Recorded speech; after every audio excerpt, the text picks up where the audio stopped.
Yes. Yo, Jamie. Hello, hello, hello. Welcome, welcome. Let me see if I can get this replay code in here.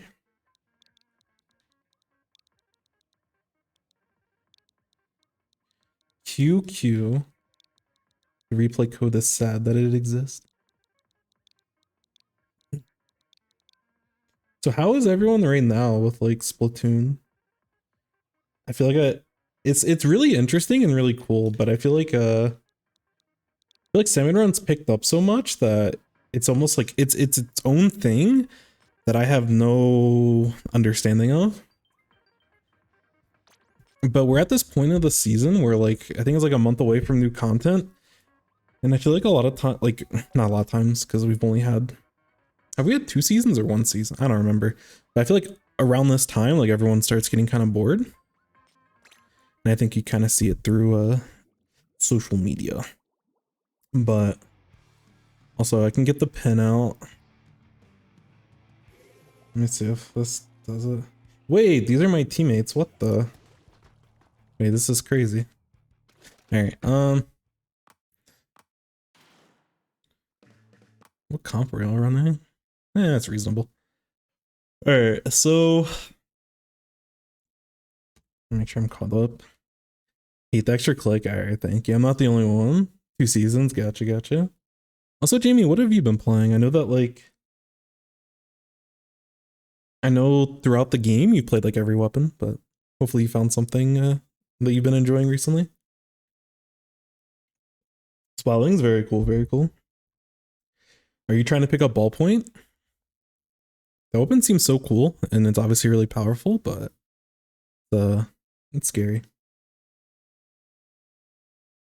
Anyways, let's we'll go from Micah's perspective. I want to look at gear real quick. So you're running a more I guess I don't know the rest of your build, but not running any mains of special spam means you're not going special spam. So I don't know. Either way is fine. Like I think special spam probably is on average a little bit more powerful, but if you're not running special spam, let's see you adhere to the build. Oh shit. Sorry, it's been a while since I've used replays. Okay, so at the beginning, and there's a little bit of problem, but and I'm gonna talk through this from the perspective of these are my teammates, so I kind of know how they're gonna play. But at the beginning here, you have a Tetra. Tetra's gonna want to hold forward. That's kind of universal. Splash, like on our team, and I think generally, like we'll go for like the early crab. And you need to make a decision, and because you're not going special spam, you're probably gonna get specials later than the turbo farming V-Splash.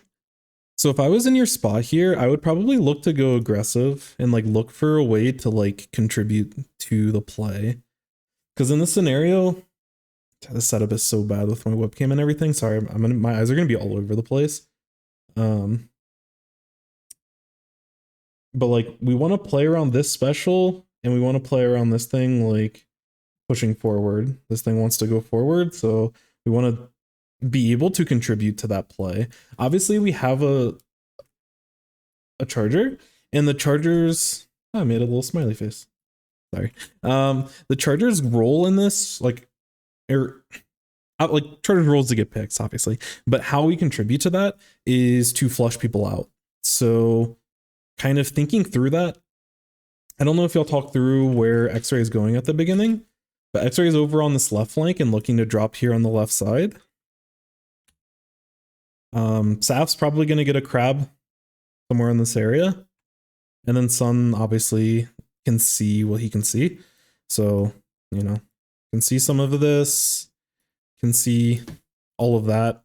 So if I'm in your position, I'm probably going to look to play not like aggressive off the start, but probably play a little bit more off flat and look for ways to flush people out. So, you know, because prefer not over ballpoint. That's fair. It's fair. Yeah, this is Heka POV, based POV, which is funny because I'm gonna be playing Orange Zap after this. So in this scenario, if I'm in your spot, I'm probably like, I'm assuming that Staff is gonna be like the V Splash is gonna be watching this raid side, and if they need help, they're gonna call for it. I would kind of push forward into mid and just like get bombs over on this backside. I just want to flush these people out and take space. I want to move them so X-Ray has something to play off of. If they try to go in the mid, Sun has something to play off of. Keep yourself safe. But yeah. And then as we see, like once this pick happens and we have numbers advantage and we don't have to worry about any sort of backline threat, I definitely want to be moving off the plat at this point. Which is like a little bit weird for Splash Neo because it's kind of like it usually is the anchor role in a lot of spots, but we need, because we have this quirky comp of, you know, we already have a backliner and we have like someone that's super aggressive. You kind of need to throw your body out there more. So that's what I'd like to see from you throughout the match. Not that you need to go in and feed, but that you're pushing up a little bit more aggressive so that you can get suction bombs in spots to be able to like play around the rest of the team. So, because like normally like this spot isn't bad and just chilling, but it doesn't necessarily, it isn't cohesive with what the rest of the team's doing. But outside of it, you are like a short range shooter. You do have mobility. So when we do have a numbers advantage and we do get this pick, oh, I am writing on the wrong side. But when we get this pick, it's okay for you to like move forward, look for opportunities. Obviously, in this kind of scenario, we see pain on this right side, so we have to be careful about people under our ledge. So don't just like drop left blindly because they could be sharking under there at this point. But you know, get your pain out and start looking for opportunities to be more aggressive. Get suction bombs on these areas. I mean, you can even suction bomb right here if you want to dislodge them, so you can safely like move forward. You want to get a suction bomb like underneath the ledge, but I want to see you moving forward so that you can, even if you're not necessarily taking a fight with the Tetra, you're at least painting forward and being more aggressive.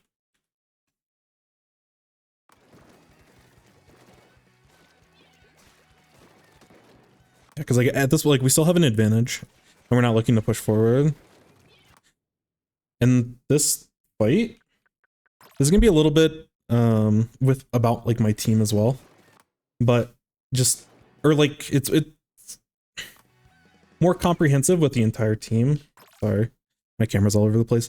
But where this, and this is partially why you need to be like moving forward, because we have all 4 people, and obviously X-Ray wants to like go, wants to do Tetra things. Yo, what's up, Andrew? Hello, hello, hello. It's really nice to see you. Part of the season where PvP players play Salmon Run. Honestly, that's true. I've seen so many people play Salmon Run right now. That's actually really true. But like X-Ray's taking this fight with this person, which is like a hard angle for Sun. It's a hard angle for our entire team to deal with. So even though we're taking a fight in our side of the zone, or like our side of the map, like no one has an angle to actually assist with this. So this is, again, this is where I want you to be like pushed up more forward. Not that both of you have to be taking this fight, because I don't, coming out of like the beginning of the match, I don't necessarily know if there's going to be a person here, but I want you to take more space in mid so you have more options. And again, like it's time and place.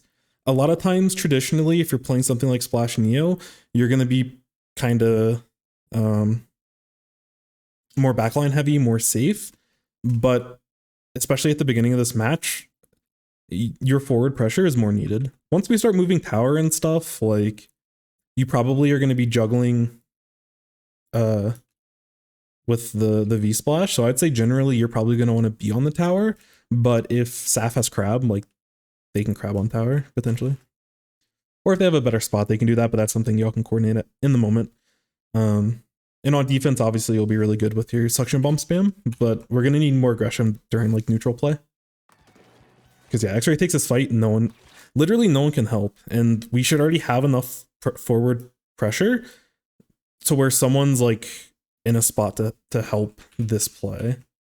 Like we could be pushing this way. We could have already have dropped in the mid, but this fight is happening and no one on the team actually can help, which should not be happening, especially since this actual matchup is like kind of garbage for Tetra.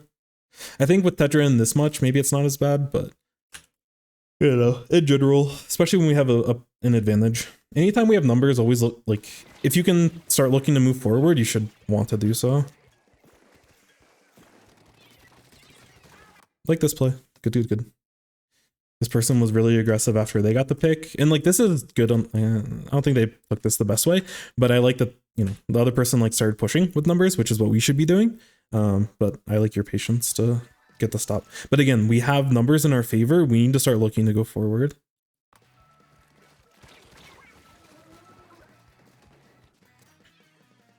Yeah, it's gonna be that's Tri-Slosh play. But again, Tri-Slosh gets to move up. Even though we have a numbers advantage, Tri-Slosh is able to move up into our like they're able to move up into this area because we did not take any pressure forward. This is all because no one on our team moved forward except for X-Ray at the beginning of the match.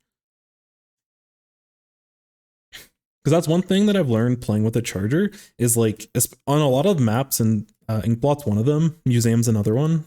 Any map with like ledges, most maps, you have to be really careful in protecting and keeping this area painted so that they don't get free pressure on the Charger, especially when they have something like a bucket or Wiper can ledge camp kind of, but it's really, really important to cover this. And how you cover this, partially, if you're on defense and you have to be stuck on your plat, you do that by painting this area. But the other part of it is when we have an advantage, you just move forward. You take space on. I'm so sorry. I keep going on the wrong side. But if we're trying to, like, we want to control this area. This is what I was talking about. To protect our Charger. And again, if we're on defense, we can throw bombs in this area. We can paint this area. Just keep this area, you know, we don't want someone to just kind of swim up from the side or swim up from this flank and get to an angle where they can ledge camp Sun. But when we have aggression, when we have numbers, when we have an advantage, you have to move forward. If you get over here or if you're over here, then we don't have to worry about this anymore. This is like covered because we have presence on those sides of the map. So again, it's going to feel a little bit awkward as a Splash Neo because we kind of have a goofy goober comp, but yeah, you're going to have to look to be a little bit more aggressive. Same thing with you know, the other Splash, but especially if we're looking for like a crab play, you have to be the one to follow up. Obviously Tetra's going to be there, but you know, the more the merrier. Oh, whoops. Sorry. Did you get sniped? My camera control is so bad right now. I'm all over the place. Yo, Juicebox, thank you so much for the follow. Much, much appreciated. Hope you're doing well, my friend. Yeah. Honestly, that angle is just tough. There's nothing you can do about that. Yeah, teammates over there. And like they're reacting to it now, but there's nothing to say there. That's tough. And you know, like that person that doesn't, they had a good angle, but it's hard to, I don't fault you at all. And team gets a wipe for it. So here I want to make sure you're jumping in. Perfect. Okay. Yeah, super unlucky. So in this spot, you have to start thinking about like in the context of the push, like what can I do to assist? What's my role at this point of the game? You know, that's for like first checkpoint, for second checkpoint, third checkpoint over here. It's like when you're at these different spots and when this thing's moving forward, what is your role in this comp? What's your role in this game? How do you actually like assist with this? And sometimes it'll be sitting on the tower, but I think Sun generally is pretty well, I don't know. I think Sun actually especially with leader, I think Sun actually prefers not to be on tower. Obviously you don't know this, and this is something that he probably should have communicated. We just got a wipe, so I don't think it's too much of a big deal. But I think Sun likes to get higher angles so that E-leader can actually see on this like left ledge over here. Up here, he wants to be able to see this. I don't know if he can actually get an angle on Like from left stack, I don't think he can get an angle up here, but I know he's told me in the past that he doesn't like being on first check because he doesn't have a good angle for it. So I probably would rather have you on tower and have Sun get into a more comfy position. But either way, in this kind of scenario, yo Vaz, hello. I would use my, like, if I'm you, I would use my suction bombs and just zone this area off. Because this thing, I mean, even the wiper, like, they're going to be really annoying in this area. And we want to keep towers safe. Obviously, we want to paint over here and like, potentially we may have like a flank over on like the left side. But I would try to use our suction bombs and just keep this area kind of safe. And your position's fine. I think you're, as long as you know where Charger was, I wasn't really paying attention. But you know, keep this area painted. You may want to like kind of hold this entire zone kind of, and you can go over here if like someone's looking to drop down from their plot all the way over here in flank tower, you know, or if they're dropping from here. But we don't really have good items to actually start pushing now, and we don't have the numbers. So I don't think we like, I think we're just looking to secure checkpoint in this spot. So that's kind of what I would expect. I think the replay got bugged. Let me restart it real quick. Okay. So I got this pick, which is great. Yeah. Again, suction bombs are good, but you see like exactly what I was talking about is what's happening now. That this tri-slosh is in that spot and pushed us off of the tower, which luckily we were able to get away, so we're chilling. But we want to be preemptive. We have to understand, even though they're not in this spot now, we have to understand that this is a very highly contested spot. Like, going for that pick is fine, but where the splash wall is, we need to have consistent pressure here. We need to make sure these short range weapons don't just have an easy, you know, especially with Tri-Slosher is just so dangerous on a lot of these points if you don't protect these areas. So it's like a good idea, but you know, that's the idea that we're trying to prevent. I don't know what Sun actually died to, but we're chilling. Timings of the tri-strikes were a little weird there. I'm not sure exactly, and I went too far back, that's my bad. I'm not sure what, like, and if you're in the chat, Heka, I might ask you some questions. If you're comfortable, like, feel free to respond, because I'm actually, like, interested from your perspective on some of these. But like, this tri-strike isn't bad, but I'm wondering what your idea is. What's your goal of tri-striking?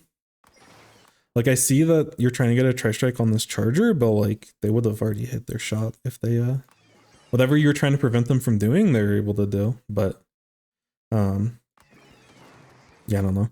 Again, like, you get a lot of tri-strikes, so sometimes just having them in quantity, giving yourself a little bit of space is like fine.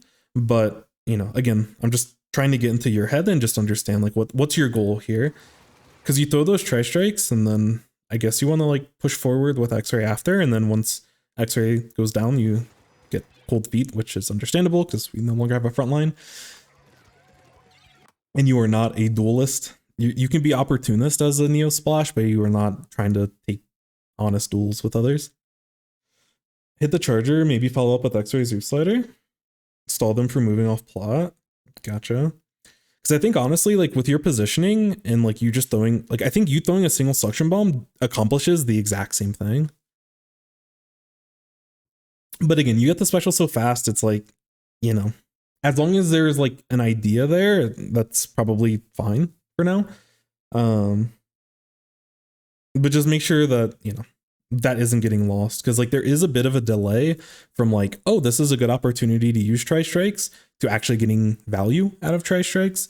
And it, from my perspective, it looks like there was a window that you were trying to hit that you had missed because you were like reacting to someone being in a position, which isn't how you want to set up tri-strikes, because of like that lag from when you first pop them to throw them and then they finally explode. But I can understand wanting to set up on the plot. Again, I think the idea is fine. I think the execution is a little bit slow. It felt like you're more reacting to the fact that you have a special than like I'm planning on having the special and we need to push, because if you were planning on that play, X-Ray wouldn't have pushed in as fast. They would have waited for the Tri-Strikes to move in, but the timing windows kind of clashed a little bit. Which again, you're kind of like subbing in this spot, so that level of comms is not necessarily something that, you know, I would expect, but in order to kind of improve that situation, I would have kind of preferred to see that. Because even right now, like, Saf's still looking to move forward and you're just not in sync with them. Which again, I think both plays are okay. I probably would play it a little bit slower. You probably could sit on stacks instead of like sitting back as much as you did. But if you see Saf in that kind of spot forward, you probably should be looking to like those suction bombs and just kind of help. Because you don't really have to like, if they're already like taking space and being a distraction over in this area, like you can push up here and like look for potential options. You can even, or sorry, you can look over here for options. You can even potentially look for like this left flank, depending on where their attention is. But because you're playing so far back, it's hard to get that information and get that intel. And again, it could be something that someone should be calming for you, but that's just, this is the other problem, kind of going back to the very beginning of the match, where you were sitting on plat and like we're losing out on information and we're losing out on positioning. The same thing's happening here, where like you see someone up here, but like you don't know what's going on with the rest of this play. And like Tri-Strike is down. I mean, Tri-Slosh is down, which is probably the scariest thing for you to deal with. Obviously, you can't fight any of these things. You can fight Charger if you're like, if you sneak into their range, but you can't fight any of their actual weapons. You just get, you know, it's a bad matchup for Splash Neo.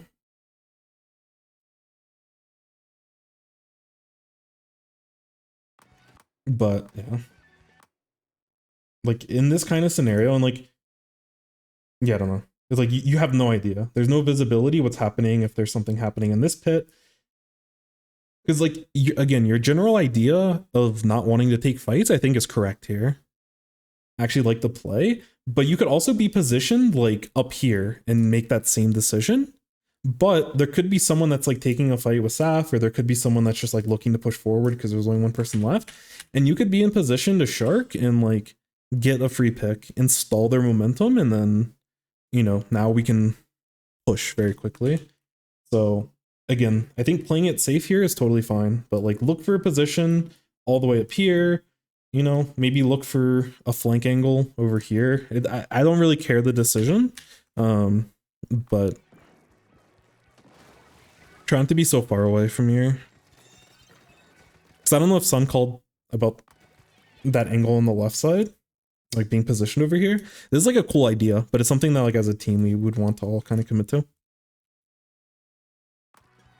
But I think overall, like you played it, like the idea is correct, where you want to stay alive and you don't want to take a ton of risk, but I think you went about it a little bit too passive.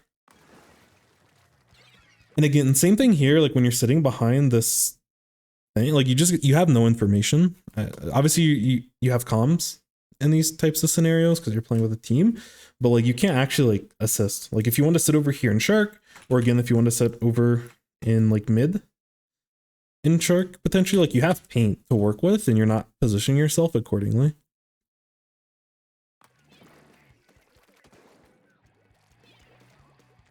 Yeah, because even here, like we're waiting on this person, but we just, I don't know. I'd like to see you try to get more information in these types of spots. Perfect.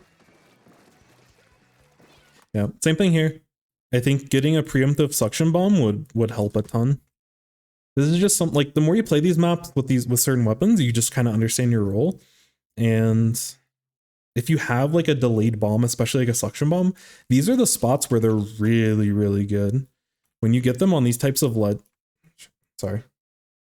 these suction bombs, when you get them on this ledge, you're effectively zoning them out of this area, which is so important when the towers going through this way, like you stall that area for so long, and you can throw a bomb there and then also move around. Part of the scary thing when you're playing against better players is that they know when the suction bomb's going to explode, and like better players can exploit that timing. So just because you threw a suction bomb here right when it lands, it doesn't mean this area's covered, but you know that like by the time it explodes, someone can't be sitting here, which is still like really good. But like when you throw it down, if you start going for this flank over here, Tri-Slosh could be sitting here where you threw the bomb. Like Tri could be sitting here where you throw the bomb, and even if you start going for this flank, like before this actually explodes, they can actually go over the top and stop the tower. So you still have to understand like what the weapons mean, or like what throwing a suction bomb means. But getting it in this spot earlier when the tower starts moving, I think is generally going to be pretty good. This at least forces them out so that you can look for a play with either like when you force them out, you either have a crab or you have a tri-strike, and you can start looking to take their bats. But I do like this potential opportunity over here, and probably fine that you take it a little bit more slowly, but I do like working with crab and, you know, potentially looking for a play on plat. I want to keep seeing those types of plays, even if it didn't work out here. And again, maybe Tetra might be a little bit better at going for those types of flanks, but you know, either way, I want you to be more forward and more with the team for these types of scenarios, and that's what that play is going for. So again, even though the result isn't great, I like that. I like the idea. Also, my webcam might be a little scuffed because I don't have the light behind me, so I have to like turn up the exposure, which kind of sometimes can mess up the frame rate. Yeah, you can see it's a little blocky, but either way, we move. That name is crazy. Okay. In a situation like this, what are you thinking? What is your plan? I wanna get into your brain of like, what is your goal in this spot as a Splash Neo?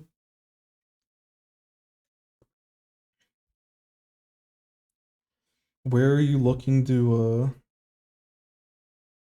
where are you looking to position? What are you trying to accomplish? Like, are you looking to stop? Like, are you playing to stop first checkpoint? Are you looking to, you know, like, is there a certain area you're trying to hold? This kind of thinking is like, it's just important to think about these things. Not that like you have to always be correct, but you need to go into like every time that you're responding, every time that you're like, I mean, it should just be always, it's a continual thing, but you want to like make sure that you think about the decisions that you make and why you made them. Because when you go back into like, when you go back and actually watch, yo, let's go. I want free promos. Poggers. This is crazy. I was about to give them a sub. How do I ban? Oh, goat. Thank you. So remember in the moment, get the plot, start throwing bombs, halt the momentum. Okay, cool. I think that totally works. As a V-Splash, a lot of times I just like painting, either paint spawn, which is something I don't do as much, because like there is still like some spawn paint, obviously going far left. This is something I learned in solo. Well, I don't even know if it's correct, but like in solo queue, like first checkpoints and early pushes are always going to be on this left side over here. So when there isn't as much of a rush, I actually like painting this area that's harder to get to, because you like in this kind of scenario, you don't really have time to paint this. You have plenty of time to paint this and this because it's like along the same way. It's like a minor optimization, but I thought about it, and sometimes it helps my timings quite a bit. Because like you want to take spawn paint whenever possible. X-Ray always gets on me about it, and he's 100% right about it every time. But like we don't paint spawn as much for specials. Because I think the two ideas here, like you said, you can either, you know, depending on the safety of the situation, if you can get into a position which you probably have to get maybe like here, and maybe I don't actually know if you can get a suction bomb. You should be able to get a suction bomb on the first check. But like if you can't, and this is what you need to be thinking about as a Splash Neo, I can't duel this, can't duel this, can't duel this. This thing gets me if I'm like you know, in the open.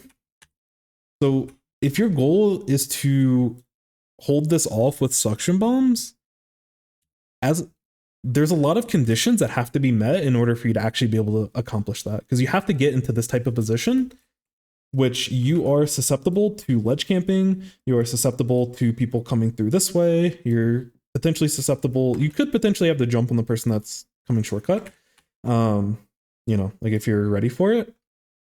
But there's a lot of things you have to be careful about, which isn't to say that this thing is off limits, but this play is very risky. So I think you're about halfway to special. So if I'm in your spot, honestly, I'm probably painting for special and I'm probably pathing this way.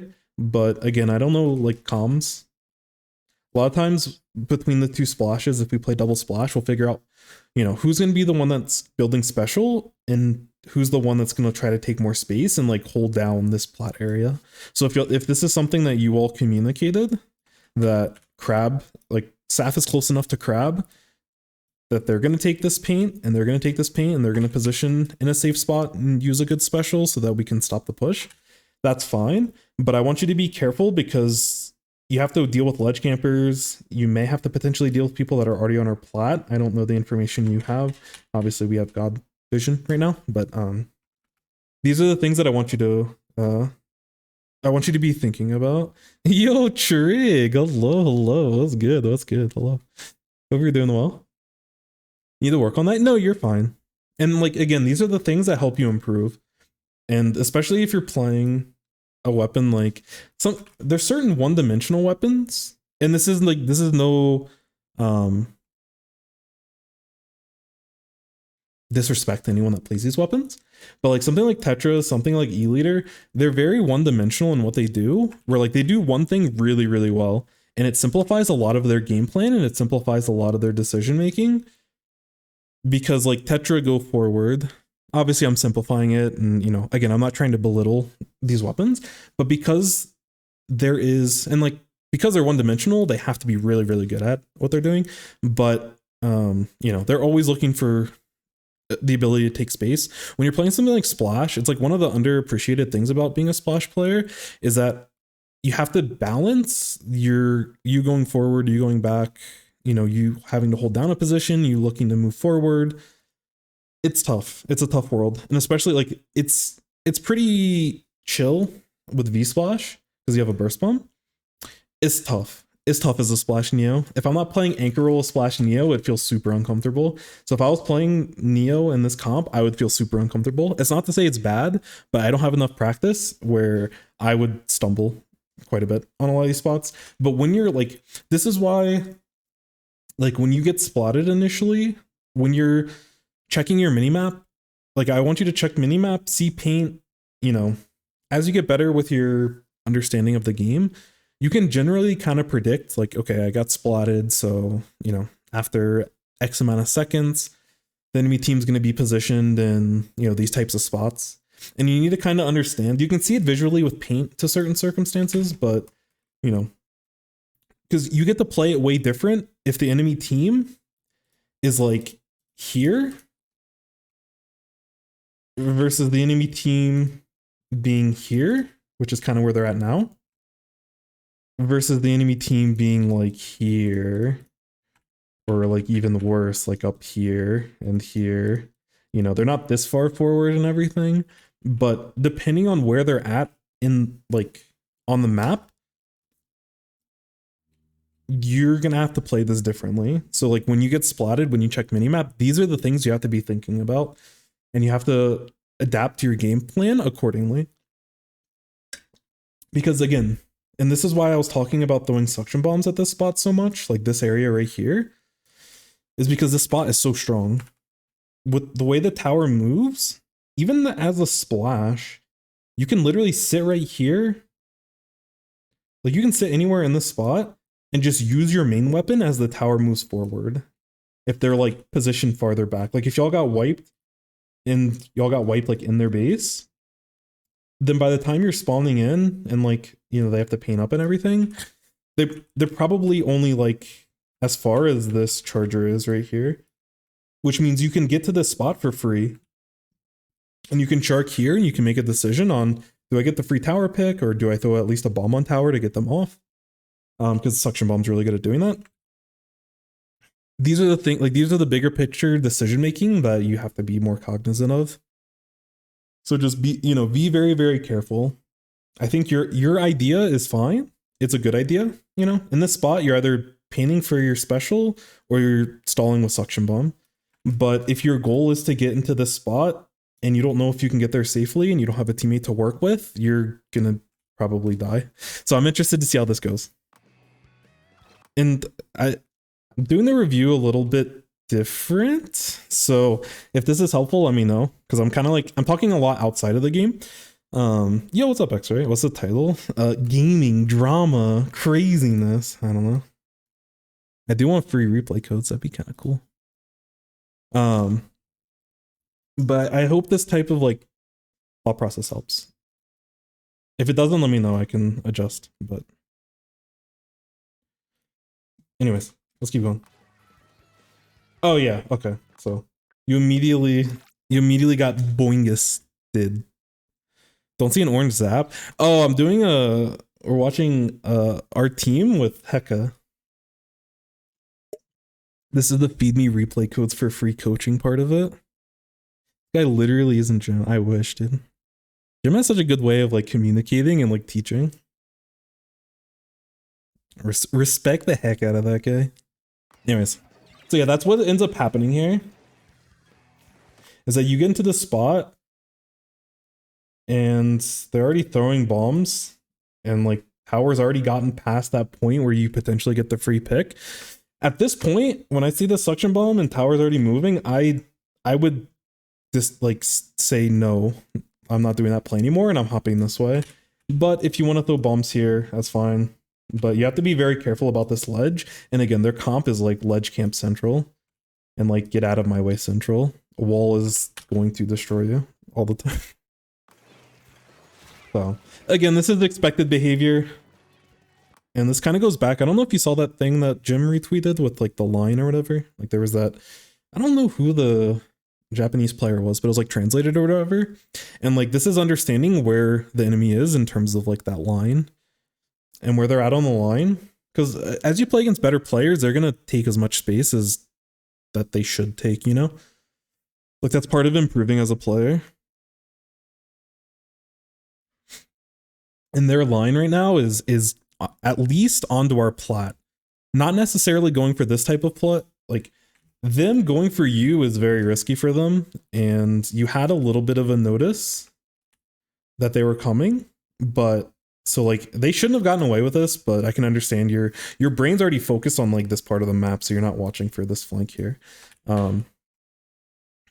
But you should at least anticipate that they're going to be in this area. This is their line basically.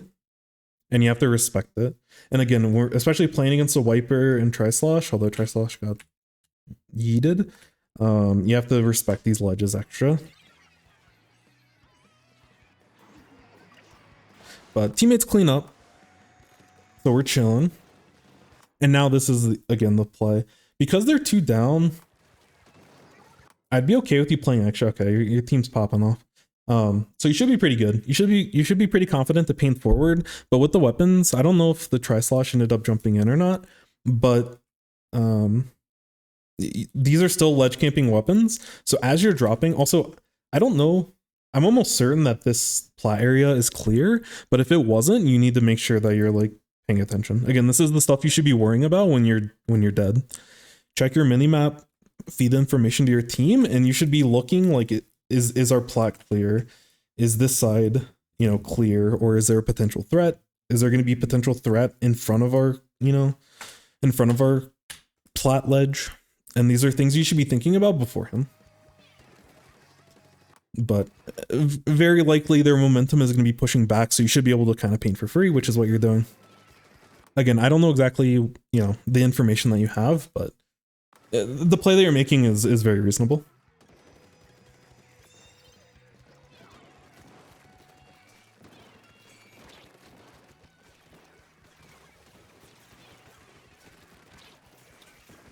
Okay, I'll let this play out and then we'll talk through it. Oh no. It's the most continuous play I've ever seen. Okay, so a couple things here. This goes back to the way that you position yourself previously when we were pushing. Or not when we were pushing, but when we were holding like mid. I don't like you sharking here. I'd rather you start pushing forward and painting forward, which you end up doing, which is great. But you should be doing this faster. This goes back to like, how do you improve as a player? You make these decisions faster. You don't come up with a decision while you're sharking that, oh, it's time for me to start moving forward. You should know to do that, and you shouldn't be sharking on their plat. But either way, you're chilling. The other thing that I don't like, and it seems like a consistent habit so far, is this spot right here. For a lot of these scenarios, and it's not that you're supposed to go and take fights, but in these scenarios, you constantly are positioning yourself here on stacks. You're constant, like when we were pushing forward on left stack, you were sitting here. And even more specifically, you're sitting like in the middle where you have no vision. You get to admire the pixels and the PNGs that they use for this wall. But we want to know what's going on. Like, I want to know what's going on over here. I want to know what's going on behind here. I want to know what's going on their plat. Are there people dropping? Can I throw a suction bomb? You know, like going into the spot, you probably could have got a suction bomb behind here to at least scatter them a little bit. Or you could favor the suction bomb on the left side or right side. Because they have a charger, I'd probably focus on right side just because you're a little bit safer. But you can throw a suction bomb like right here so that you can move yourself into this kind of position. You can also climb this box as well. And like you can sit in the same area but be like a little bit higher. But I want to get information of how I actually am able to assist in this play.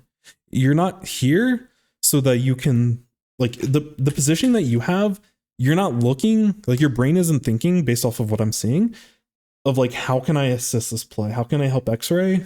You know, where can we find an advantage? You're just kind of like, you're waiting for the team to make moves. And while that's true, like X-Ray is making this move over here and we need to do our best to support it. Which again, it goes back to like, you're having to play Splash Neo in a way that it probably isn't the most successful, which doesn't mean it's not good in this spot. I think it's totally fine, but you have to adjust your game plan accordingly. And I want you to position yourself in a way to where you can use your camera and get that type of information. Because if it's safe to drop over, like if you can drop from up here and drop behind and collapse on whatever X-Ray's fighting, I want you to do that. If you can go this way and drop on them, I want you to do that. If you can shark in this spot while they push up, I want you to do that. But I don't have any information to work with in this spot. So like if I'm you, I don't know what I'm supposed to do. And that's the problem.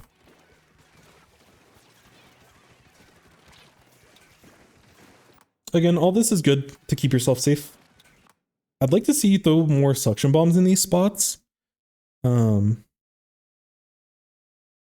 Because there's certain plays that you can potentially look to do with like the suction bombs allow you to more safely kind of move into certain spots. Because if you throw a suction bomb over here, as long as you're not gonna get sniped by charger wherever they're at. But like if you get, and not on this thing, but like behind it, like if you get the suction bomb like where their ramp is and everything, then you can kind of move yourself right a little bit more. Because if there's someone right and they commit themselves to right, then like they're stuck. But realistically, someone sees a suction bomb like that, they either back up or, you know, they either retreat completely or they move toward mid, but it at least gives you an opportunity to like sit in this spot and collect more information. Position yourself to where if there's any opportunity for me to drop, because if there's a good spot for you to drop and you're sitting here, when you're here, that's a lot of swimming before you drop and you don't have that information. But if you're sitting here and waiting for a spot to drop, you can drop, your crosshair's already chilling. You make your life a lot easier.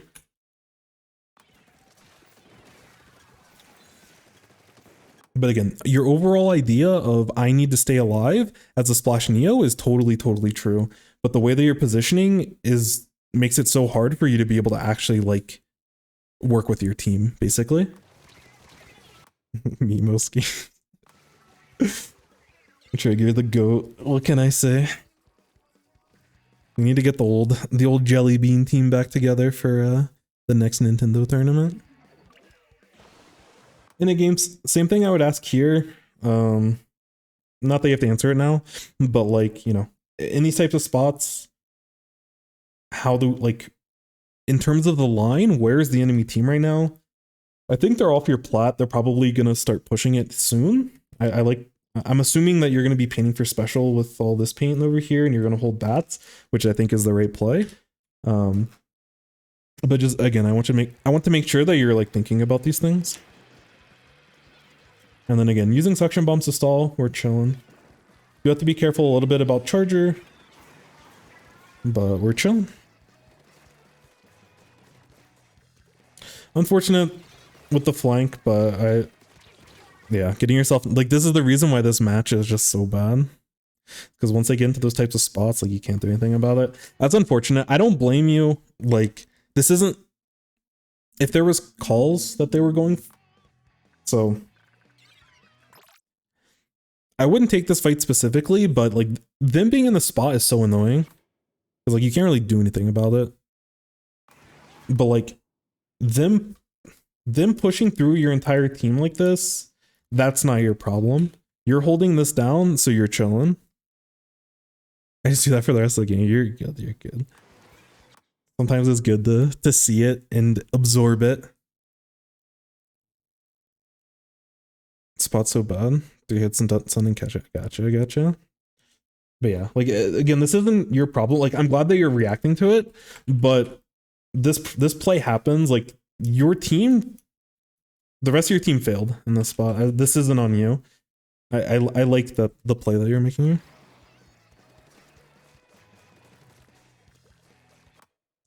Yeah, potentially if you're more optimal with your movement, there's a chance you can get to the wiper before they die, but I wouldn't worry about it.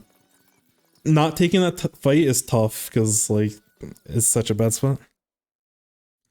You don't go back to honestly, this is where I struggle sometimes. It's not that you can't go back to help, because I think if you're able to rotate a little bit faster and your movement is like slightly cleaner, you might actually be able to get there in time. And I think your timing is actually tough. And I'm sure there's like there's probably top players that like know what the right play is in this spot. But I would say, because them just sitting under your ledge, eventually you do have to deal with them. They're under your ledge and your team spawning in and none of them can deal with it.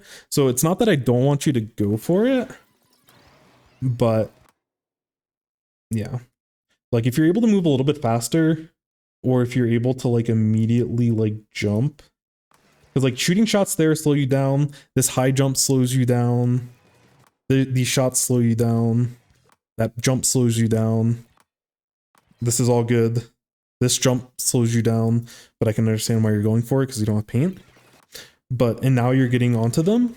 It's unfortunate you didn't get the pick, but there's so much micro time, and I don't want to be super like being this optimal is whatever. Like it's a spot you want to get to. It's not something you need to focus on now. It's not something I need to focus on now. But this is just kind of goes to show that like, because Sun's in this spot and this person has to clean up Sun and Sun jumping out, that should have given you enough time, even especially with the mine. If you played a little, like if we were playing like optimal play, this is the right play because the timing window allows you to go for this type of play. I think at this point you need to back up, but it's hard to say. Like it's not that it's hard to say. Like at this point you lose the fight 100% of the time, always. There's no way for you to win this. There's like a quick second. But yeah, like X-Ray saying, you have to retreat behind this wall at this point, and you probably throw a suction bomb down, and you need like a teammate to help.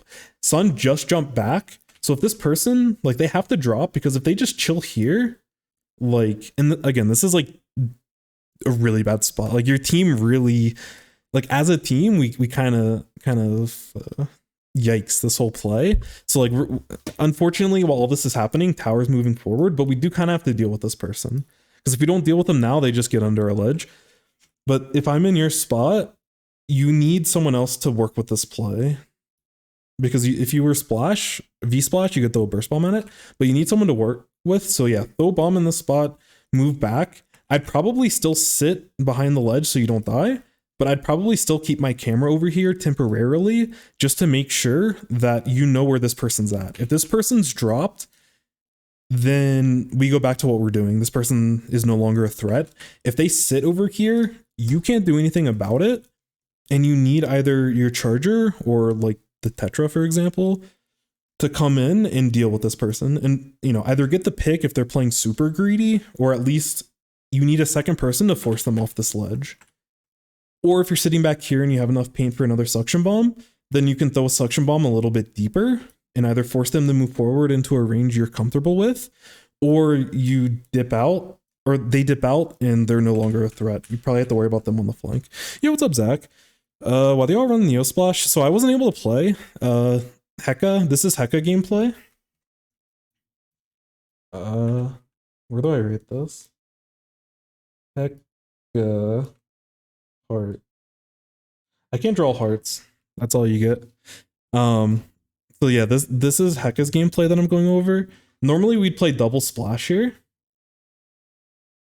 I think it's comfort. With this comp specifically, we need more forward pressure with our Tetra, so I probably would go V Splash, but I think Splash Neo is like okay. I think it's fine. But I'd prefer the extra chip.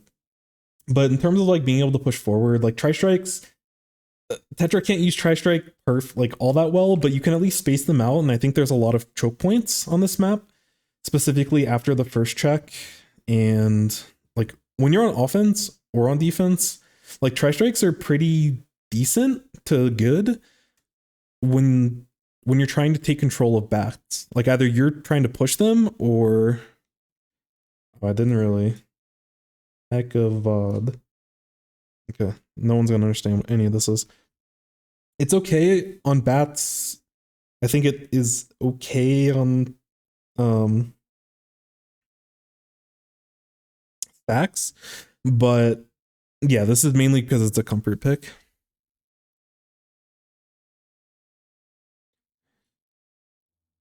Faulty just diffing. Yeah, runs Neo Splash, but like I do think that there's a certain distraction and amount of space that you have to give up when you get Tri-Striked that allows Carbon to get into position. Like Volty is really, really good, but I actually think Tri-Strikes like they work for a Carbon because Carbon wants to like move in stealthily, and it kind of helps with that. Not because it's like just a smoke screen, but because they have to give up that space. But like it doesn't really work for Tetras because Tetras just kind of does what it wants.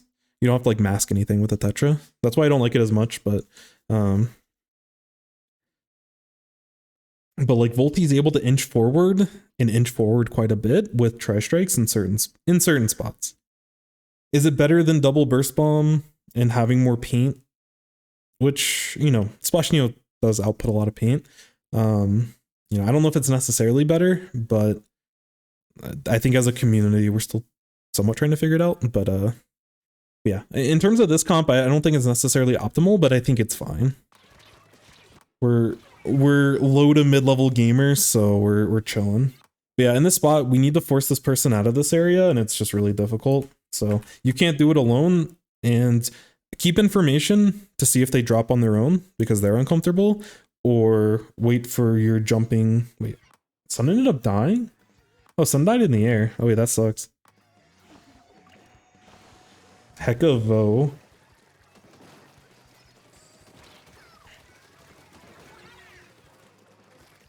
Yeah, I can tell the panic from the way that you're jumping right here. I can I can tell the panic. But I think this was SOS, right? I think this was probably Hammerhead, I would guess.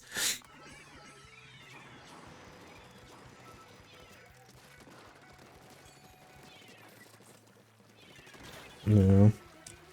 Obvious stuff here, but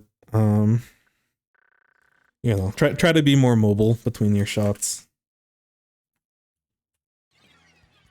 What is this thought from? Oh, I gotta get rid of Hekabod. I declare everything. Nah, you're chilling. Yeah, I think this is fine. Again, I think on your way toward all of this, you probably should get a suction bomb. Yeah, R button. Because realistically, it's probably better for you to just throw suction bombs and just stay safe. Just kind of destroy them over time. Like, you're able to get in and stuff. Not getting those picks is unfortunate, but yeah. Now you're getting into a spot now where like you're taking potential 1v1s, obviously with the information we have right here. It's like a 2v or a 1v2. But like this entire map has to be like yellow. Yeah, this whole thing is enemy paint. So it's so important for you to stay alive. Because even if you trade in spots like this, like it's still not good.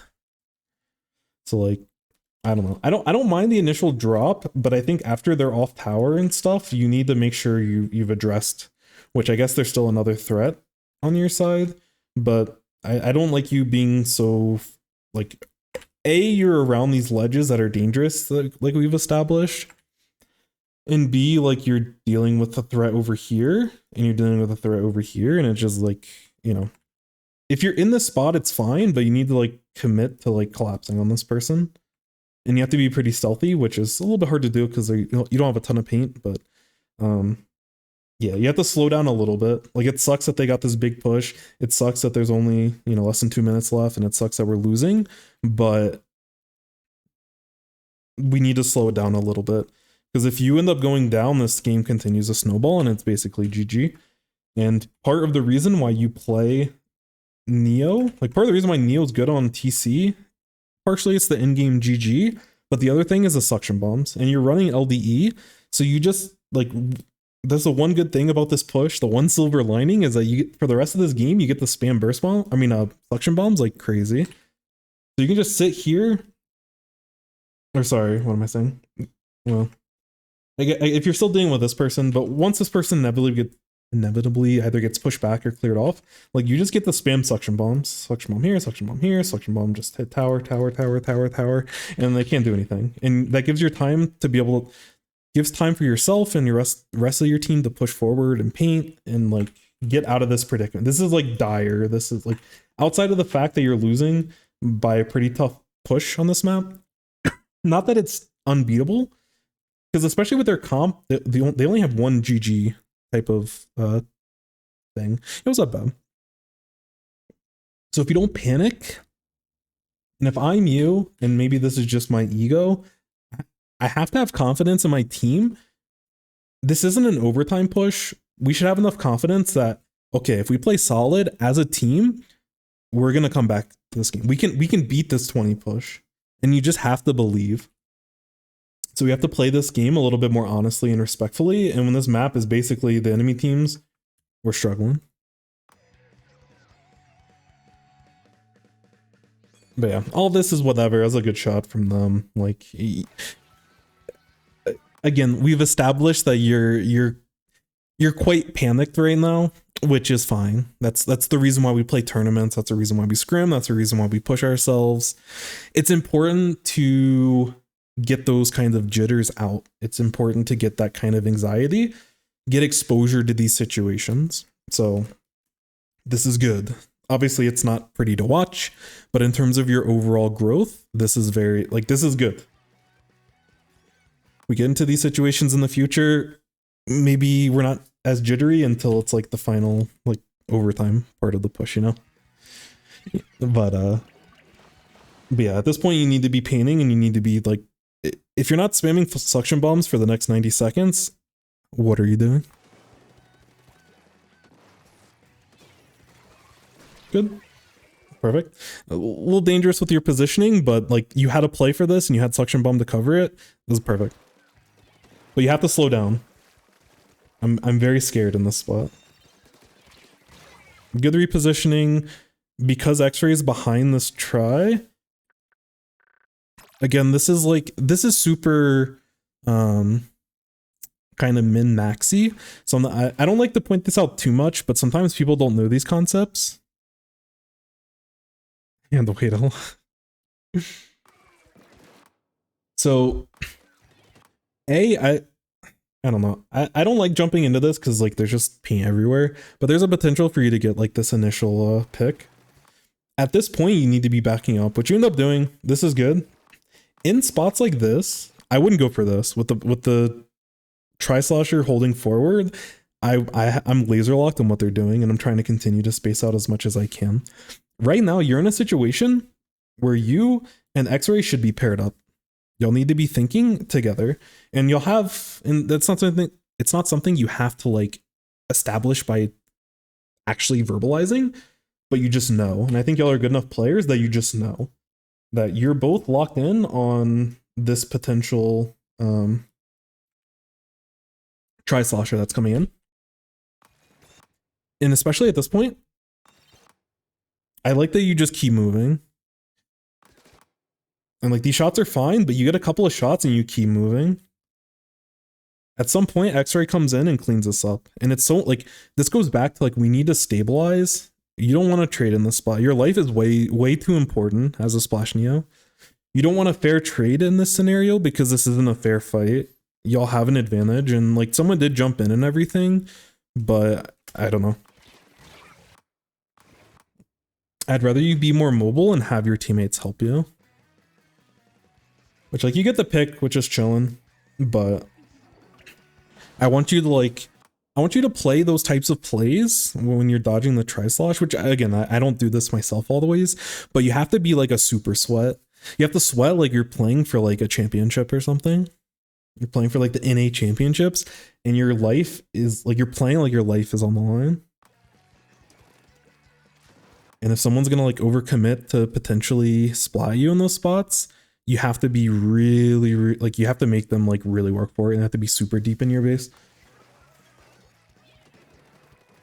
But again, overall idea is totally fine. One thing that's like, again, like these sharks are fine. In this spot, you can't really push forward, but you're probably like, you want to look for an opportunity to like play with your team. Because this, like, there's a minute left, you need a big push. So in these kinds of scenarios,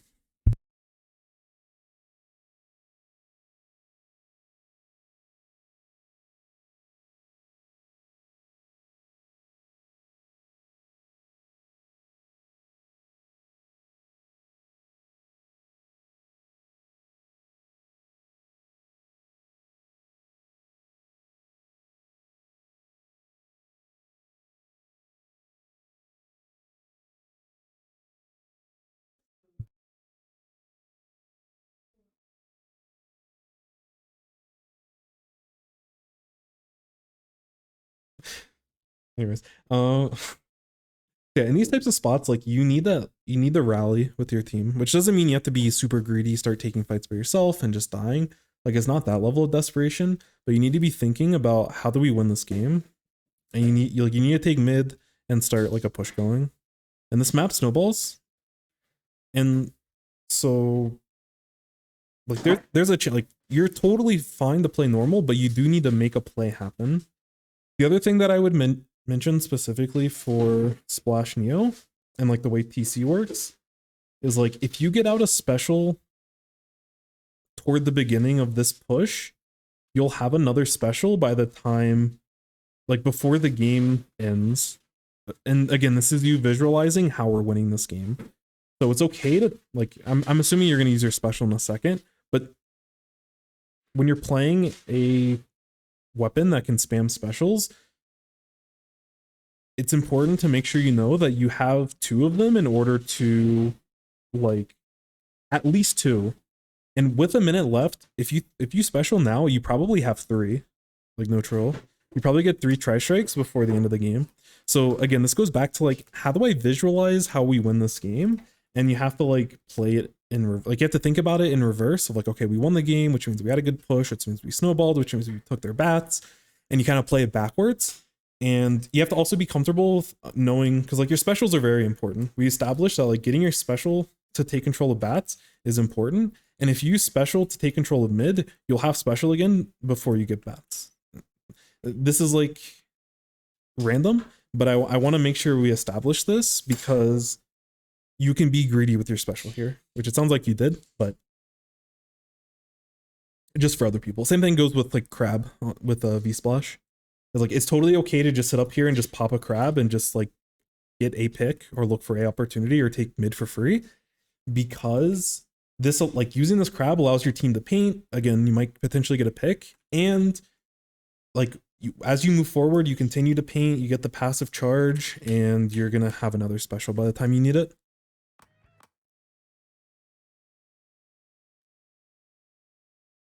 We don't get set up at all with the lack of paint. Picks aside, yeah, get stuff moving. Yeah, for sure. Yeah, that's the other thing too. Like playing with a Tetra is we need the presence forward so we can work with it. Okay, I thought you sniffed out a shark, but I think the replay broke again. I'll go back to it. But yeah, I don't like you sharking as much because it could, like, instead of this, you could be using your R button or ZR button. You could use your R button as well, but you could be doing this safer. Oh, you did kind of sniff some out. Wait, this is kind of like this. But if you knew they were there, I would have, honestly, I probably would have just dropped and committed to this pick and then came back here. I don't know how confident you were that this person was here, but if you knew that they were sharking in this exact spot, like if it was calmed or something, just I would commit to it. That's a totally reasonable risk in the situation because it's dire. Not at all. Okay, that's fine. I like that you checked it though. This is cool. You probably want to check this with a bomb because you're still around the ledge and you could potentially get blindsided. But I'm glad that you're checking for these things. Because again, like we're playing with enough time to where it's okay to like be safe enough to check for this.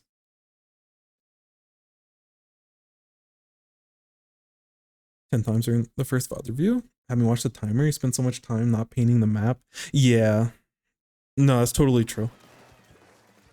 It makes a difference because you can get a lot of paint in like safe spots in these types of scenarios.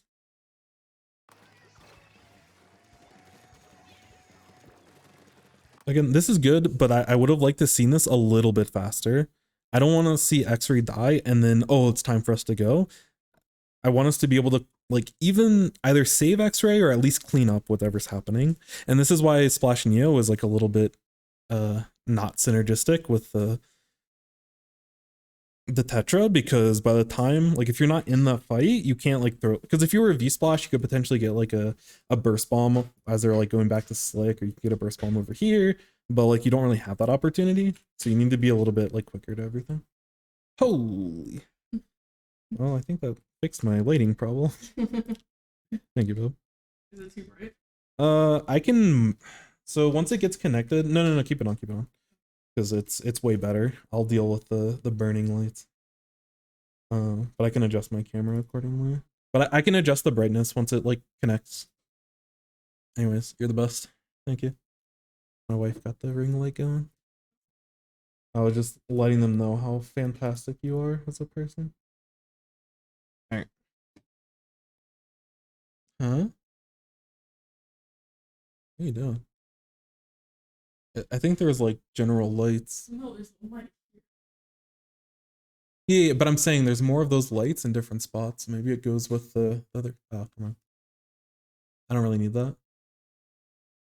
Just you're wasting money over here.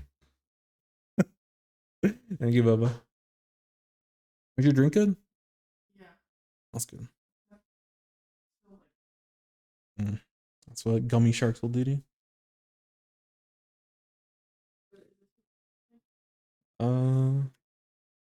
I'm gonna do a trash, like if you're okay with it for a couple hours, I'm gonna do a trash run after our stream. Okay. Yeah, I'll get everything out. Thank you, bud. I love you. That should be able to fit on the. I should be able to fit like in the closet, in that spot you were telling me before. Okay. All right. Back to the review. But yeah, exactly. X-Ray is totally right. It's important to like the times where you're sharking, especially on a painting weapon. There's a time and place for it, but if you don't have a plan in mind, you want to make sure that you're painting instead. Because like sitting and thinking versus just painting, usually just painting is like better. Unless you're like going for a play, but as a Splash Neo, you kind of need to You're kind of following up on what other people are doing. Anyways, like this idea is great. I love this. You should have done it faster because your team needed it a little bit faster, but this is like awesome. Like right now you need to be dropping. X-Ray's got people's attention on the left. So you can like follow behind and you can potentially, there's different ways you can go about it. Like if you wanted to, you could follow behind and keep an eye on this right side. But this also goes back to like the painting that you do. Like if you were painting this area instead of sharking, this like it gives you more info on what's going on. But we have a good idea. Like they gotta pick, and there's a lot of info at once. But like we gotta pick. There's 2 people marked, and I'm guessing neither of them are probably Charger. And this is where you have to take calculated risk. But just in general, even before this pick happens and before you get this information, you need to follow X-Ray, and we need to force something.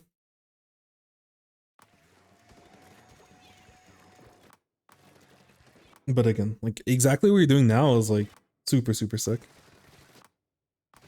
And yeah, just, you know, in moments, and again, I do this all the time, when you're panicked, you don't focus as much on movement unless you're like really in the zone. And so I would probably do a similar thing to that.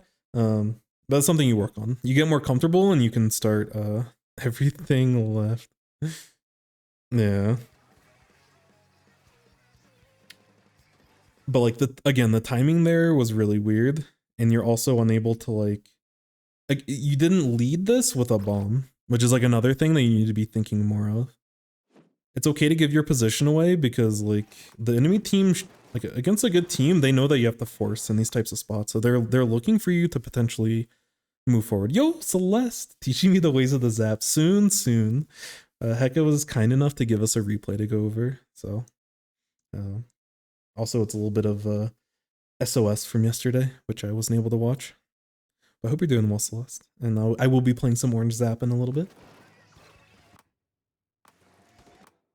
But yeah. Yeah, going with these spots. Oh, you do lead with a bomb. Okay, so the idea was there, which is good. But bot commands are so broken there now. You can do the / shout out, I'm pretty sure, if you wanted to shout out X-Ray. But my bots are no longer botting. And you do like one of those commands. X-Ray teammate, very cool, very Tetris. School finals recovering from ooh, that was like a double doozy. But I'm glad you're doing well. Hopefully you're able to kind of move past everything. So Tetris. But yeah, I think in this type of spot, I would have rather led your suction bomb to like hit something like along your way to give you paint during these fights, to potentially move people from where you're trying to go. Like I think at this point, with the information you have, you kind of have to gamble. Like you have to gamble that if there's someone on the right side, you just have to like not worry about it. But the other thing is like if you move fast enough into this left position, even if there's someone on right stack, if you move, like if you do splash things and you like move with this paint and you get this pick and you drop off over here, even if there is a person on the right side, they're not going to be able to like splat you.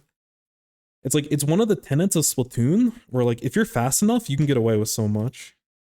You watch good players all the time that have like really good movement, they just get away with stuff because they just like move fast enough, which like you kind of have to gamble to a certain degree, and that's where like having good movement actually helps you out.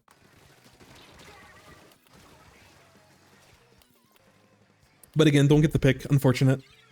Now you're kind of in the same spot where you need the force, but now you have less time. So now like at this point, this is basically your final push. So this is like super desperation mode.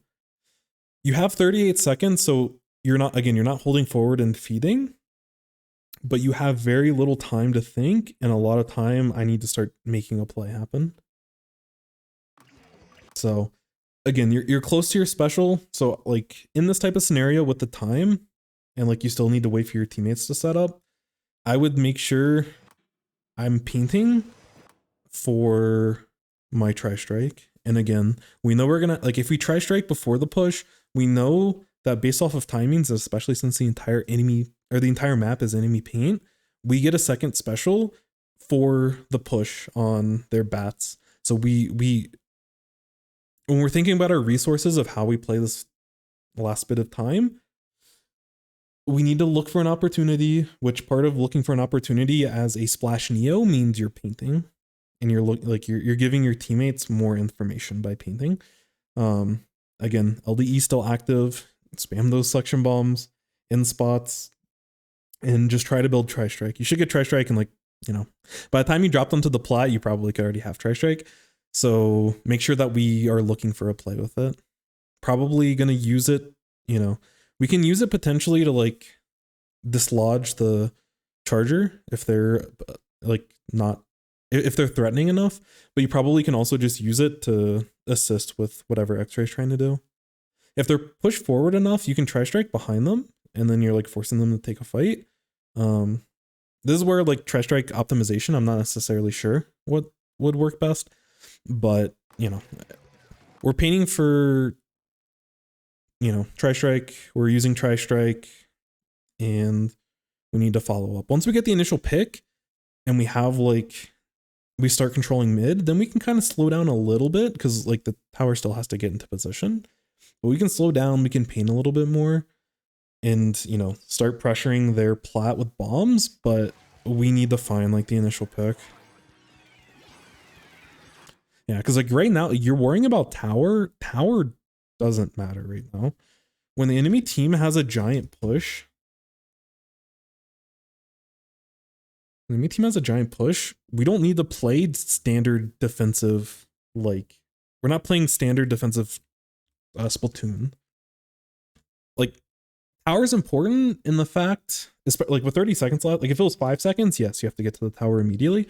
But with 30 seconds, tower just lets you know that at least one person is on this tower and is moving on the tower. But you don't have to stop the tower, because if you stop the push here versus right here, like, it does matter. But them committing to someone on tower, which I think is a mistake, means that you can potentially look to play with, like, what X-Ray was doing on plat. And, like, you can play off of the tower. They leave, like, a big part of the map exposed. So, you know, throwing burst bombs on tower is, like, good, but we'll see how you play it. But you don't, your goal with it, like, I think it's fine for you to watch the tower, but your goal isn't, I'm going to throw suction bombs and I'm going to back them off tower so we can take it. That's too passive of a play when you need a big push at this point, you know? It's like, you know, you can throw suction bomb, like, taking high ground and throwing suction bomb is, like, totally fine. But your idea and the way that you play it needs to be not, we need to defend this tower, we need to get a pick. We have to get a pick in this spot. That's what we need to be thinking. This is super desperation. So, you know, again, 28 seconds is enough time. Even though we're desperate, we don't have to immediately take the first fight we see, and we can use suction bombs, we can use Tri-Strikes to give us a good fight. But I don't want to see you, like, holding bats and just throwing suction bombs on tower, because we do need the, like, we need the forward momentum. And we'll see how you play it. But you need to be moving. Yeah, like, you're playing like you're winning right now. Like, if you're winning, you just keep throwing suction bombs like you're doing. But we need a big push, and we need to make something happen. Again, they're taking unnecessary risk, but we have to look for something.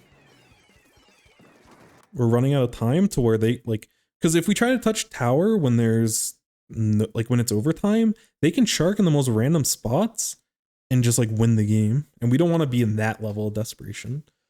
30 seconds gives us time, but we have to use it properly. Yo, what's up, wieners? Golden eggs in a hello. Hope you're doing well. I actually had an iced matcha today. It was chilling. Yeah. And, like, all this is good, but you need to be more aggressive with your positioning. We need a pick. We can't sit here until overtime. So this goes back to, like, your positioning in the middle of stack, like when you're behind stack. But like instead of being positioned here where we get no information and we can't react to anything, because like they're like you're sitting again. This is a position where if we were winning, like this is great because they're gonna have to drop from plat and we get free picks. So like I'm fine with these types of positioning if we're winning, but we're losing and we need a good push. So I think getting into the spot is totally fine, but you need to already be thinking about where you're pushing. I'd probably go this way. Or sorry, drawing on the wrong part of the screen.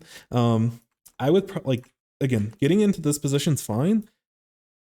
I would already be moving to look for a pick on this person that's sitting in this spot, or I'm looking for a flank on the far right side. But like I said, it makes the most sense to be over here. And like as you're swimming over here, and once you get to this type of position, you can look like there's, I think the autobomb's probably chasing someone, but like there's probably someone on stack that you can help with. But you need to be in the position to actually make a play, because this is sitting here does nothing for you. Unless you're expecting someone to drop onto tower, which good players will never do that. I'm pressing too many buttons. Yeah, like you'd already have the jump on this person. Like you'd be sitting in the spot, this person's shooting shots, and you've already swung and they're dead. And then you can start taking tower. This person's going to retreat, so you're not going to get the stop. But you get this pick, and you're already taking their bats before this person has repositioned, you know? And like, this is why these timings matter. Because like, I'm looking at you play this game. You're making the right decisions. You're just not putting yourself in positions to succeed. But you understand the assignment. You understand how you need to play, but you're not putting yourself in optimal spots to make plays happen. It's like the whole like when people say like, oh, like when you get lucky, it's like part preparation, part opportunity or something. I don't remember. Those corny speeches that they tell you when you're doing stuff. Yo, what's up, Sam? Hello, hello, hello.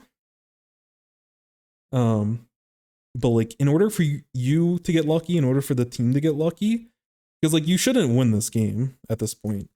But again, when you're in these bad spots, you have to visualize, okay, we won the game. How did we do that? And then you work backwards. You have to reverse engineer this win.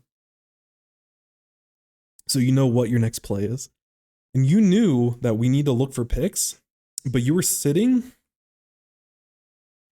here to get a pick, which is almost a 0% chance, versus sitting here to get a pick, which still, you know, if these people are playing properly, it still should be really hard for you to do that, but at least gives you an opportunity to do so.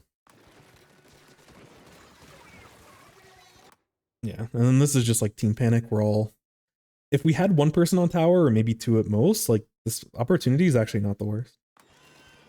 Okay, X-Ray did good to get off tower. I'm gonna be honest, when people throw tri-strikes, I'm not very good at like optimizing when I need to get back onto the tower. Like, I played against enough Booyah Bomb in Splatoon 2, it's like, we're fine. But like when people throw tri-strikes, that timing window is like weird to get back on the tower. And obviously if they stall it enough, like I think you can throw it in the air in a way where it like stalls regardless, so you can never touch it, but most times people don't do that. Yeah, you were responding to Galflink. Yeah, you're chilling. I thought you were initially gonna stay on tower, but yeah, you played it right. Yeah, there's nothing you can do there. So a couple things there that I would say. I'm just gonna get an overhead of the map. I'm not gonna go back through it. But I would say that you played this well. Your ideas are good. But a couple of things. So the first thing is you have to understand your role in the team comp. Even though Splash Neo is conventionally a super passive, I'm just throwing 12 tri-strikes a game and I'm painting for, you know, 2,500 paint and I'm gonna get less than 3 splats. That's not your role in this game, and you need to make sure that you're playing accordingly. You have to follow up on Tetra. You have to use your bombs and good paint in order to make the enemy team feel uncomfortable so you can dislodge them so that your charger has an opportunity to actually play the game. And when you're when your V-Splash uses crab, you need to make sure you're in a position to be able to follow up. Depending on the scenario. If you have a big lead, you don't have to take risk to do that, but you know what I mean. In general, you need to get value out of this crab, whatever that means in the situation. And I think you were playing a little bit too passive, like you were the anchor / Neo, which most cases you'll probably be right, but in this case you're not right. So that's one. Free VOD reviews, yeah, that's what we're here for. If you had anything, Sam, please feel free. Although you're probably better than me, so I don't know. Maybe I can teach you one thing. So that's one. Understanding your role. I don't know. This doesn't look good on anything, but your role. That's an important piece. Two, your position. This is probably the biggest thing that like, and this makes the difference between like a good player and like a great player, is being at the right spots in the right time. And part of it is like optimal movement. I think with that play that happened with the wiper, where the wiper got into this spot and did all this, partially it was unlucky. Even with the way you played it, you almost got it. But you know, like you taking shots when they were out of range, you missing this jump and having to jump over.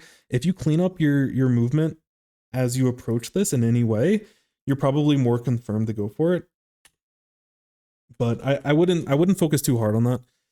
But the spots where it does matter is when you're, so X-ray was just for sake of me putting numbers, 1, 2, 3, 4. So like X-ray is number 2. So like X-ray is pushing this, and then you are sitting right here, and specifically you're sitting in the center of this. You don't have height, so like it's gonna take you a long time to get around. So if X-ray is going for one of these plays, you need to put yourself into a situation to succeed, which means you either take the top of this so that like your in position should either be here or here. This is risky against the charger, but that is an option. But you want to be able to assist with it. You know, at the very end of the game, you were positioned here. Well, I don't remember where everyone was, but like X-ray was over here, Saf was somewhere over here. Maybe they were farther back, I don't remember. But instead of being in this spot to look for a pick, like as a splash, if you were a machine, like you're chilling, you're hitting shots on this angle, you're clearing this spot, like you're in a really nice spot where you're at now. But as a splash, this is kind of rough. So instead of being here, you immediately need to get to like this corner. Yeah, sorry, I'm like an idiot. But yeah, you want to get to this corner to round this edge, or you know, like Charger was sitting in this spot. So you know, if you time yourself properly, you can go for this type of flank if you want to get onto the Charger. If you're going to go for this type of play, you're probably going to want to comment, because you're taking a play on one side of the map and your team's taking a fight on the other side. And you had enough time, even 30 seconds is enough time, but you don't want these people to be making plays if you're going for this out of the way play on the Charger, which like getting that Charger pick would be great. And if you're on position where you're on their plat and you can start flanking the rest of this, that's totally fine. But if you're going for this type of play, you need to make sure that your teammates are holding long enough for you to be able to actually like see that play to its completion, basically. So what would this be considered? I think it's just like positioning. I don't know. I'll just say position, which I think I explained what that means. But there's just a lot of spots. Oh shit. I have to use the eraser tool. Because there's so many situations where you're able to like, you have the right play. You're sitting on stack and you're ready to make a move with your teammate, or you're sitting like a lot of times you'll sit in spots and like if your positioning was just like a little bit different, the whole outcome is a lot better. Because the biggest thing about this positioning, the reason why it's a problem is your timing. Your timings are always going to be slow. You saw it a couple of times with your tri-strikes as well, where your tri-strikes were a little bit slow, like when you were trying to tri-strike when the charger was sitting in the spot and you were like right here. Like by the time you get your tri-strikes out and start throwing it, this person's like long gone, or this person's repositioned over here. And so you need to like keep these things in mind. Oh, I wasn't drawing in the right spot. But when you're trying to tri-strike this charger, like by the time you throw it out, like you're never gonna catch them out of spot unless they're like hard tunneled on something else. So that positioning and timing, I can't draw. I would, all right, timing is really important. Really, really, really, really, really, really, really, really important. 3, I don't think you had too many issues here, but I think it's a general thing because defense is hard. But you need to work on planning. And this is something that basically goes for like everyone that like isn't a top player. And this is like understanding the line, which if you didn't see that video, I can link you the tweet. But there was like, they explained like the line, which basically like if a team has an advantage or if a team, it can be used offensively or defensively. But like if we consider this entire map as like a singular line, it's trying to like, you have to understand like how far your team can push up this line in any given scenario. So when you're on defense, this line might only be this far. You can only kind of hold your bats in this area. And this was the spot earlier on that enabled that larger push when they had the wiper come through. I don't know if this was the start of that push, but like you were just coming out of spawn, minding your own business, and this wiper was like ready to jump on you and just got a free splat. And you thought, from your perspective, you thought the line went all the way to here. You wanted to get into a spot where you could like sit comfortably on your plat, throw suction bombs onto the tower when they're on the first checkpoint, and you're chilling. But your line isn't this far.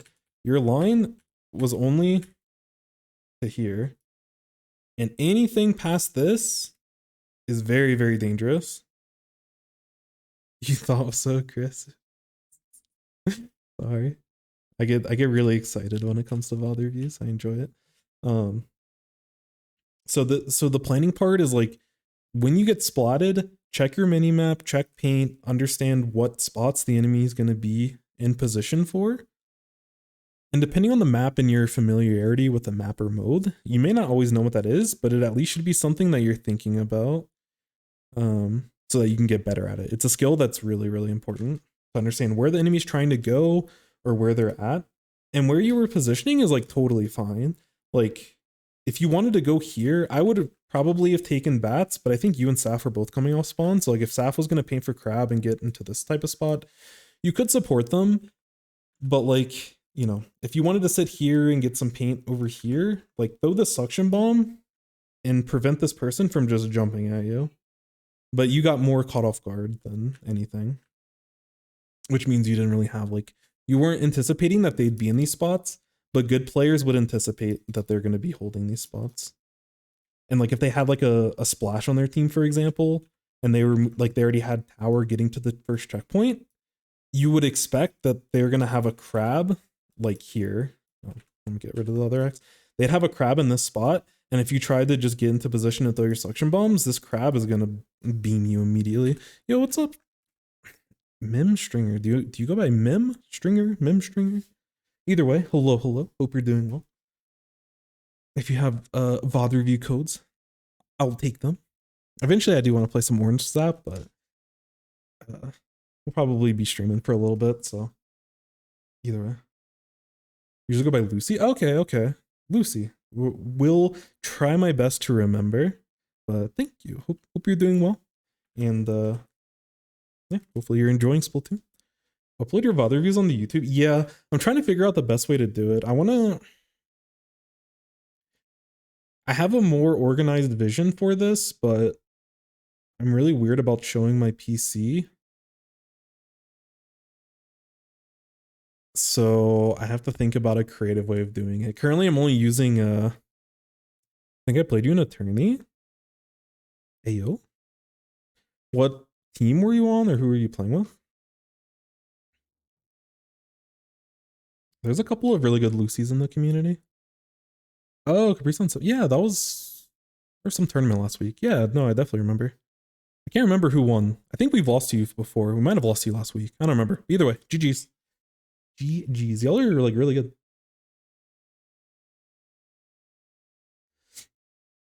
Rate your cars. What does that mean? Oh, mincemeat zone. That sounds awful. But also sounds like something we would do. But yeah, to go back to the review, just so we can kind of summarize, we won. Okay, dang. I'm almost certain we've lost to you all like a couple months ago. So either way, nice to see you and put a name to another name. The Lucy, I'll try to remember that. Thank you. Appreciate your patience with me. But yeah, the planning in the line super important. And again, if you don't have the video, feel free to ask. Game name to chat name. Well said. Well said. Only got to be disappointed. I mean, hey, I just get excited to play with people, you know. I like to. There's always a human side to playing PvP, and I like the human side. So anytime win or lose, it's always exciting. Was there anything else? This positional one was honestly like the most important. This position and timing is like really important, because when we looked at there was a knot review that we did on Wahoo zones, and in that your positioning was like, I think your timings were actually fine. Actually they're pretty good that game, but your positionings were like a little, oh, it's TC. Oh, okay. But yeah, TC, you're right. But in that game, your positioning was like you didn't put yourself in the spots to necessarily succeed, and you were getting carried by your mechanics because you're goated. VOD review, I like the technology on my stream currently is just messed up. I'm trying to start from scratch, so I apologize. Triggs the goat. Yeah, I'm trying to think of anything else. I guess press R. Sure. Use suction bombs. Especially like suction bombs when you're trying to push space, like always look, and you have to be mindful of your ink tank, so like, you know, use this accordingly. Not every time you push in you need a suction bomb, but like on defense, especially defending tower, you're going to see a lot more success just throwing suction bombs on or around the tower instead of trying to drop and take fights. Like you can take fights, but time and place. So at least be more considerate about when you want to use suction bombs. But at this point, this is a lot of stuff for you to think about. I wouldn't worry about this as much, but it is like all these are important, but this biggest thing is the positioning. And like some of that also goes into the planning, where you want to know where you're trying to, like, you want to know what the goal is, what you're trying to do, and how you go about making that happen. And so you want to position yourself in spots where you can, you know, whatever you visualize in your head as being the successful play, you want to put yourself in a position to be able to actually like achieve that. And again, all this takes time, all this takes experience. You know, and this is why it's important, like solo queue isn't always the greatest, but this is why I'll always advocate playing it, is because as you do better and play against better opponents, you get a better understanding of like what positions are important, because people will try to use the positions that are very strong. So you want, so like obviously there's problems with solo queue matchmaking. My rank isn't as good because of my teammates. You're not totally wrong with all of that, but the biggest thing you should be taking out of something like solo queue is like that type of information. You should know like where do people generally want to position. There's a lot of times like as like a crab player, I'll like yoink people's crab positioning if it's like really good, or if I'm trying to play another weapon, like I'll see someone do something really good, I'm like, oh, okay, I need to do that more. An example of that was a lot of times on museum zones, sometimes you have, depending on the scenario, you'll have to crab from the grates on your spinner versus using versus using crab on like your plat, or using crab all the way like on your back street.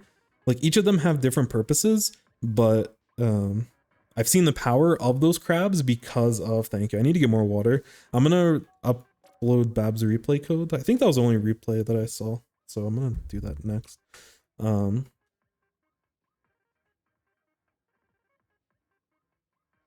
And then after that, we'll I was just saying two different things. With the crab, or just whatever weapon you're playing, like there's just so much information that you can collect from solo queue, and not all of it is good information, because solo queue people make bad decisions. You don't have the ability to coordinate with your team very well. So like there's a lot of like, there's some things in solo queue that you'll learn, especially if you're a lower rank, that you need to like unlearn, because there's a lot of bad habits the lower the rank you are. But you know, if you play enough solo queue, you get exposed to a lot of different game plans. You can start kind of filtering out what is good and what isn't good. And obviously playing in a coordinated environment, playing with your team, those are all good, but there's just like there's a lot of in between. It's kind of like min-maxing your overall time. And like, you're not going to be able, and it also depends on your own schedule and your own goals. But like, if you, let's say you had like 5 hours a day or 3 hours a day, whatever. I'm a gremlin, so. But let's say you had 3 hours a day in order to play the game and get better at Splatoon.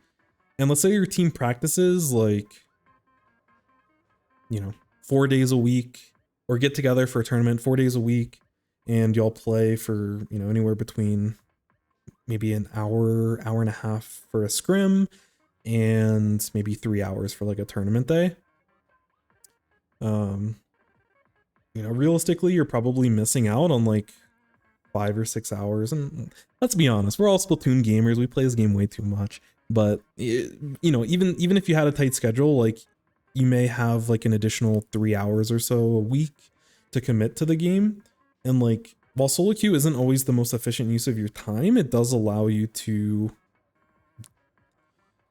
just see more of what's going on. It also allows you to practice, keep yourself like warm and everything. But if you're not playing the game, if solo queue actually like triggers you and tilts you, and it's like not healthy for you to do, I would try to look on why that's happening and try to slowly fix that. But you can also use that time to watch like really good people play the game. And like a lot of times throughout the week, I was thinking at some point of like doing like a VOD review of like up level scrims and stuff, but I'd have to be more not scrims, but just like, well, some scrims, some tournaments, some solo queue. But I need better organization, and I need to figure out how I want to do that on my stream without doxing myself. Anyways, I need to get water because Trig's hydration kind of reminded me I need water. Hydrate everyone. But we'll go through it. Anyways, why am I watching Undertow TC? What is this? You trying to troll me, Bab? Also like how you use the number 0 instead of O. I've seen, wait, look at this one instead. Oh shit. Okay. Go get water. Okay, let me do this one, and then I'll let me type in the other code, and then I'll get water. But I hope that makes sense. And if you have any questions about stuff, Hecka, definitely let me know. I'm happy to elaborate on anything. Because I do think that like you're a really, really smart player. And I think sometimes I think from the last game, and I think to a certain degree, just you getting more exposure, because you're not like a tournament player necessarily, but you play with us enough that maybe maybe you are partially a tournament player. But like, like part of it, like you just need more reps, you just need more experience. You need to get that feeling, that exhilarating rush, that enables those nerves. But even when you're playing nervous, you're still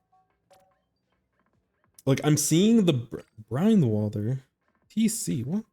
Fuck. All right. But I see like the brains behind the operation, and I see good, like I see your brain making really good plays.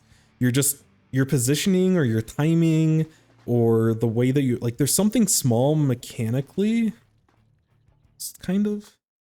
There's like small things you could be doing in the game to make your life easier, basically. Okay. LDE. I just wanted to check what the build was. Water time. Everyone else, hydrate, stretch, say positive affirmations toward yourself.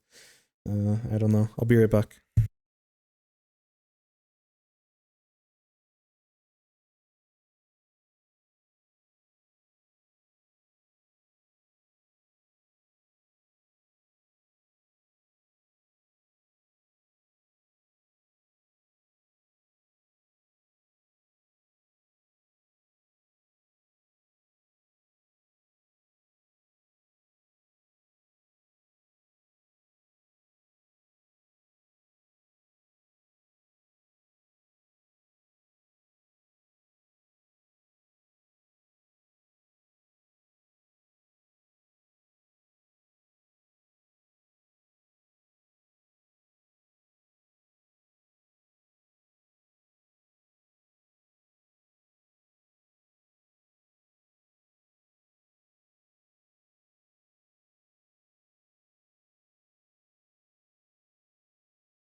All right.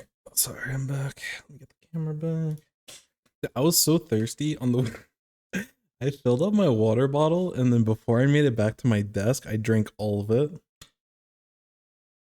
I actually drank all of it. Did I miss anything? Custom key games.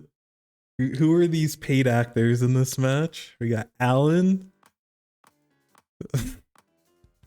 Yeah, these are all paid actors and Babs.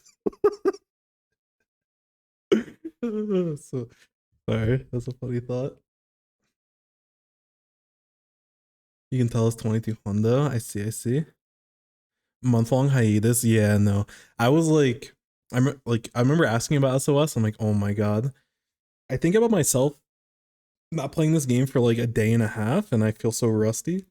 I can't imagine going from a month-long hiatus. But you're chilling. Also, thank you for filling in. I thought I was gonna get the moving stuff done in time. I was nowhere close. I should have been faster, but unfortunate. Game's so bad up until the end. Does that mean it stays bad? Or like the end is kind of pog? Scorch derogatory. I love Scorch. It'd be so useless. Stop the orange zap. So true. You can't stop the orange zap. Just to be sure, thank you. Alright, so same thing as Heka's game. We need to think about what our role is in this game. And obviously our role in solo queue is going to be a little bit different, but if we look at their team, like they don't really have good, I guess Mini kind of paints pretty well, but we kind of get outranged by a decent amount of stuff, but they're not like super threatening, if that makes sense. Like they're threatening if you don't have the paint and everything, but I think in this kind of game, it's extra important that you hope this game makes you cry like it made me cry. Oh no. But when I see a comp like this, I'm kind of thinking like especially in solo queue, I'm thinking of like big play potential.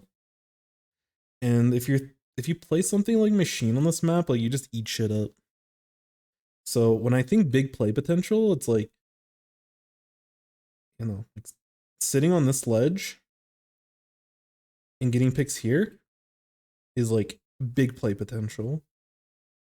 Sitting in spots where you know people will be, depending on the certain parts of the map, you want to make sure that you're able to capitalize. Because like once this team's like stuck, they're kind of screwed. Your team is equally as goofy, arguably even more. Okay, no, this is a more goofy comp, but it's a little bit more cohesive in theory. But like I know there's gonna be some goobers playing these weapons, especially this goober right here playing this machine. Our favorite goober. I can't draw hearts. Anyways, so yeah, I don't know what to do with the blob. I haven't seen blob enough. We're gonna ignore it. But you have decent paint. You have something you can kind of fight with. You'll have decent specials for this match, I would say. Like y'all are kind of chilling in that respect, but I don't know. If I'm you, especially in solo queue, especially at this rank, you want to play super, super, super greedy. Oh, sorry. Bad POV.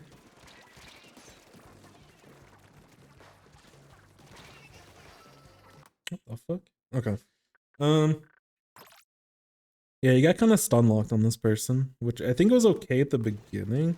At this point, I probably wouldn't take this fight, but this is a good spot. You've gotten enough pain on them. You should have already have died at this point, but I would have already have backed up, and I'm throwing a fizzy at them. If you throw a fizzy, your teammates should probably be able to clean up. You know, this person over here probably runs this person down. So if you just throw like, I'd probably just throw fizzy bomb like down this lane. If you want to be more aggressive, like this cuts them off completely, but it does like less chip. If you want to be a little bit more greedy, you can kind of angle it so it goes into this little alcove, and it'll definitely do more damage, but it does give them an opportunity to like dip out. But I'm getting a fizzy somewhere in this area, and I'm letting my teammate go through. If this person backs up, then I'm ready to push forward. But you kind of just like sit here. Is one thing that I've learned from watching a lot of like Japanese gameplay, like either their tournaments or solo queue or whatever, from people that play machine. They do a lot of like proactive movement. Like they're just constantly moving. I don't know how to explain it. Like they hit shots, they're ready to move. They do anything, they're ready to move. They just always want to be like on the move. And they're so much more mobile. Like, and I mean, this is like, I'm sure Kyo does the same thing. But it's like top players, like they're super mobile, even on weapons that aren't like the most mobile. And that is one thing you have to worry about against their comp, is like if you stay stationary, you're gonna get kind of chewed out. But if you find, you just need like one good position and one good opportunity against their team, and you can KO. So again, this is like where I talk about big play potential, is like you always have the opportunity to like KO this game. I'm always super confident in this match until the game's over that like we have a chance of winning, because we're chilling. Roll back, a little greedy, but if you had another weapon that wasn't a blob trying to stop the blaster, you probably are fine in that spot, but goober moment. Another thing, just kind of like thinking about this in the early stages of the game, sometimes I think that you can probably paint a little bit more with your main weapon in spots where you don't really want to move forward, instead of just throwing fizzy bombs. The Plav wins interaction. Yeah, no, that was crazy. But there's certain times where like fizzy bomb takes up a lot of your ink tank. Obviously it's really good, but I think there's certain spots where you can get more paint down, where it's more important for you to be painting than like going for like a chip play. Because like sometimes you'll throw fizzy bombs, and I do this as well, but like I'll throw a fizzy bomb and it'll get chipped, but like there's no follow up on it. It's just like I just threw a fizzy bomb at someone because I know they're there, but like there's not really a play there. But sometimes it's good just to get like general paint, because especially the end part of the blob or the machine, I got blob on the brain. Like the end part of the machine, like paint box or whatever, is like super thick, so you can get quite a bit of paint with just like 3 or 4 shots. So sometimes you have to weigh that out. This isn't relevant to this game, but it's one thing kind of watching through some of your gameplay and sometimes playing that I don't always remember to kind of go back and say, because like super minor. It doesn't, in the grand scheme of things, it doesn't really matter in most games, but I would be aware of that. Like there's certain times where like maybe main weapon is better to get, like this is a perfect fizzy bomb because like your teammates are fighting, that chip goes towards something that matters. So this is good.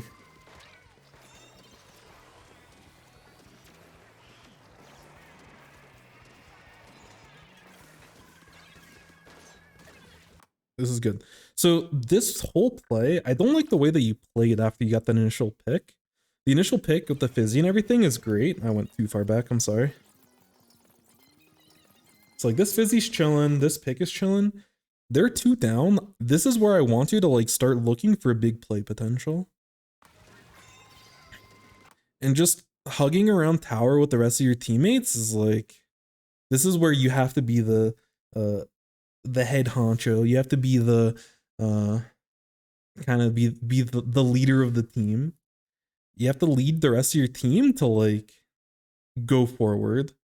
And in this spot with 2 down and the Booyah Bomb charging, I'm immediately rushing after this person. Even if we don't get the pick, which we probably could, even if we don't get the pick, I want to take this space.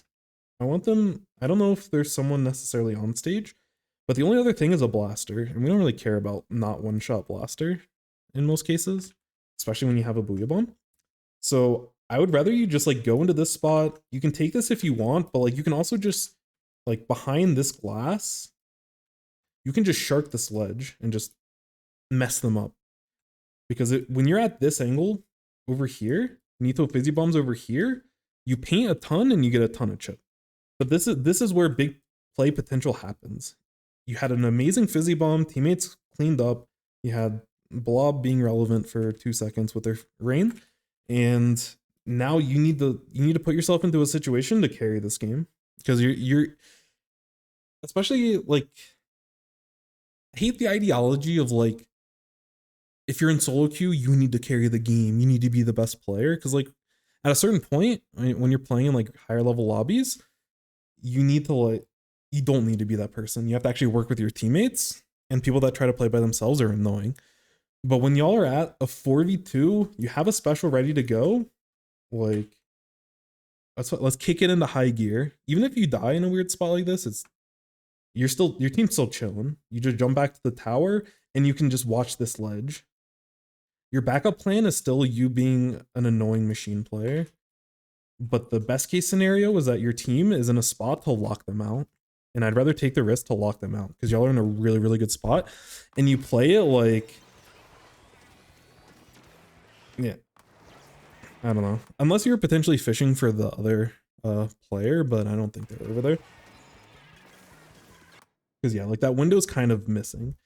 And now you're doing like the backup plan I was talking about before, where you're like watching this ledge, you're here and you never got the chance to go for the lockout play. And again, this goes back to like the whole dumb thing I was saying about being lucky or whatever, or like, you know, you have to go for hero plays when it matters. And like this isn't a hero play necessarily, but this wins you the game. You win the game potentially. Obviously, if they don't throw a good Booyah Bomb, so on and so forth. Juggling meatballs. You have a way with words, Bob. That's all I can say. Oh, whoops. This is heck of stuff. All right, anyways. Let's get back to the action. This is still a good pick. Like this is what you need to be doing as a machine. You get under ledges and you do ledge things. And this is a really good ledge for you to be under, especially against their comp. Especially when you get there before they do.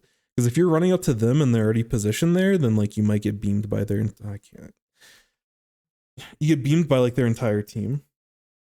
And you have to deal with all this annoying stuff.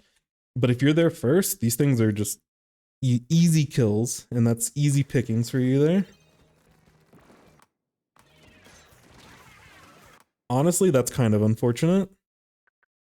The play is good. I probably would have moved forward a little bit faster.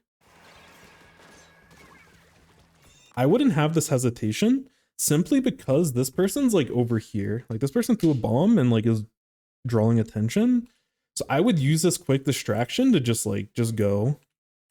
Me personally.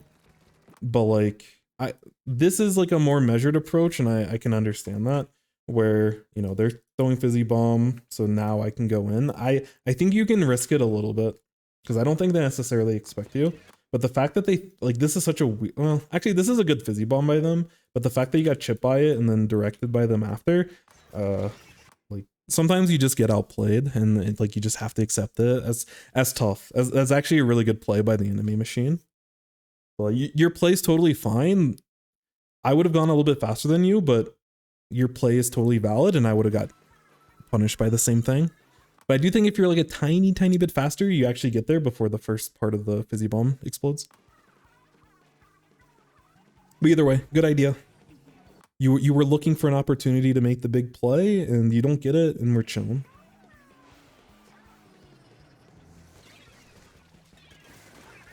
I don't know about that jump.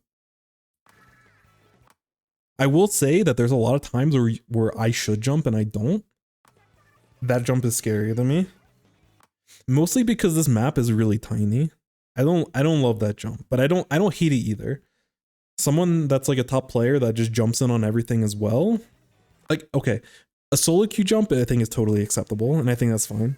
But I'm not sure if that's necessarily an optimal jump. It feels very risky where you can, like, instead of doing that, you can play a little bit more measured and like paint as you're going down this ramp. And before you were at halfway to a booyah bomb, you could have had a booyah bomb ready to defend most of the first checkpoint. Or wait, no, this checkpoint. They might get the checkpoint before you get the booyah bomb, but you like clear this out before they start going for a big push. And this map's super snowbally. First checkpoint is nice to stop, but it's like a luxury. You don't really need to stop it. It's kind of inevitable. But again, I'm not judging that too harshly. I think it's whatever. This is a spot where... What is happening? Oh, did you run out of ink? That must have been why that awkwardness happened. But I think this is a potential fizzy bomb that I would maybe rather you have paint. I'd rather you paint, and again, this, I don't play enough machines, so I could be wrong. But while you're waiting, because like you have time for the tower to get into range, so you can sit here and hit main weapon shots on the tower, which is like where machine excels. For me, if I'm sitting in this spot, I would rather get paint in this area. Like I'd rather get paint in more area with less of an opportunity to get a pick than throw a fizzy bomb and potentially look for chip on the tower. Because like if they stay on tower and the tower gets to this point and you're sitting right here, like you're chilling. You hit ZR on the tower and they either back up or they die. So I don't think you really need this fizzy bomb, and I'd rather you use that paint to just like get some more information. You have to be a little bit careful, and you probably are painting from like back here or back here, so you don't get blasted by one of these things. So you don't want to overcommit and be sitting here to paint, because this is very dangerous. You want to avoid, like the reason why you're painting this is to avoid getting, you know, you or your team, because you have to also look out for your team to a certain degree. And I think getting paint in this area is like, this is like team synergy. You're preventing your teammates from just walking forward and dying to a machine, and then the other team snowballing and they have a big play. And you know, this is like a small way for you to look out for your teammates. But it's whatever. This is a stylistic choice. I don't know if it's optimal, but you know, fizzy bombs cost a lot, and it puts you in the spots like this where you run out of ink. Like if you didn't throw the fizzy bomb and you put like 3 or 4 shots in the mid instead, you'd have like, I don't know how much, maybe you'd have like this amount of ink left instead of being empty, and you're still chilling. But like I think this spot is like still fine, you know? Oh shit. Oh, I controlled Z the wrong thing. Press some buttons. I'm pressing all the buttons. So yeah, I think this plays fine. Unfortunate you ran out of ink, but like this is good. Like you play covered, you get tower pick, use sponge as cover. This is textbook solid gameplay. This Fizzy Bomb's good because your teammate can follow up on it. I don't. They weren't waiting for you, unfortunately. This person wasn't trying to play with you. They were trying to do hero plays themselves, which you shouldn't really be doing as a pro, but it's solo queue. Like you said, that's 2200 level play right there. If they play it a little bit slower, then you two together can have a big play potential. But they play too fast. Goat. I'd probably back up a little bit faster so you don't have to use Booyah Bomb yet, but this is fine. Like, because your goal, like you pushed up a little bit too far forward, like you were going to get a pick, but you don't really need a pick here. And it doesn't really matter if you get a pick here or not, you know?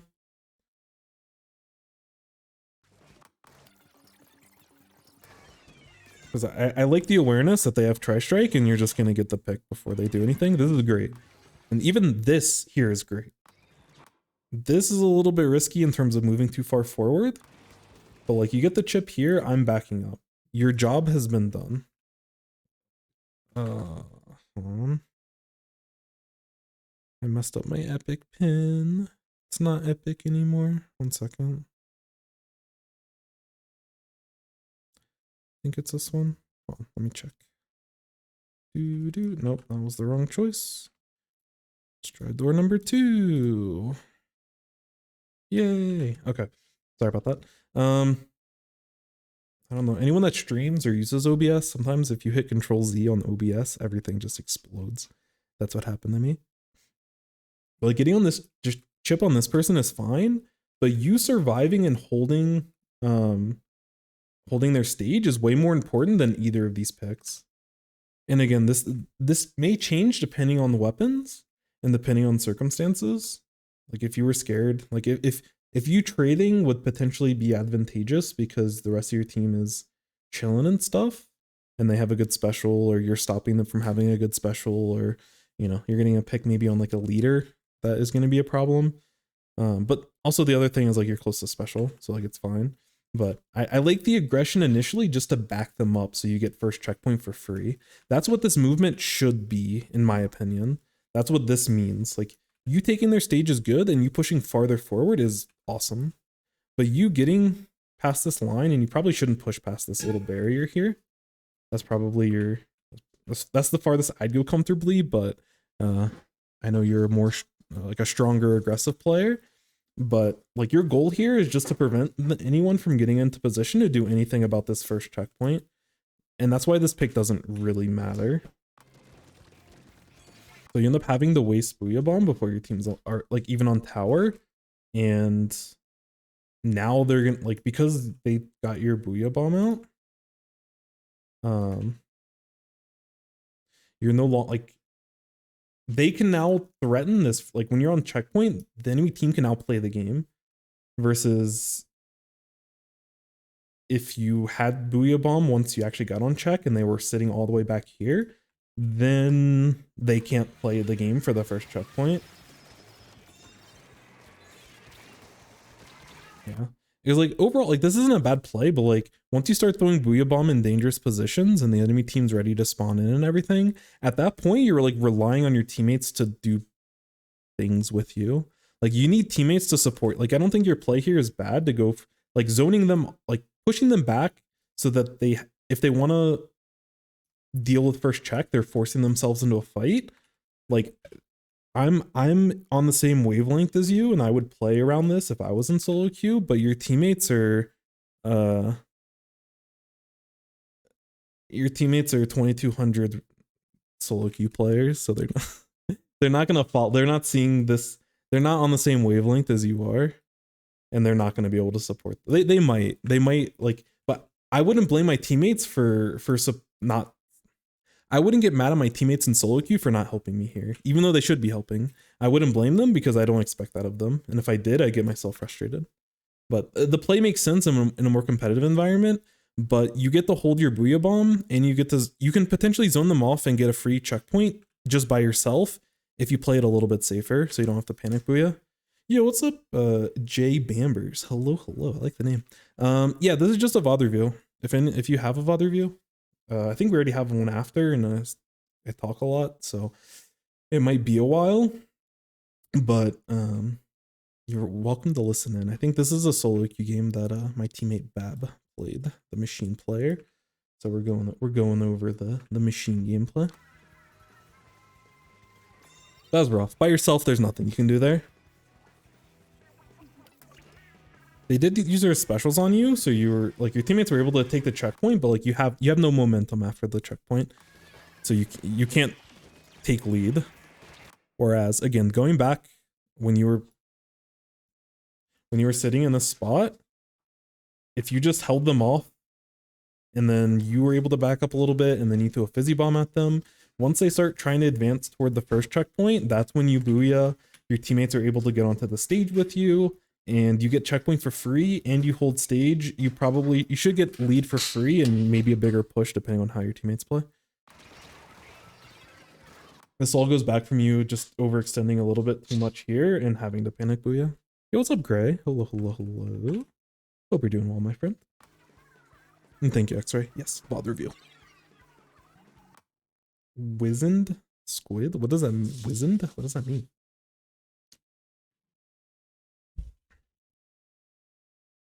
Wizened? Wizened? Shriveled or wrinkled with age? Okay. Today I learned.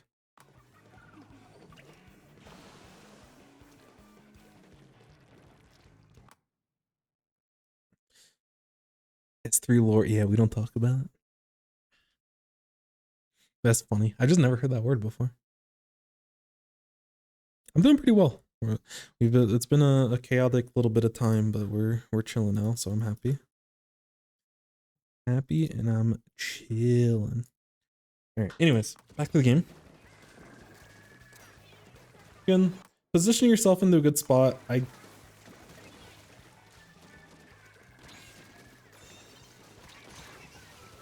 don't know if you necessarily. I don't hate this play, but I don't necessarily think you have to be as aggressive here. I don't think you need to be as forward as you like. And again, this goes back to like, you can't sit here because you'll die. Because you see, like, machine is looking for this kind of play. But if you position yourself on this side, and maybe it might be risky to be over here. But if you're able to stay more mobile and move in different directions, like, but you're holding this stage, you can still affect what's going on here without having to jump and put yourself into a bunch of like scary positions. And again, this goes back to like carrying your solo queue teammates, is like you want to do everything you can to stay alive, and you can affect the objective by just chilling here. So I'd rather you not take a fight, because if you trade, like, I don't trust the rest of your team, especially when one of your teammates already went down. You failing the squid roll 3 times in a row out of spawn. Not easy being the best squid roller. It's hard. That's hard. You got the jump though. Let's be real. You got the scorch clam blitz jump. So you're a stronger squid roller than I am. Yeah, I just feel like this is too risky. I think okay, that first shot is fine. I think it's unnecessary, but you know, aiming at this choke is totally fine. But like getting onto the tower, pushing past the sponge, this is kind of unnecessary. Yeah, this squid roll.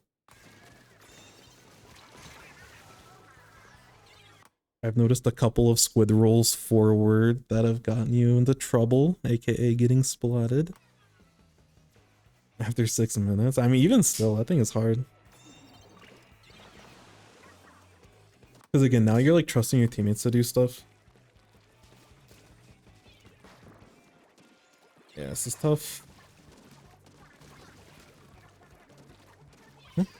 Good chip.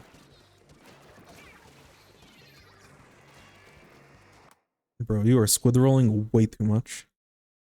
The thing you have to think about, like, because you're squid rolling in like dangerous positions. When we talk about the line and the philosophy of the line, you're like squid rolling past the line a little bit in certain spots. And the thing with squid rolling is like, it's a commitment, especially if you're going to use your machine shot after. Like, you're committing yourself past probably where you should be safely. Let me a squid roll more. I mean, do that while you're watching like like a YouTube video or something, or like a speed runner. Just like in the background, get comfortable. I mean, okay. So if you're doing these squid rolls to get more comfortable in combat, I'm fine with like feeding in solo queue so that you're comfortable squid rolling is a fair trade-off. I'm fine with that. But if you're squid rolling and conditioning yourself to squid roll every time that you want to take a fight forward, then that's a bad habit we need to break. So again, this honestly, it goes to like your mentality when you're playing the game. You can do like solo queue is a good ground to do suboptimal things if you're training and working on something that will be positive, like a net positive over time. And practicing squid rolling and having it compromise your position so that if you need to squid roll like a bomb or squid roll, you know, certain situations, then we're chilling. But I would much rather, yeah, used to be the greatest sub strafe. Yeah, these are spots where I'd rather you like sub strafe because you want to be good mood. Sheesh. Thank you, bub. Thank you, thank you. There's a lot of spots where you're able to like just like you're being mobile, but there's too much of a commitment with the squid roll in a lot of spots. And I don't want you committing forward into like dangerous spots potentially. Even in spots where you don't get punished, it's still scary. Anyways, my wife made like, I don't know if you can see, like the little cakes, and she cut up some strawberries and whipped cream. It's so good. I'll eat it throughout. Thank you, Bob. It's delicious. Mm-hmm. The strawberries are actually pretty good. Yeah, I was gonna say, I think they're getting into season now. So yeah, if that's something with squid rolling, maybe. Timings are always weird for like stuff that's in season for different plants. Anyways, thank you. But yeah, just be mindful. If it's something that you're consistently doing and it's starting to become a bad habit, just be more mindful. Yeah, it's just be.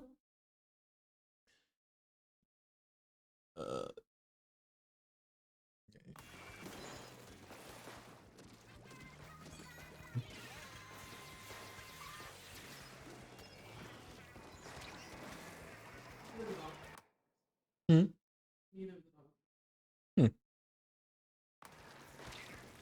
Yeah, I think Booyah's fine. You kind of have to trust your team to push with the Booyah, which is again always a little bit scary in solo queue, but they went with it and y'all took stage, so we're chilling. Again, you'll get Booyah Bomb back. This is the same thing I was talking about with Heka. You're down by a lot. It's okay to use the early Booyah even if it's not optimal, because by the time you get to this checkpoint, you'll have it up again, and you're proving me right if you stay alive for long enough. So like that Booyah Bomb, even though you didn't have like the perfect target in mind, is totally fine. You used it in a smart spot, your teammates pushed with it, and you took control. So kudos, kudos, kudos. Your replay's next, Lucy, and then after that will be J Bambers.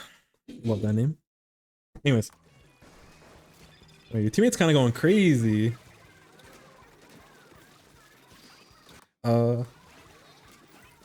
Okay. Wait, were you going for a pick there, or were you trying to splat the were you trying to splat the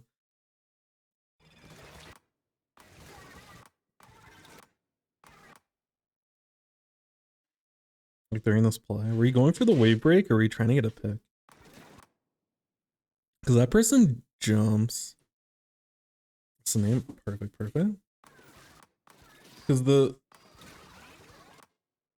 that's a really good splat.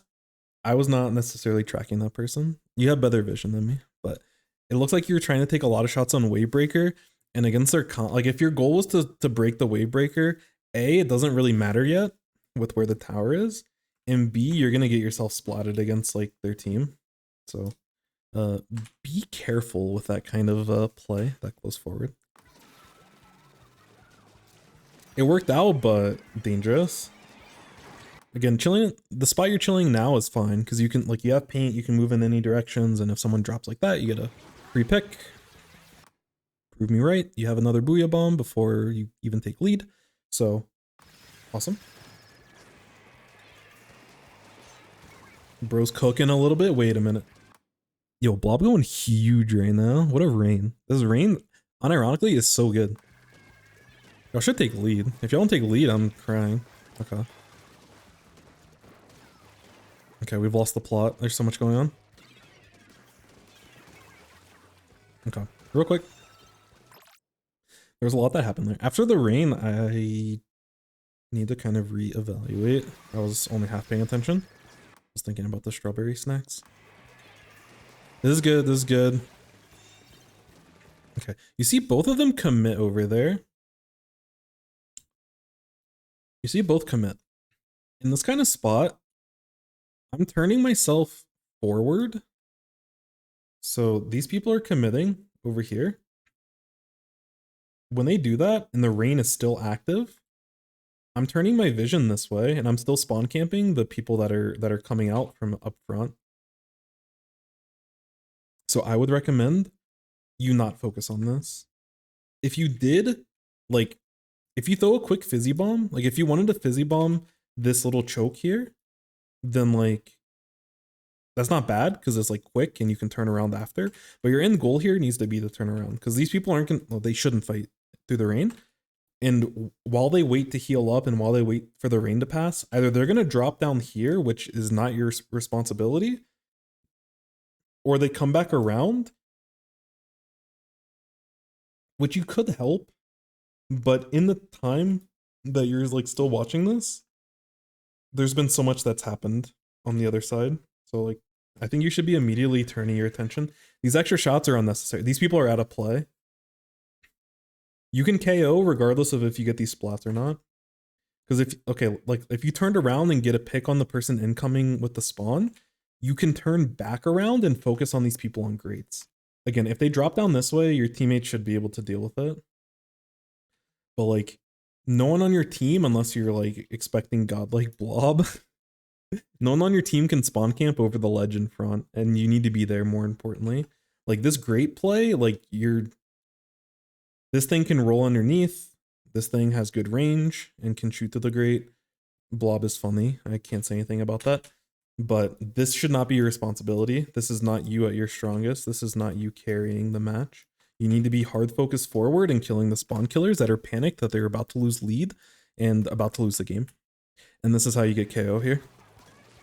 But you've wasted a bunch of time. The enemy team that can affect tower and can do stuff, they're affecting tower and doing stuff. Because realistically, if you're fighting these people when they were dropping off the ledge, like you get those picks for free. And you're super chilling. And that's why this play kind of falls apart.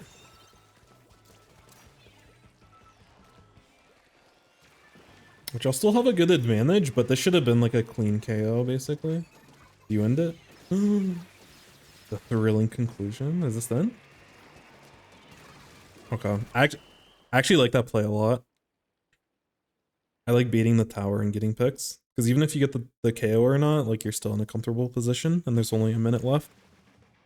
So that was a good ending.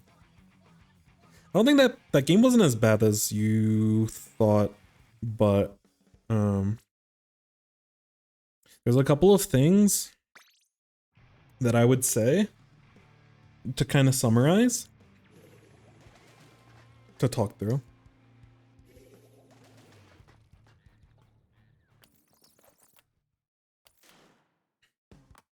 So it's kind of a similar thing to Heka, but I think this is even more important for you, is understanding what your role is as a machine, what it is and what it isn't.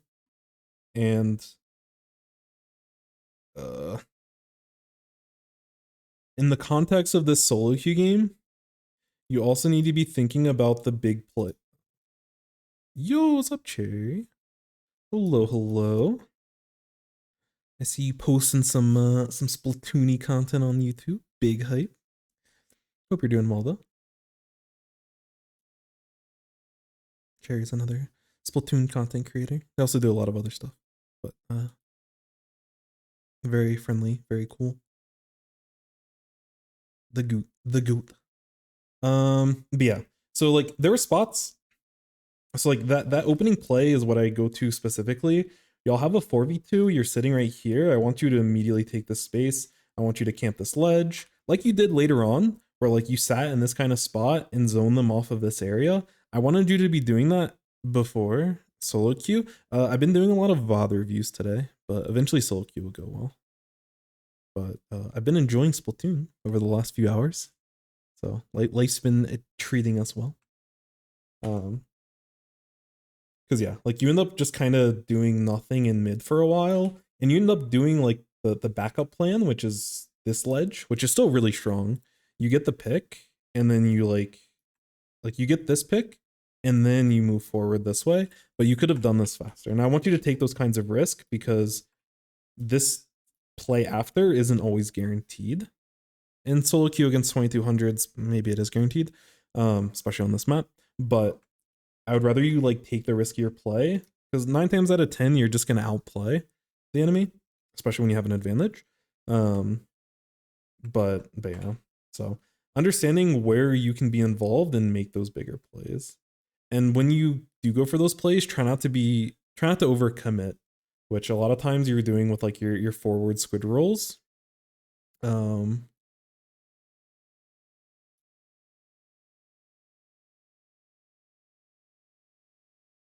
My handwriting and this color combination is so bad. Plus, if you're on the mobile, you can't read a thing.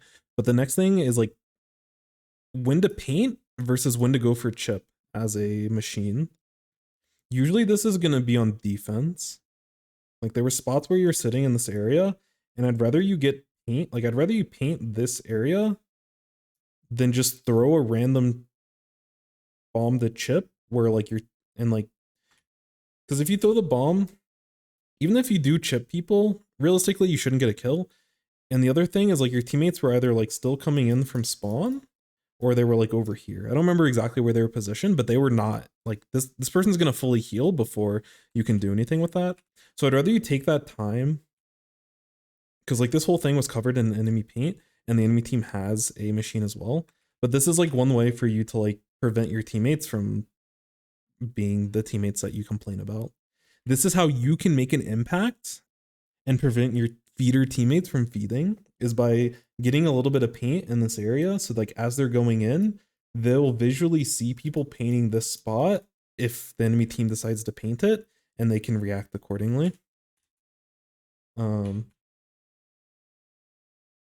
So the last thing I would say, which this is like only on defense, but don't overcommit. And that kind of goes back. It's not like it. I think it's less like don't squid roll forward, although that is like a minor mechanic thing that I think you're over relying on. But I think it's like top of your brain, which is why you're doing it so much. But don't overextend. Think of like that line. Understand where you need to be, and like you were positioning yourself into really good spots. Like on defense, you were like when tower was like in this spot, you were sitting here. And I mean, like your positioning is always really strong, but sometimes you like just overextend a little bit, and you have to understand what the reward is for doing that. And again, I go back to this play where you ended up like you were in this spot, you got the initial pick on the Tri-Strike player, which is super good. Like that was a heads up play and just understanding the scenario, and like your mechanics are on point. So like getting that first pick was great. And then you moved into this position where like you're in this spot, you're effectively holding this entire zone while your team is still moving tower to the first checkpoint and getting first checkpoint. And like your team is still all in mid. So like the fact that you can hold this by yourself is massive, but you end up moving a little bit too far forward to like over aggress on these two people for picks. And there's just like a ripple effect on it. And even if you do get the pick on this person and you back up in time, I still don't love this play. You know, like I'm not saying this because I'm trying to be like outcome oriented. I just don't like overextending this much in general, because if you end up dying in this spot, these people, like it goes back to the timing window. The people that are up here are going to take stage before your teammates are in a position to take stage. Your expectation was Dapples are going to do something. That's fair. And again, it goes back to like, if you're playing with X-Ray, if that's an X-Ray Tetra, X-Ray is with you immediately. And so like this play is like a little bit, this play is probably fine because you're getting like the chip that you get actually matters because X-Ray is going to go in either with a, you know, a car and use Reef Slider, or is going to be in there and y'all are like fighting together. So that is a good thing to keep in mind, time and place.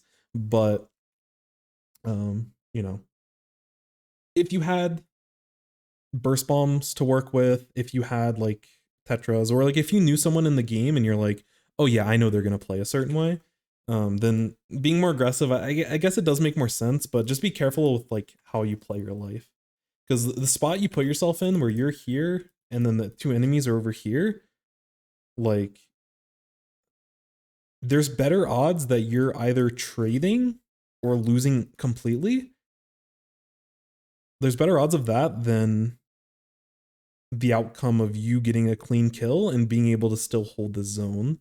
And the most important thing is that this zone is held while your teammates are like getting checkpoint and getting into position. So this is still a very risky play, but if you want to like optimize in whatever, and you have like the tools, like these aren't the tools obviously, and these aren't the players, but I can understand that.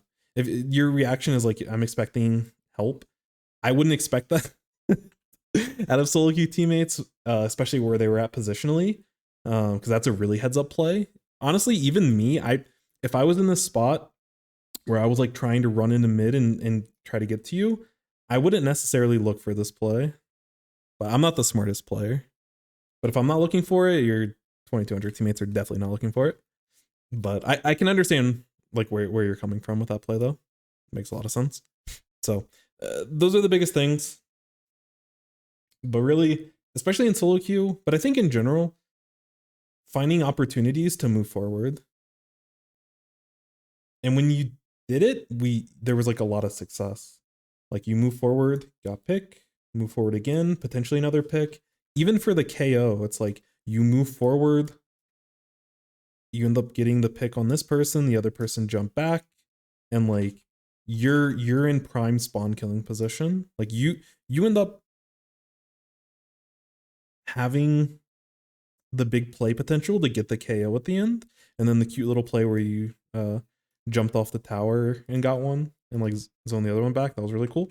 But I don't know, just always knowing where that position is, because like when those two people, when tower was like on this checkpoint or like getting into this checkpoint, and like two of them were zoned out by the rain that was going on, so like they couldn't move this way, and you focus too many shots on these kills, but you need to identify that these kills don't matter. Like your big play isn't getting these picks. Your big play is holding this wall and sitting right here. And when the silly blaster comes in to jump at the tower and start blasting the tower, because that's what blasters do, I want you to be in position to immediately beam them and immediately get those splats. I want you to splat the people over here. This is what you want. This doesn't matter. Or if it does matter, you get to accomplish, like you get to do this first, and then you can come back around, and once the rain's gone, you can do this second. Like that's part of the reason why rain is really strong, because it holds down an area for really long, and you can use that time to do other things. So yeah, like you ended up making the game-winning plays, but that's what I would say is like kind of the big thing. But hey, Bab clutched it out at the end. That's all that matters. Free low, baby. Hopefully you won your set, and hopefully you did get your free low. But yeah, overall I think like again, you played really well. Your mechanics are always on point. It's just sometimes you get too aggressive when you already have a big advantage and you try to push it a little bit too much. And there's certain spots where you can thread the needle and didn't necessarily go for it. So I would just be more mindful of those timings. The way this game felt, your two other aggressive weapons weren't moving away from mid. Yeah, you overcompensated, which is, I can understand the thought process, but like you almost have to like undercompensate, you know, in order for them to, because if they're not compensating, it doesn't necessarily mean that, like, you shouldn't give up on them entirely, where it's like, okay, we don't have two people being aggressive, so I have to be as aggressive as two people. That isn't the way you want to think about it. You want to put yourself in spots and put your team in spots to where the other people can contribute. And if you think about that game-winning push, it's like if this is their choke or whatever, and this is stage, and this is their ramp going up into their spawn or whatever, it's like you threw a Booyah Bomb into this area, and you covered this area, and like your teammates were in mid, and they actually pushed in, and y'all took stage for free, and that led to the push. All because you had a good Booyah Bomb, and you put your teammates in a spot to succeed, and they actually like did it. So you don't want to give up on teammates completely if they're playing suboptimal, because that'll get you into trouble, and that requires you to play perfect. Sometimes you have to slow down and play a little bit suboptimal as well, so you can actually make plays with your team. Your immediate solution to prevent feeder teammates from feeding. Yeah. Holding space. Yeah. And I think, you know, you can prevent feeder teammates from feeding by holding aggressive positions. But if you're holding if you're holding important spots forward and holding those aggressive positions, you just need to make sure that you play aggressive enough to, and it's a hard balance to do. So like it takes practice, but obviously you're good enough and you do it. But you want to make sure that you're holding the enemy team back so that you can comfortably control areas, but not play too much to where you're like risking your own life. That's the other thing about carrying in solo queue, is that you need to like always be alive. A lot of times you need to value your life more than whatever pick you're going for. Unless whatever pick you're going for is like winning you the game, basically, which I think that 4v2 at the beginning, I think going aggressive for those picks, or at least going aggressive to hold those spots, I think that play actually wins you the game. So I think it's okay to feel, even though that play was like just very solid to go for, even if it was a little bit riskier, I think it's fine if you're justifying like big play potential. But when you already have, like when you've already done the big play and you're chilling, you don't want to justify big play potential at that point, you know? Because like you've already done the big play. You don't need a bigger play. You just need to like, you need to foster the big play you already have.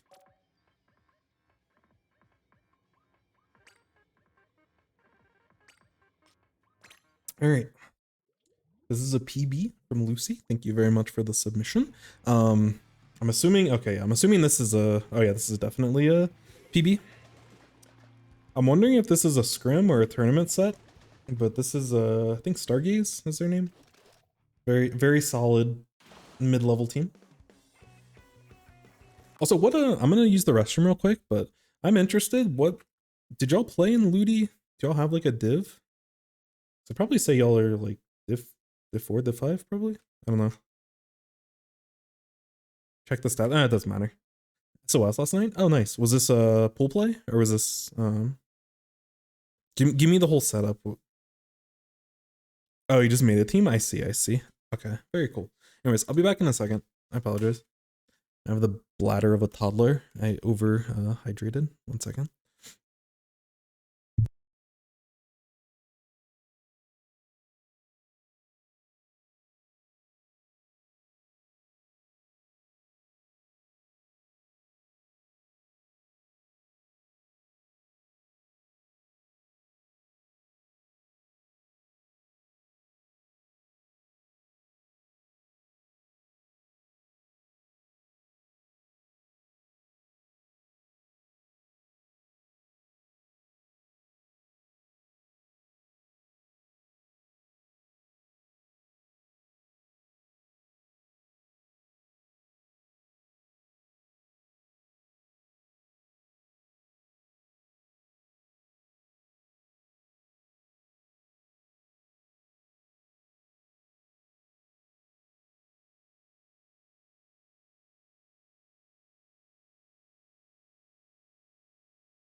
Alrighty. Where are we at?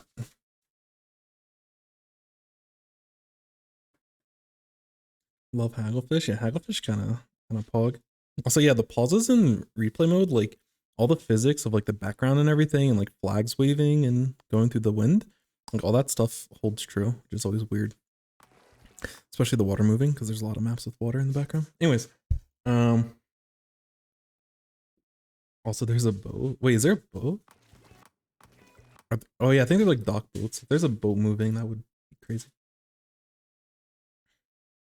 Bluefin Depot. I play like Splatoon 1 barely. I don't remember any of this. Tetra on screen. Good replay. So true. Yeah. Appreciate you. Alright. So again, same thing with as we kind of like talked through with a lot of other games. We want to kind of establish what our game plan is and what our role is. And wait, you're not Tetris, my bad. Why did I go to Tetris? I must have clicked something accidentally. Yeah, sorry about that. So yeah, Splash Neo. Your goal. I don't know, Splash Neo and Junior.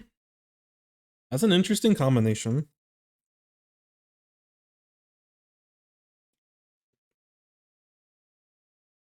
Is there a reason why you picked Splash Neo over Vanilla Splash? Is it comfort? Is it fun? Or do you have like a reasoning why? I haven't played with a lot of Splash Neo, so I'm here to potentially learn a little bit.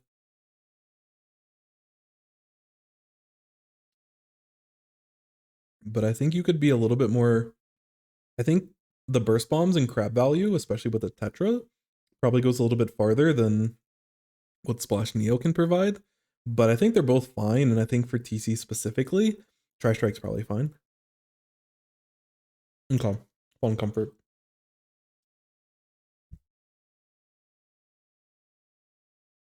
Totally understood. And with Junior and with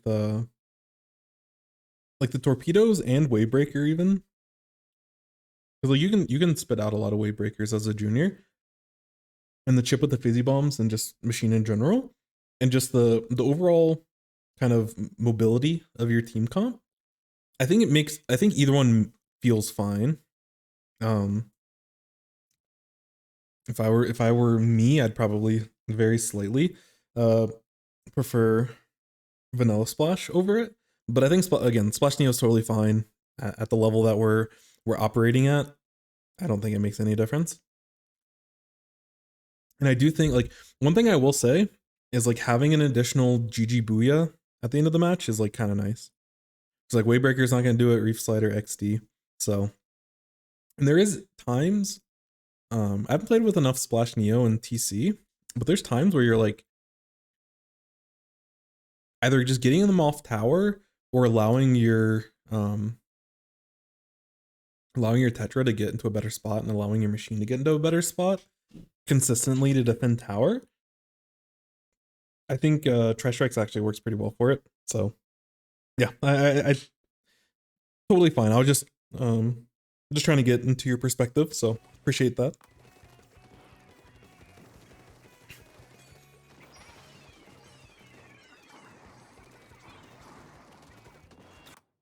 Does your team have like a general game plan of how you're looking to push at the beginning? Or what is the because like Tetra went for an early play on the side, which is like totally fine. You played opposite of the charger, which totally makes sense. But they didn't get a ton of support necessarily. So I don't know if maybe they got a bomb thrown for them. I actually don't know. But I wasn't sure how much of this is like a, because it's always interesting asking like structured teams, like how much of this is like pre-planned with your opening and how much of it is what's it called? How much of it is just kind of on the fly? This is good. I like the I like the aggressive follow-up after you get the initial pick.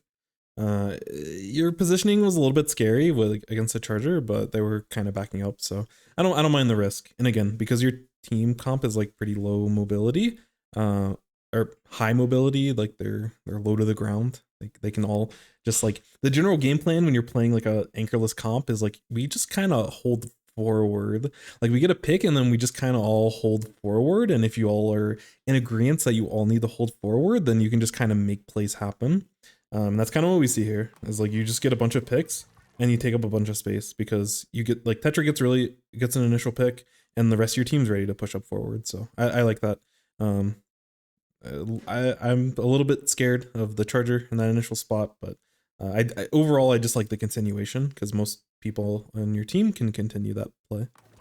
So even if you were to get sniped there, like your bucket can kind of help clean up and everything and continue to move forward. And like while you're all moving forward, your junior is able to consolidate paint as you're pushing up. I don't actually know what happened. Also, I don't know if you're looking for like a team review or like your specific play. I don't know what you want to focus on. I can go through your teammates if you'd rather do that, but this loses you all a lot of momentum, so I'm just interested to see what caused this. I'll get the initial picks. Okay, so you have... I'm sorry. That'd work. Okay. I'll mainly focus on you, but if there's like... This is like... I don't know what happened over here, so I'm just interested.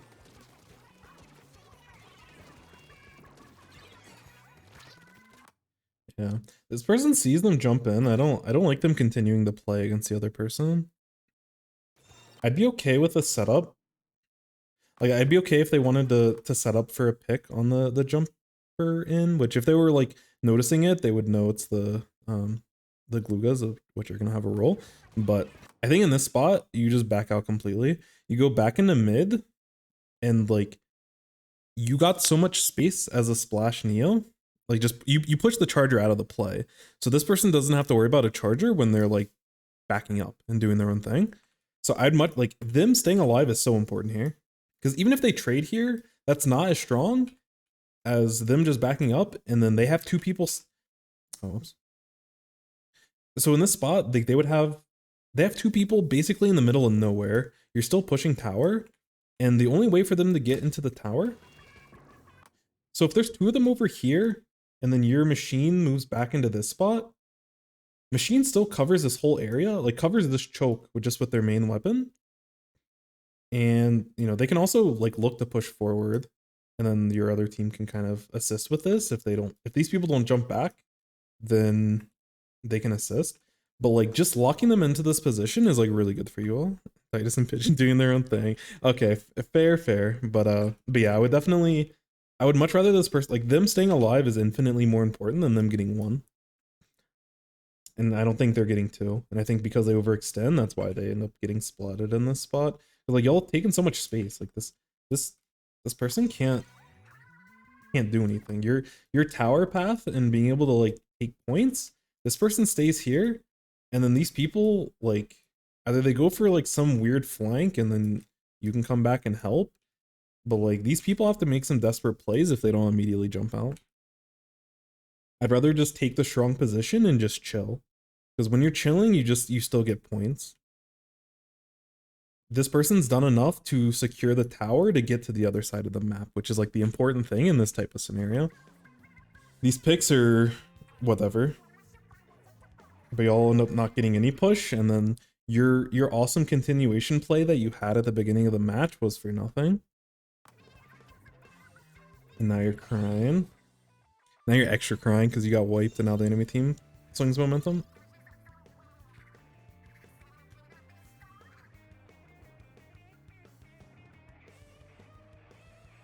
Oh yeah, sorry. Let me go back to you. Let me go back to your... Did I press the wrong button again? Okay, my bad. Anyways, back to your perspective. Alright, tell them to push together. Well, they were working together, but I think the problem here is like, you just have to understand what is a good play, and it's like, it's thinking more macro. Because them taking a 1v1 against T-Tech is like good, and they can dodge the bomb and they can still continue to take that fight. But the other team, like when you have known information that they're jumping in, even if you have a teammate coming in to help, like you're getting off the objective and you're fighting in an irrelevant area.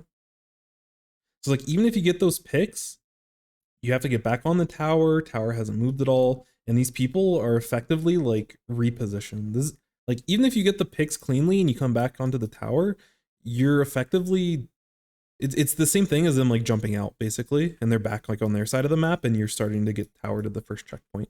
But they can start helping first checkpoint because you all got the picks, and that's like best case scenario. Worst case is obviously they go down, and then you can't take fights because you're a Neo Splash, and then your team gets wiped.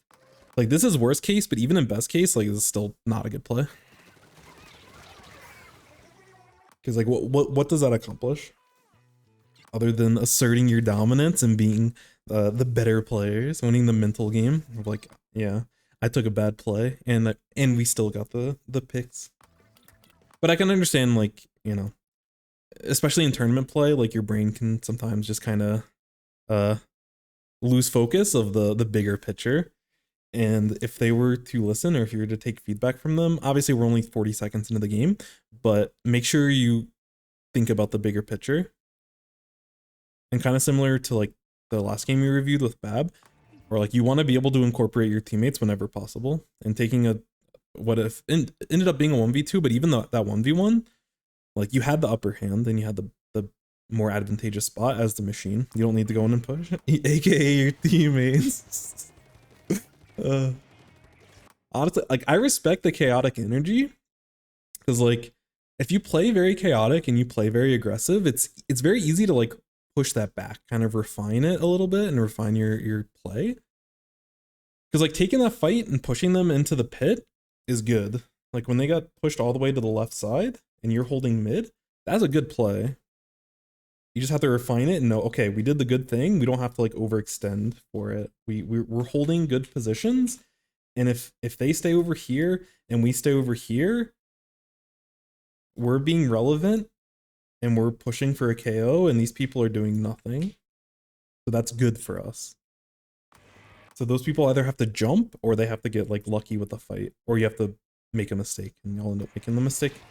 Anyways, you almost have Tri-Strike. I would imagine you're gonna position yourself to go for that. So I don't love this play.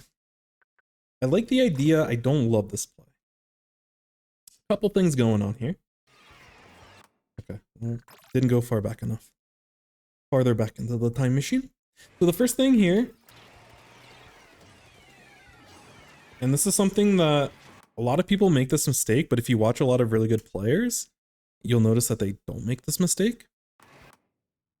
Right now, you have special. You also have a full ink tank. Suction Bomb is expensive because it's really strong.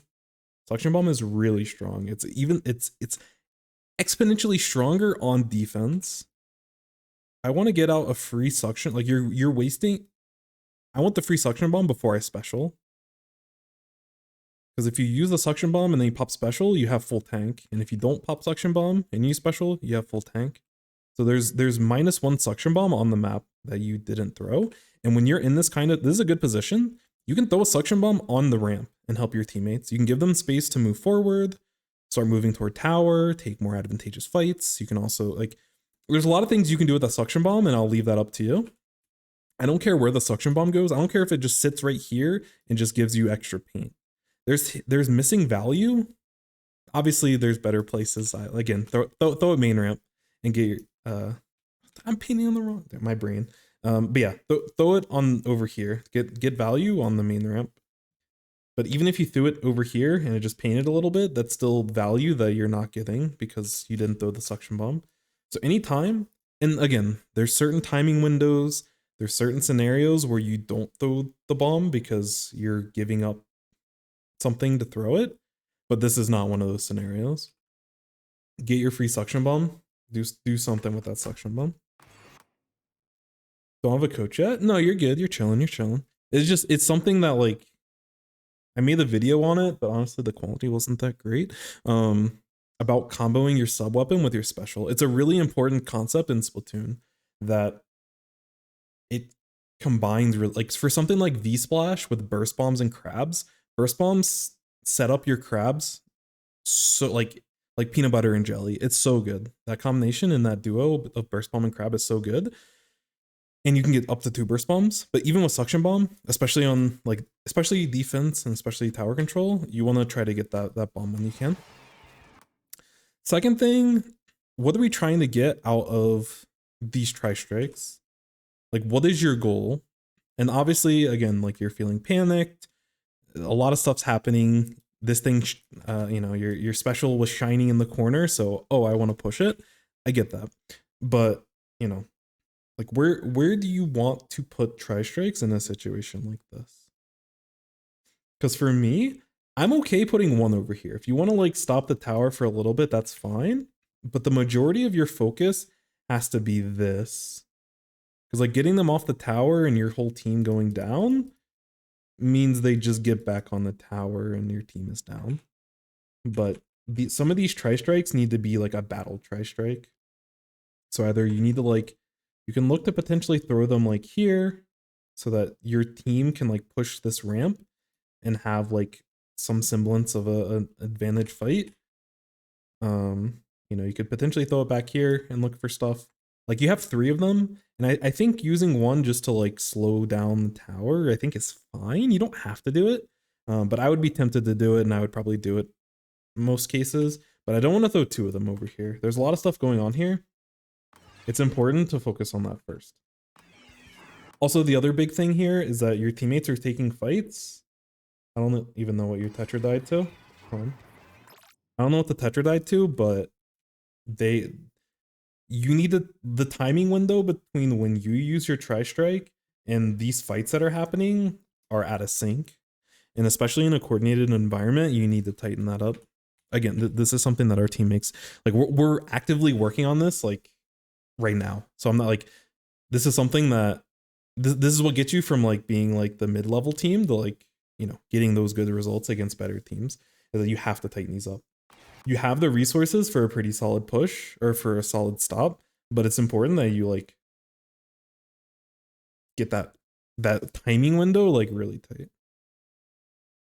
Yeah. Because if you watch like higher level teams, they nail this. They don't even have to communicate this, they just know.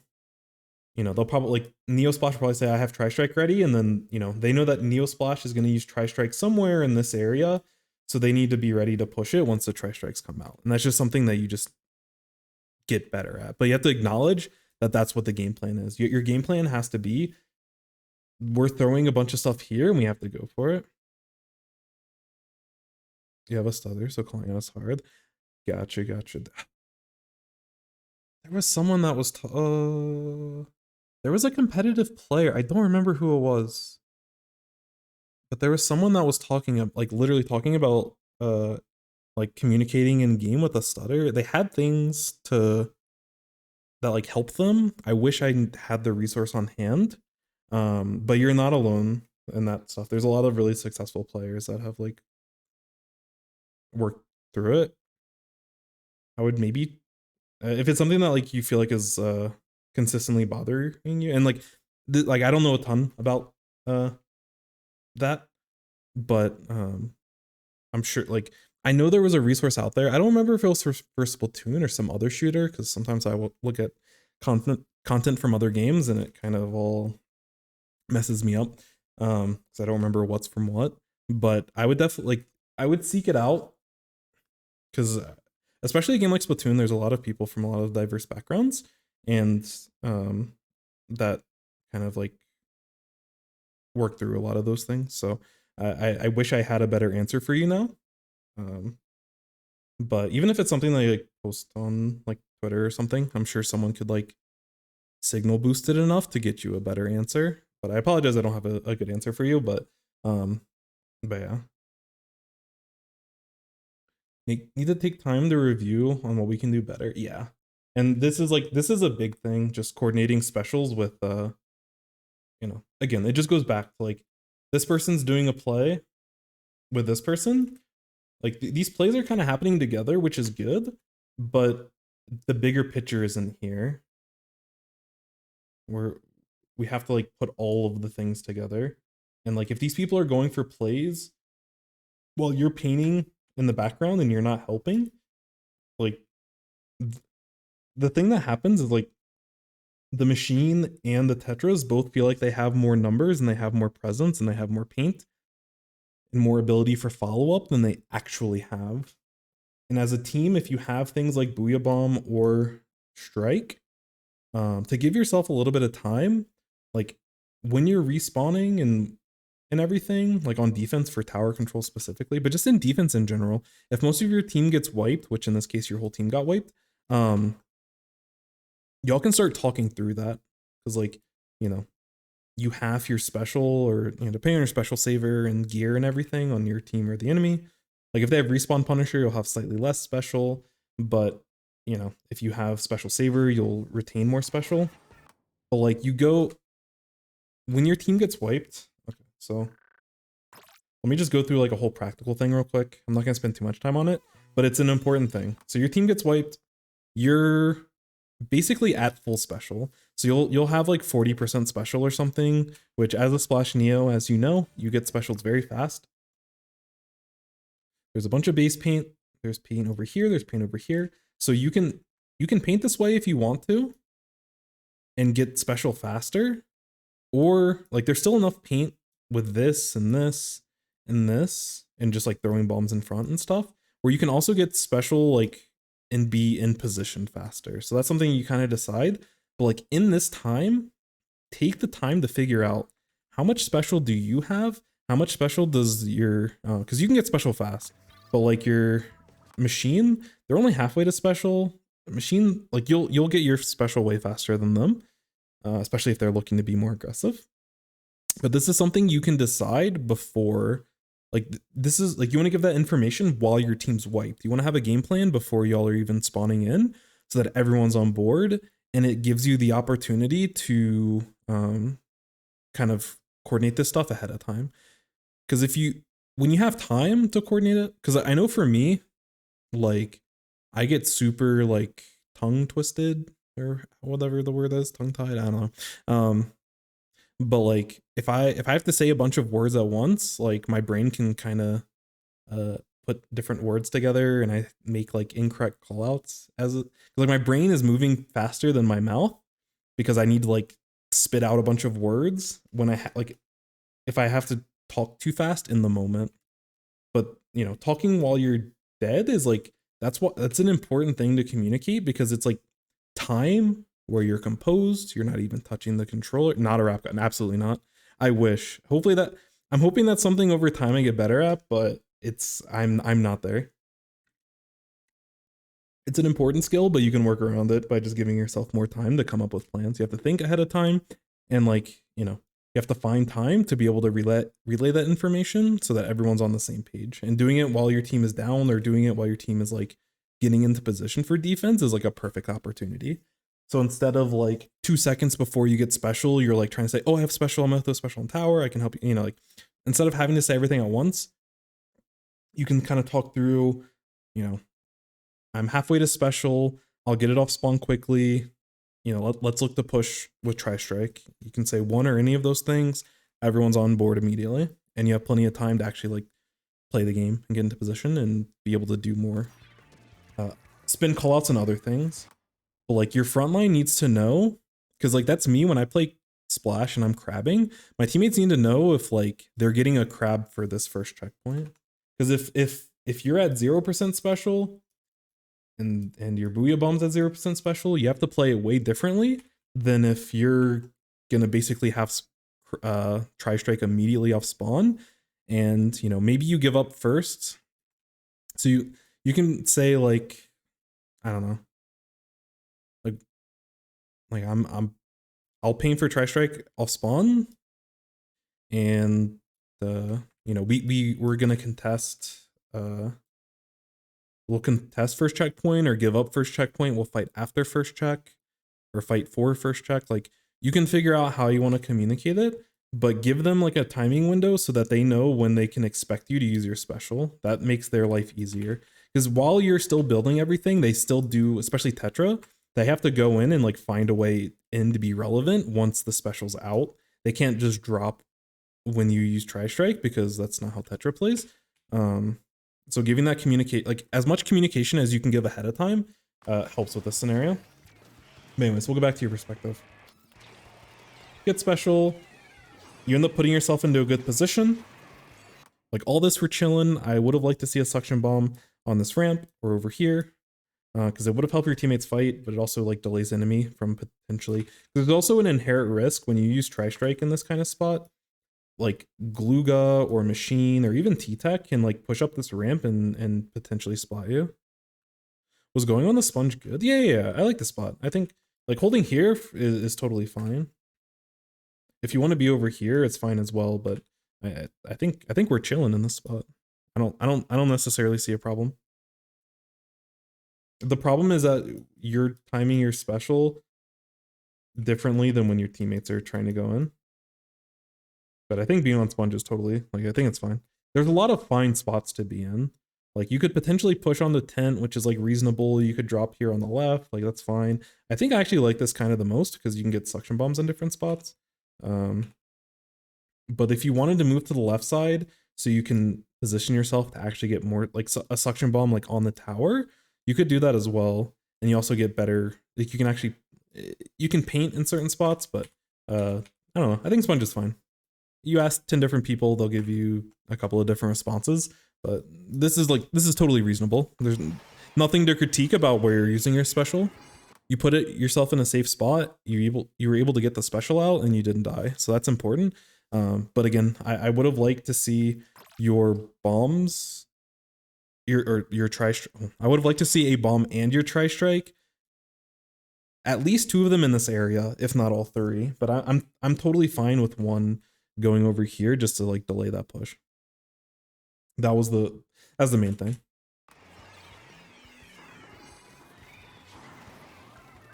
Yeah, your team's just like staggering and just slowly dying. I do not like this play though, but we'll let you cook a little bit. Okay. You got yours. So we're chilling. No, I'm kidding. So yeah. Yo, what's up? ATH was taken. I probably did not say that properly, but welcome in. Why do people play Orange Zap? What benefits does it have in Splatoon 3? It's not really that good, I'm gonna be honest. But Zap is a really good painting weapon. It's very mobile and it has better range than like a Splash.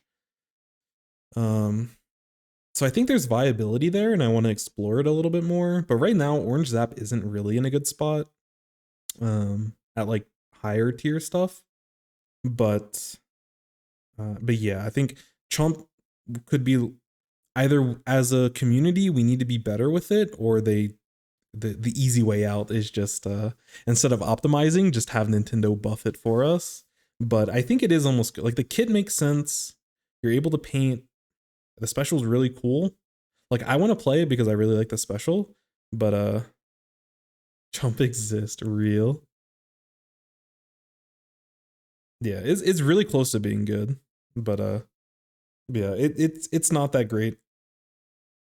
I wouldn't choose it intentionally unless you're like trying to have fun or trying to explore it or push it. So anyways, back to the game. In this spot, I was saying this with Heka on defense. But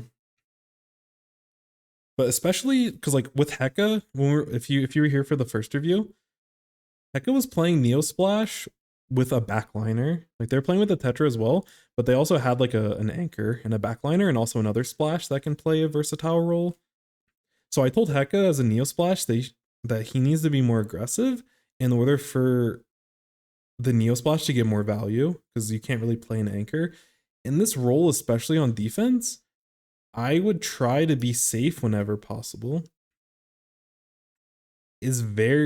Suction bombs on tower control is very, very valuable. So even if you're just sitting here painting, you know, like painting this area, painting down here, you have to be careful about chargers. So like if you stick out right here and you just poke your head out, you're probably gonna get spotted. So you have to be very careful.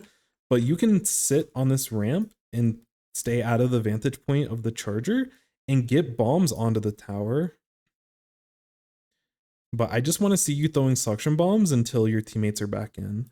Your Tetra just got splatted. Your machine just, or they're coming off spawn. Machine just got splatted, and like Junior's useless for this retake right now. They can paint. They're not useless. They can paint. But in terms of stopping the tower, you have no help.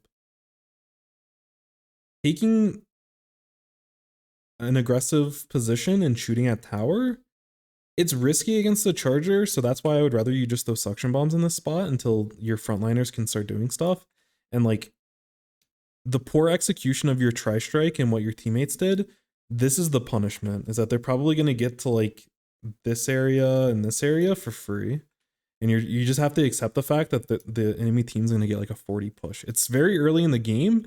Don't panic and freak out and be like, oh my god, like they're having a big push. They're having a big push. You need to have enough confidence in yourself and your team to slow the game down and have a proper defense. I'd rather you take, because right now you're taking a very high risk, low reward play. This is a hero play. You jumping out here and jumping on two people, one with a charger that has nowhere else to look other than where you're at currently. This play is hero mode, and this is the bad hero mode because they're not KOing and there's a lot of time left. So you have to trust, you have to accept the fact that this team is going to get to 40 or 30 while you throw suction bombs, because that's your punishment. You played poorly. Your machine went for this play all the way back here, and that snowballed into a wipe. And then you had tri-strike play, which was good, but you didn't time it properly, so they went down over there. This is your punishment. You get to throw suction bombs and think about what you could have done differently to not have this push happen. But you can't go hero mode and try to just like cut it off completely, because then you die. And this is how, especially like newer teams and very much lower level players, this is how you get KO'd in these spots. Or this is how, instead of stopping them on this checkpoint very cleanly, because like with your comp and everything and the position you're in, they just use their booyah. They don't have any specials. You're chilling. You just throw suction bombs, slow them down, your Tetras go in and clean stuff up.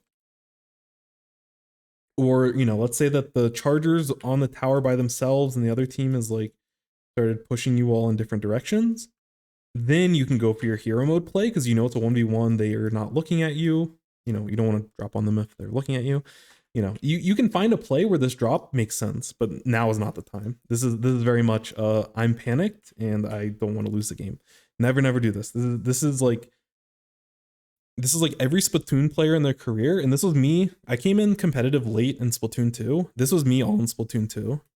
Every time I looked back at us playing tower control, this is how I played defense. I was playing K-Shot, I just ran at the other, I had a suction bomb as well. And I just ran into the other team and took fights. And like, I was playing against other low-level teams, so like sometimes it worked out, sometimes it didn't. But regardless of the result, it's always a bad play. Never. This is a bad habit. You have to stop this play. If there's one thing you take away from this whole process, do not go for these hero plays. The other thing is the as a team, you need to coordinate a little bit better, but this hero play is something you need to make sure that you're not doing anymore.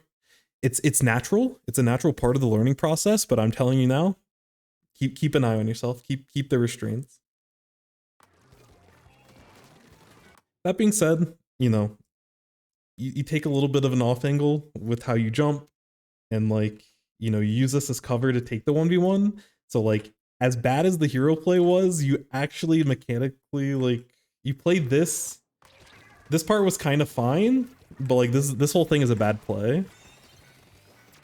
Yeah. Good job getting the pick, but don't let that detract from the fact that you threw the game. Well, your teammates threw before, but now you're adding to the throw. Tunnel vision. No, you're fine. This is all part of like, this is part of the learning process. I don't try to say this to like try to be mean or try to like make you feel bad, but like, if you want to get better as a player, you have to acknowledge the trade-off of taking a play to stop the tower now that's very low chance of success, versus stopping the tower. So like instead of trying to stop the tower here with a low probability, you can stop it here with a high probability because you can get specials and you can throw suction bombs and you can stall the game. And you have to be comfortable being able to push, because what this tells me with the play that you're making here is that you don't trust your team for another 4 minutes to be able to take the tower past the first checkpoint. You're saying, I don't trust my team. If I don't make the stop here, we've lost the game. So even if we KO after, it's whatever. Yo, what's up, Zaya? Thank you for the lurk. Appreciate you. Hope you're doing well, my friend. Hopefully you had some good dinner. Nice meals. Stay hydrated, my friend. Oh, thank you for the cheer. Too kind, too kind. So yeah. That's important Splatoon lesson. Again, this is something we all go through, but this is important. Something I know not many people consider is keeping high ground. Yeah, that's another good way of putting it. You keep high ground and you throw suction bombs. That's definitely another way to look at it. You keep high ground, you don't put yourself in range of the charger, or at least in sight of the charger. And yeah, just keep spamming suction bombs. But yes, the high ground part is important as well. And that's why I like when you do Tri-Strike on this sponge, or like if you're sitting in this area, like this is like the better high grounds up here, but both of them are good because you can also just take a sponge back to, if you go over here and you don't like the position, because eventually like after first checkpoint, the enemy team's gonna start jumping here and this is risky. You don't want to take fights on here. So you can get suction bombs when they can't actually jump up here, but once they can start jumping up here, that's when you need to take the sponge and come back up to here. And you have to be careful. So yeah, throw suction one side, pre-fire the other. Yeah, if you're in an opportunity where you can stop the tower like that, that's definitely a good way to approach it. In that spot, when there's two people on tower and they have a charger staring at you, most times, especially Avril's like a really good charger, so a lot of times they're gonna just snipe you. You were fortunate that you got away and touched the ground after jumping, because in a lot of spots they'll get you. They might have gotten caught off guard with how desperate the play was. So yeah, we'll move forward, but I just wanted to hammer home how important that point is. Something a lot of people don't understand is that you can always get to low grounds from high ground if you need to, but going from low ground to high ground, yeah. A lot of times on these maps, if you drop preemptively and you need to like go back, you just have to jump out, which is a lot of wasted time, but high ground's so important that it's a lot of times you'll need to do that. That's like when there was this fight against, like with the machine, when again, this goes back to like when your machine, I guess technically your machine was over here, and then the T-Tech the T-Tech was here, Lugas jumped in here. Them being in the spot, they have to jump back for the exact reason that they're talking about in chat, is because they can't, against good teams, they can't do anything. So they're stuck. Like they can go for like these crazy hero plays, or they have to jump back and play responsible again. Yeah, the walk and shoot is definitely, I catch myself walking and shooting a lot, so that's something I need to listen to. Yeah, like the suction bombs that you're throwing are like great, but I don't think you necessarily need to commit to it. Even though this play works out, I don't love this play. I like the suction bomb here. We chill. Because in this spot, your Tetra's dead. You have a Booyah Bomb ready. You can stall tower for as long as you want to. You throw suction bombs here. You can... This suction bomb is great. They're off tower. If they do get on tower, you can just shoot. Like, you can shoot it from high ground with your weapon. So I really like the suction bomb. The suction bomb really, really good. But, you know, hold your position. When it comes to making frontline plays, let your frontliners make frontline plays. There's certain spots, like at the beginning of the match, when your team has advantage and you get picks, as a team, if you all are just all pushing forward, then people can trade, and like as long as your momentum and you still have numbers and you're still just all pushing forward, then like you're chilling. And you're you're gonna, you know, it's fine to keep moving forward if you're moving forward with your team. But defense is a little bit different, and you have to be a lot more disciplined. This should be the key. Your teammate that has Booyah should be communicating that they have Booyah. They're saying, let's play off Booyah. Let's wait for Tetra to get back in. I'll throw Booyah on tower. But like, you don't even need Booyah on tower because you can use suction bombs for it. But you know, you play and you break their push using this special. And that's not what your game plan is here. Like, again, this is a good idea, but it's not on average the best idea. Like, if there was like 5 seconds left in the match and you needed to take control of tower, this is a really smart desperation play. Getting a suction bomb here to zone these people away so you can take a 1v1 with the T-Tech is awesome. Like, this is a really, like, I don't want to discourage this type of play because this is really smart. I love the thinking of this play. It just goes back to time and place. This is not the time for you to be going for this type of play. But there will be times where instead of 341, there's 10 seconds left. I love this play. I would be absolutely pogging at this type of play if there's 10 seconds left, and this is like the pick that you go for. This is massive. But when you have a ton of time, your team's in control, you have a special to work off of, your frontliners down, this is not the time to go for it. I'm so used to playing V-Splash, and maybe why you're dropping so much. I think even in these spots, I think you're still chilling. Like with this comp, I think you're still chilling as V-Splash. Because you're still burst bombing in these spots to, like, you're doing the same thing with suction as you would with burst bombs. Obviously, you don't get the same degree of tower control with burst bombs as you do with suctions, but you're still playing for crab the same way that you're playing for tri-strike here. So I think everything that I'm talking about here, I think still applies. Coordinating with your team, having a crab ready for the defense, all this is more important. These are like your frontliners. You help them with paint and specials and subs. With V-Splash, especially with burst bombs, but you don't want to be in the front lines until your team has like the momentum. Or if you see an opportunity, if there's like a hole in the enemy team's defense, you can go for it. But otherwise, you want to play solid. You staying alive and getting more specials on average is way more important than taking like 1v1s. Because you don't need to do that. Tetras is that, like, you stall for your Tetras basically, and then be ready to follow up. Either way, again, I want to congratulate. This is a really cool play, but this is not the time for this play. This is a sick play. I love this. It's hard because, again, I don't want you to make the same play in this exact scenario, but this is a really cool play, and I love to see it. So that definitely kudos, but just understand why. Okay, one thing I would say here, and this is another thing that yo, Ursa, and my notifications actually work. Thank you so much for the raid. 7 million. Yo, Ursa. Hyper. Going crazy. How did your stream? So why did I call you Ursa? Why didn't I just call you Hyper? Sorry. My brain is still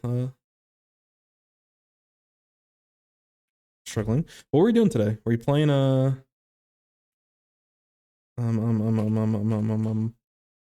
it has been a while. It's been a while since I streamed.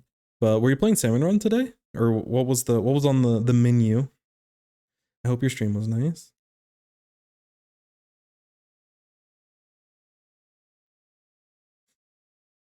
Yeah, Ursa? I keep calling you Ursa. Oh, I don't, sorry. Hyper is the go. Hyper is super funny. Plays Splatoon, plays like some Monster Hunter. They play some other games as well. But their streams are always super entertaining, and their artistry, I love their art.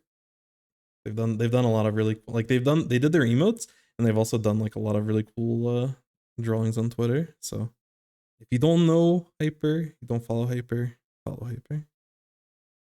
But we're doing some Avadi reviews here. We're going over some Splatoon games, taking them more serious than we should. I wonder if If I have a replay I could submit.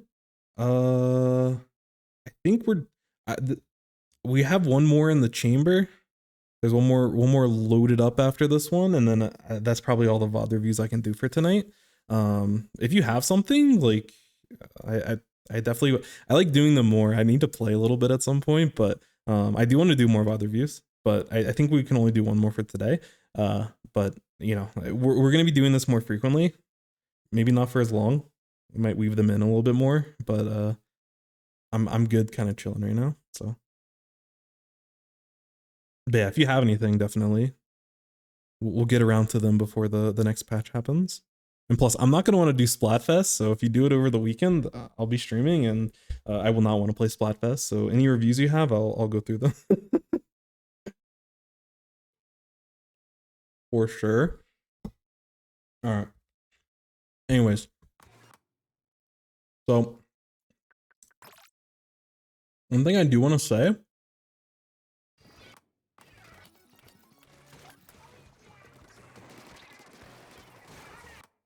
I don't know if you've identified where this Glugas is at, but I don't want you to go back for, like, this is another like really important lesson. I'll do some tricolor with you. That's about it. Stargate, yeah, I think they're like Div 4 technically, but they have some good results. They're really good players. You get back to X, nah, you're chilling. I'll take any replay, any review. But yeah, Stargaze, I think technically is Div 4. I'd probably say they're still around Div 4. I haven't seen them play a ton, but they've gotten good results against some really solid teams that are like Div 3, maybe even Div 2. So, you know, very, very good players. I think they're also very aggressive players. I don't know. They seem like a very streaky team. And when they're on fire, they're actually kind of scary. And when Avril's hitting everything, which they do quite a bit, it's scary. Their team is very scary, but sometimes I think they also play a little loose. And I think they could probably tighten up a little bit, but I haven't played against them in a while. But they're all like very, very solid players. But I would say like a very solid Div 4.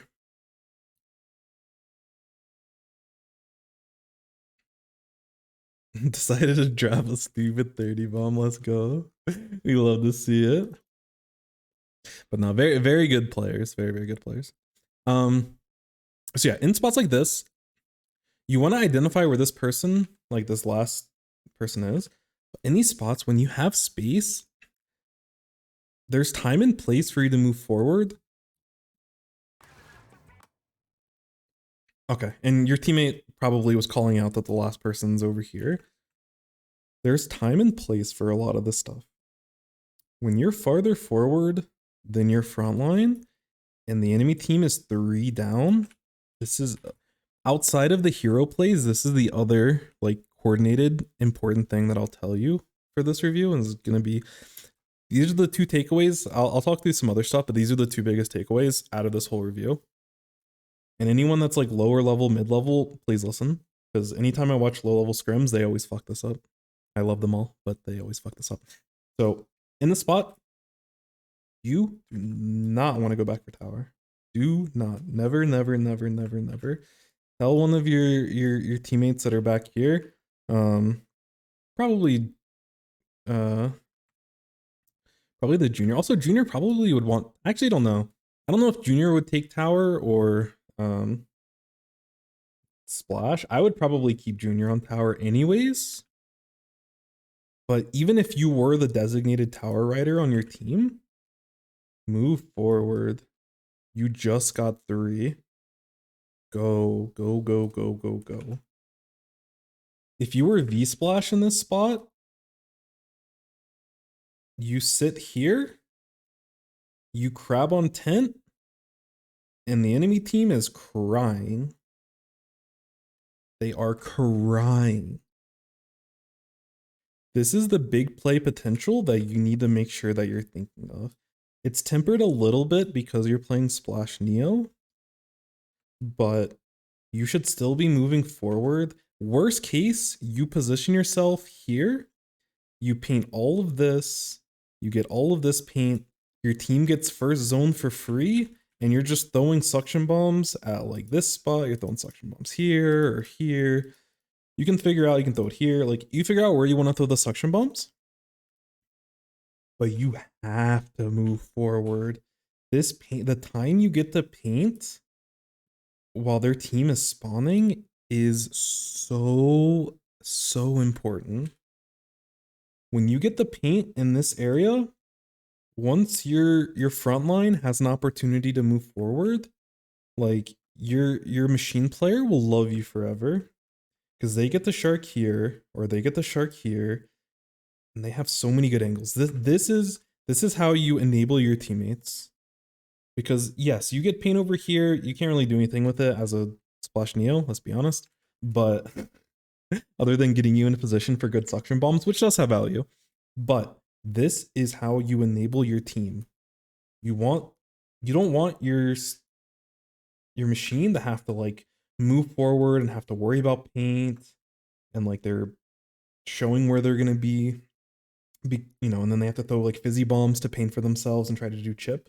You want this person, the reason why you push up in paint is so that once this person acknowledges that their whole team is dead, which you're probably screaming right now because you just popped off, you want this person to just hold forward.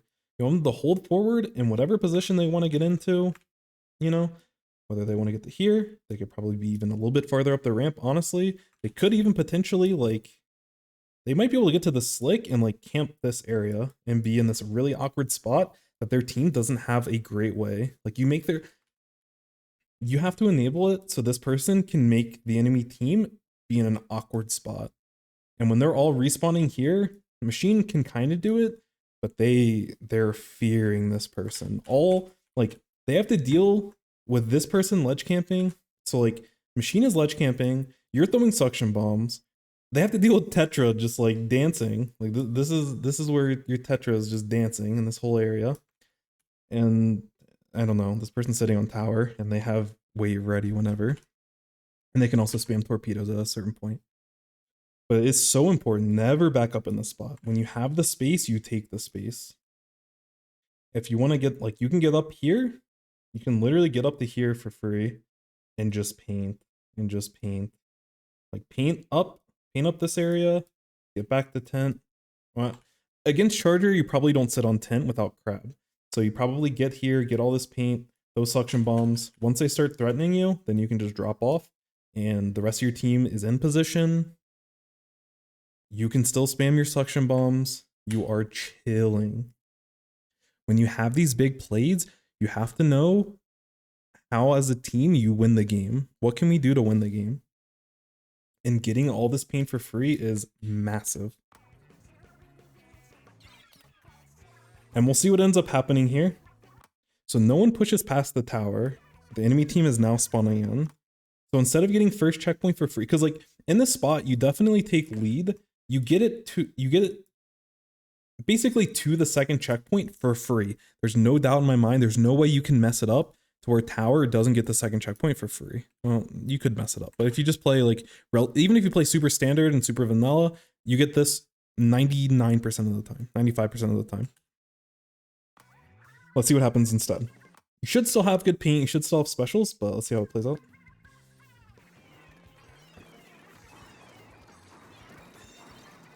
Good tri-strikes, I like that. I think you maybe could have stalled the tri-strikes a little bit. So this is a very minor thing, because in a lot of spots, you're not going to be in a position to where tri-strike, like you can kind of like stall yourself with tri-strikes. But if you plan on throwing two tri-strikes in this area, just throw the first one here, wait for it to engulf, and then once it starts coming down and it starts going away, then get that other one queued up. And you wall this off for longer, and it gives you more time, because throwing two tri-strikes up here, like one after the other, unless whoever this person is, unless they make a really bad mistake, like they're never gonna die to the double one. The greediest Tetra in the man. Let's go. Do more in Haggle zones. Gotcha. Yeah, anytime you have like big opportunities, I don't care where you are, hold forward. Take as much space while the enemy like that's why wiping is so bad. And it's also why wiping doesn't get punished as much in lower levels, is because people don't punish it enough. Those are massive, massive opportunities. This is a really good synergy. Scary. That's scary to chase that down, but they also were very scared and they played very finicky. So this could be a read that you just. I don't necessarily love, like, being in the spot is fine. I think you probably should have saw that the machine was there because they telegraphed their movement in the ink. But at this point, which like you do focus on them, you probably could have got this pick for free. But at this point, you need to move back. You need to move back. You have to respect that your opponent's gonna hit a shot in this spot.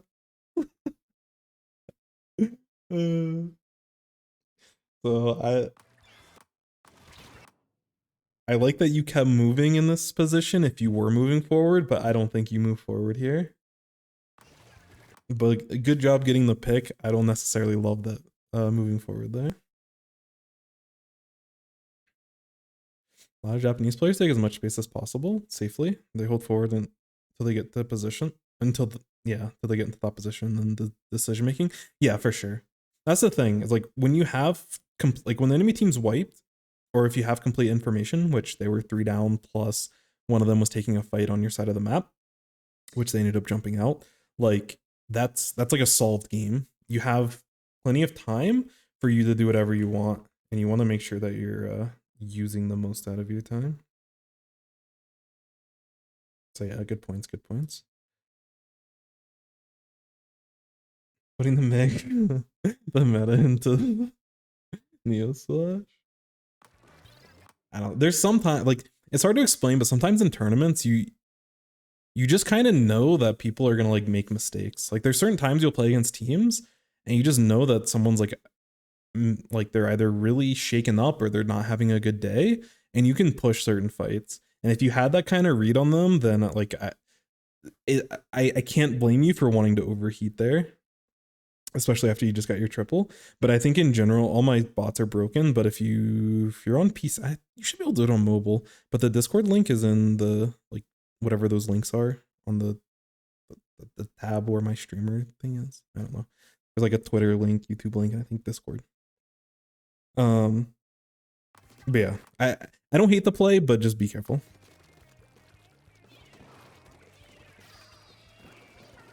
But again, all this is fine.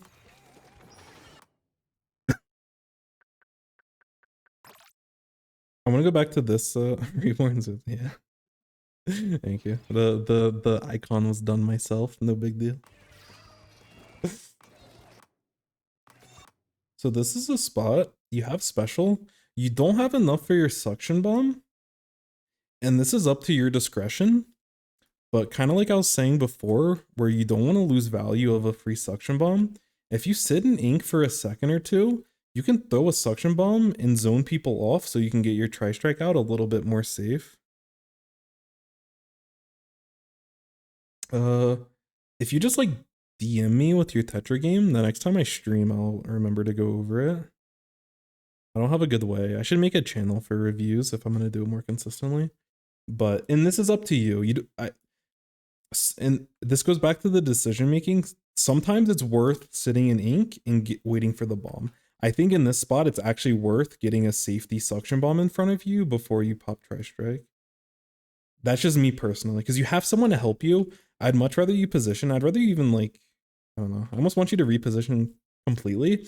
But I think at the very least, I think you can chill and get a suction bomb off like somewhere in this area.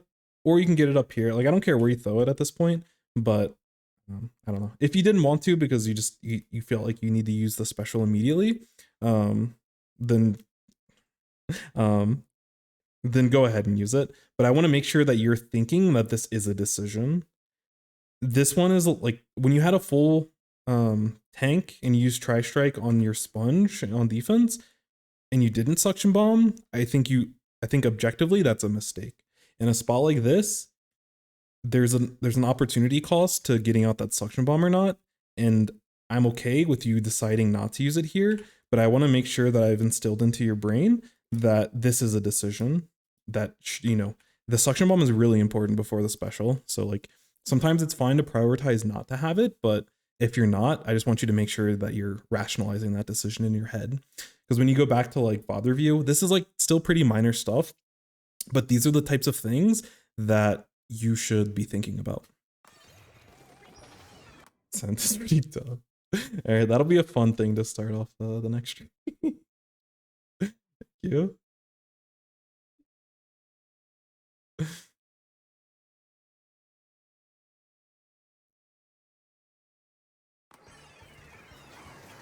Tri-strikes are good. I especially like the tri-strikes up on their like messing with the charger and not giving them easy shots. So we love to see that. I don't know what your Tetra died to, but either way, we're chilling. Okay, going aggressive here I think is fine. When your frontliner goes down, I'm okay with you taking a risky play. Like before when you went aggressive in some of the other spots, I didn't like it because you didn't really need it. But like at this point, your team has lead. So like your team has lead, which is awesome. But your momentum as a team is going to slow down because your frontliners like died for free basically. And like you see them distracted, like there's enough chaos happening that you can kind of like look for an aggressive opportunity. I actually like this decision, but I like this decision for those reasons, is because your push is going to basically stall anyways. So it's like, this is a high risk. I'd say like medium risk. In the grand scheme of things, it's a pretty low risk because if you're dying in their base, it doesn't really matter. But there's like honestly like a low to medium risk with like a very high reward. So like this is like a good risk that I would advise you taking. Second umami match? Never seen the map in your life? Consider yourself lucky until you... No, I actually like umami for zones. But this is really good played. Really well played. I don't know what I'm saying. I like that you went for the charger first because like they were like closest to you. And I like the consistent movement. I think if you maneuver a little bit better...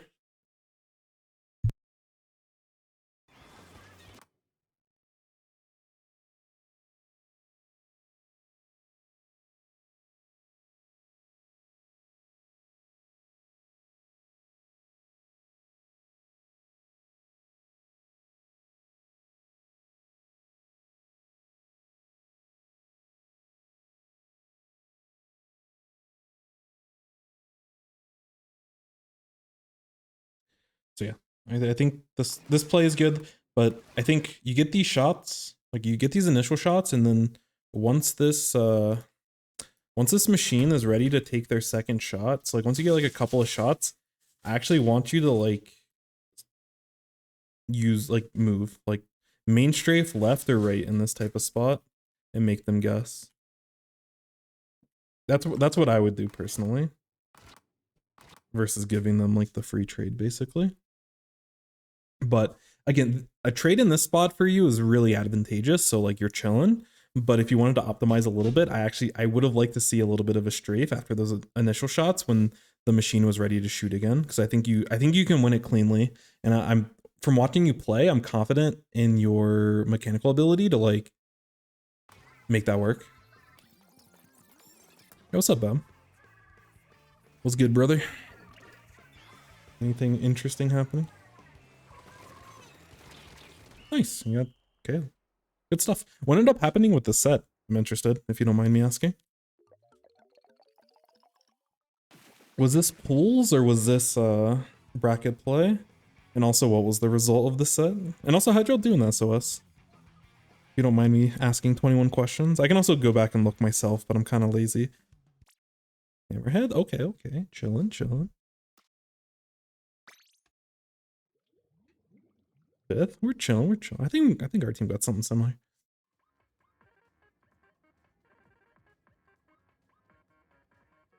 Rainmaker badge. Oh, rain badge or rainmaker badge? That's hype. Anyways, so that was a good game. I liked later on that you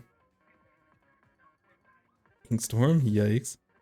Yeah, that was a cool game to watch. Let me go back. I like having the overhead when I'm summarizing stuff because I can like put some points to some plays. So for you as an individual player, I told you this would be the most important lesson to learn. Do not go for hero plays. No. There's no way I can spell the word desperate and like type it. My handwriting with my mouse is awful. No desperate plays. And I made this half the screen because it's important. Desperate, wait, did I spell it right? I think so. Okay, cool. Thank you. Anyways, this is the second game. Oh, okay. Nice, that's nice. Oh, so this was like your backs were against the wall. That's hype. That's hype. Yeah, obviously we identified it, but in this spot, you were sitting here. Your Tetris was dead. The entire team was up, and you ran at 2 of them.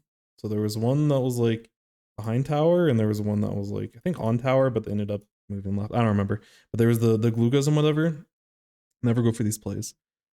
You should assume that maybe not 10 out of 10 times, but just try to. Part of being a good player is just always playing solid. And it's about maximizing like the good position. So it's like, okay, they got their push to 60 at this point. So like if they're at 60 or whatever, it's like a really good player may stop them. Because even with suction bombs, you can stop them for a long time. Like you stall forever. That's part of like the value and the charm of a Neo Splash. And especially as their push gets deeper, like your LDE starts activating and like you're super chilling. But like, you know, a really good team, instead of going for this hero play, they may suction bomb and they may be able to stop the push at like 55. Or maybe they can stop it at 50. Or maybe they stop it at, you know, like I would much rather you, instead of going for this hero play, I would have been happier to see the enemy get to 1 and you make the stop before they actually KO. And then, because that shows that there was at least enough discipline for you to like this is a long time for you to come up with a play, but you came up with a play and you didn't let the demons win. You didn't let the intrusive thoughts win today. But, you know, but being a better player is like, how long is the queue? So I'm going to do one more and then I'm going to probably call it for the night.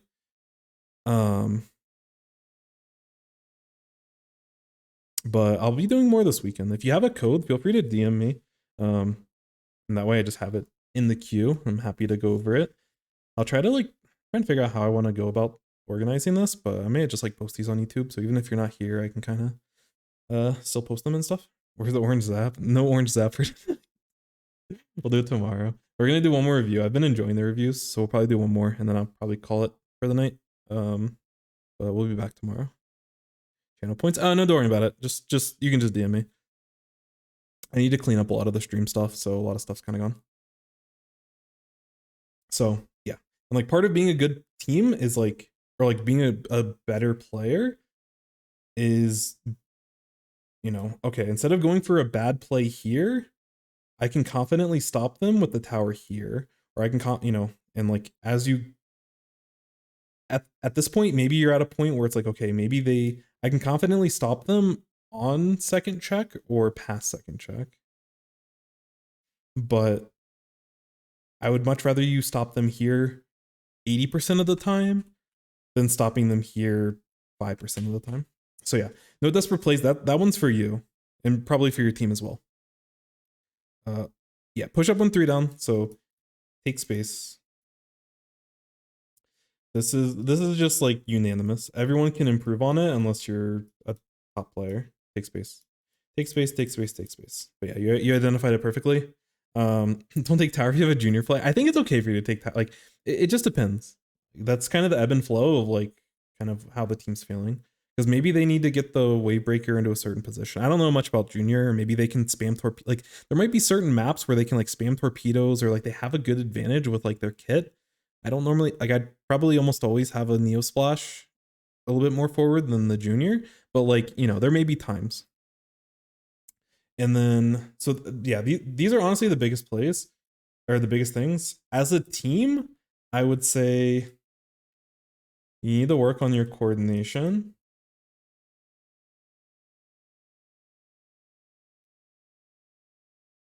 As a team. And what I mean by that is a lot of times it's going to be defensively, but there's also spots on offense. There's a lot of spots on defense, but there's also spots on offense. You need to coordinate. How are we going in? And like we saw at the beginning, y'all had like a play in mind where you're playing around this play on right. You get that pick, you know, like Tetra gets the, you'll trade with the Tetras, and like as a team, you just all collapse on the side and you get a big advantage, and you end up pushing the Charger like out of play completely, and then like your teammates are just feeding and being silly on the other side of the map. But like this is good. This is what you want to be doing. You're just naturally as a team, you're all working together and moving forward. Defense is where it gets harder because the desperate play meter goes off, and you want to do desperate stuff to just make it stop. Because there's a lot of pressure in playing defense. And I understand the mental toll that takes, especially from playing card games way back when. But as a team, you need to know what like, and it may or may not be special, but you need to understand like what you're playing off of. Are you playing off Tetra moving forward and them starting the fight? Are you playing with a Booyah Bomb? Are you looking to move forward with Tri-Strike? You know, are you playing like, are you gonna throw a suction bomb to kind of zone them out, and that gives you enough space to start breaking in? You know, obviously the stronger thing you play around, the more likely that it's going to be successful, you know?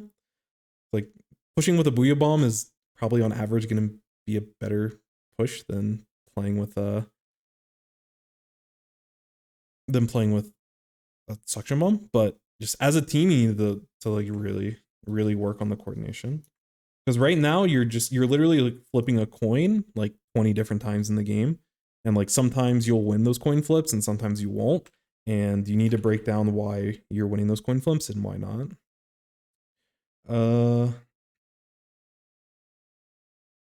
Yeah. First two consistent at their own, just the match. Anything for you to work on by yourself for solo queue?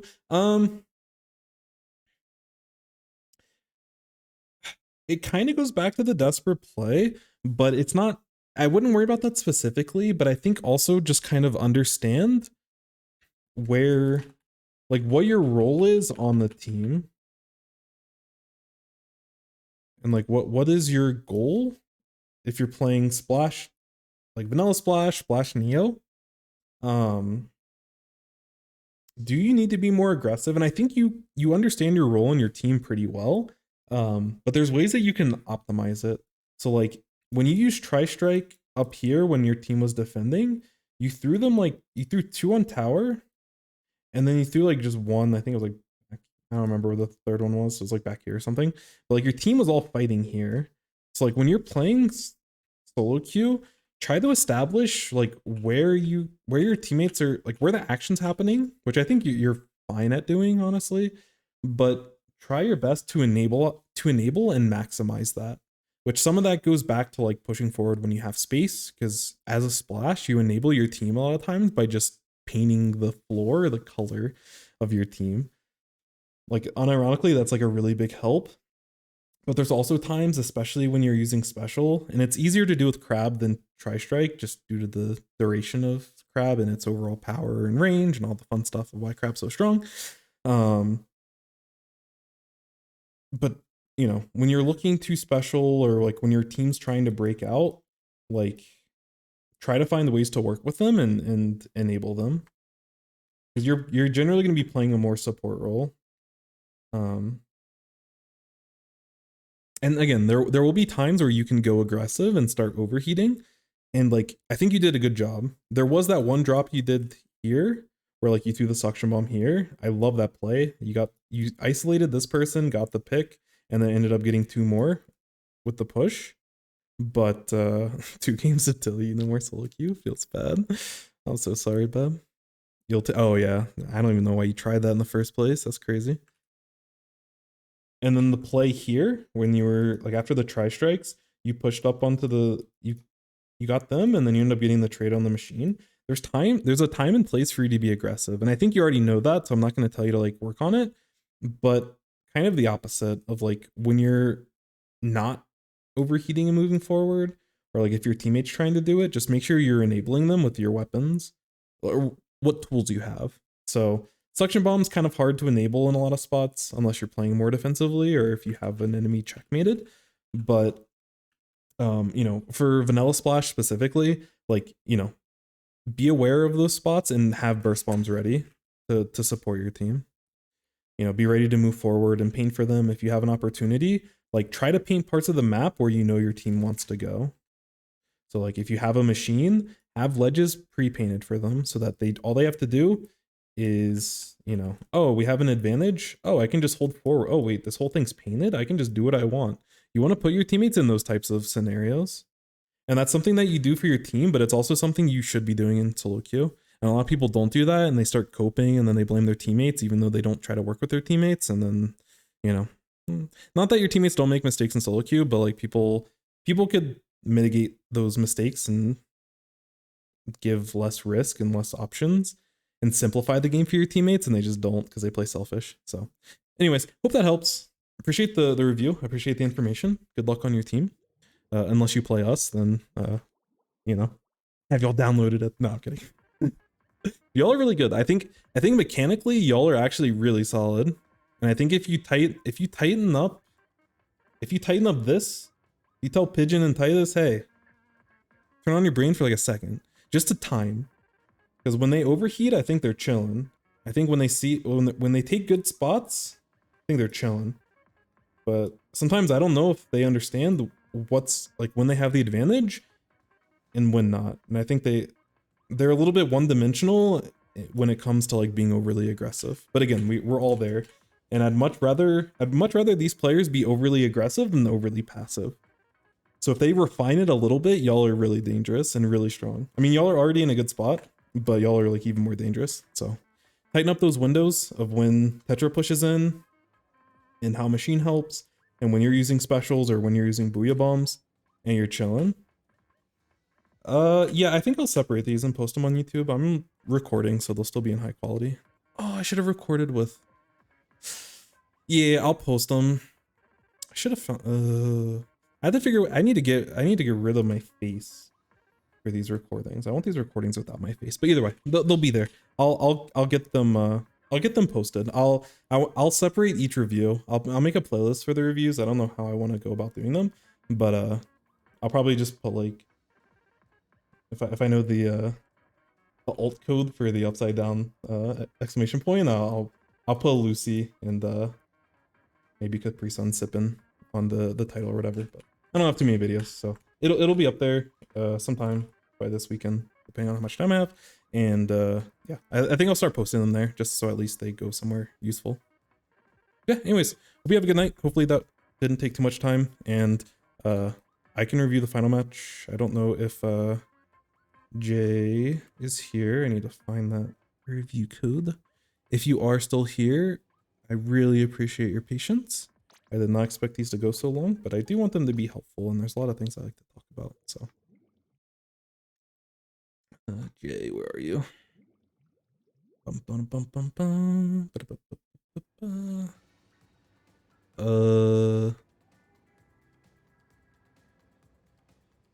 Oh, thank you.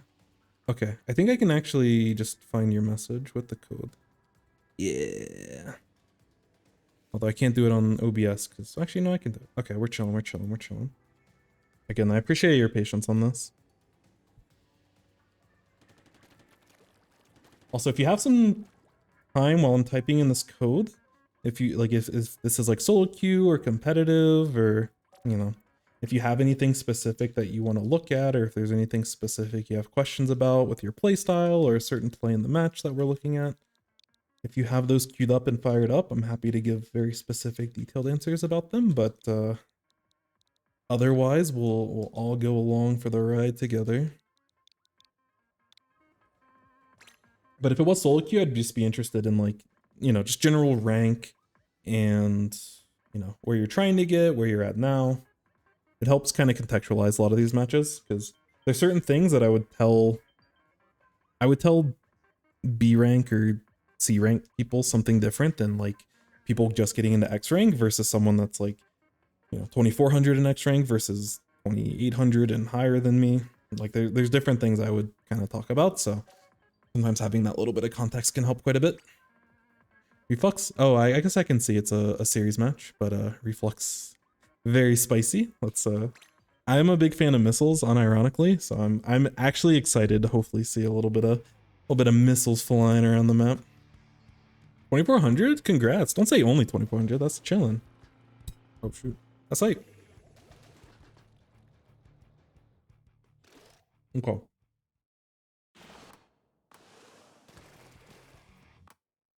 So yeah, 2400 is chilling. That's better than most of my ranks. Don't know anything about this weapon, I feel ya. In the trenches. Bab, I feel like every time I see you, like you don't play solo queue a lot, and every time you do, you're playing like eel tail zones or like scorch zones. You're playing the goofiest map modes I've ever heard. You'll be playing like Undertow and solo queue. It's like, what are you doing? Or I think you played Wahoo. You have the worst luck. Okay, anyways. Okay. So we're playing Rainmaker, which is an important thing to know. So there's a couple of things happening here. You're gonna spam missiles, which is cool. The important thing, especially as a missile player, is this E-liter, and basically any charger, backliners in general, but especially chargers, and even more especially E-liters. Instead of just, there'll be times where you randomly fire off missiles, but there's times where you have to identify where you are at in a push, and your timings of when you missile and making sure you missile this person is going to be so crucial. So as I watch this game, that's one thing I'm going to be very, I know I need to give you things to spam. What the 234? Sheesh. Yeah, missile timings, that just coming into this game knowing nothing else, there's going to be times where you're pushing and like going for first checkpoint, E-liter's probably going to be sitting here, and you want to make sure you missile them away so your team can take this bridge and be able to push. Second checkpoint, at least on this map, you have the option, but against of like taking it either side. But you know, E-liter sitting here, they see everything. E-liter's crazy, so you know when they're sitting back here, especially first one, it's still important, and you always want to have good missiles, but this one especially, you're the one that's handling this, and you're the only one that's handling this. Maybe Rain can kind of sustain, but Blob's likely not going to get in a spot where the Rain's going to end up like doing that role. And you can also rely on like not rely, but you can also maybe expect like a random hammer throw. Otherwise, you are sustaining, like you have to contain this E-liter. This is your role in the match. I don't care about anything else that happens in this match. This is your main focus. Oops. Anyways, let's get back to the match. The other thing, because it's Rainmaker, we have to like be worried about general pop. And you have 2 sprinklers and a burst bomb and hurling bomb derogatory, which means they're always gonna get the pop. Unless you have numbers, like there's different scenarios, but like they overwhelmingly get the pop in a lot of spots. There are certain spots where like Heavy and Blob get like they can sustain the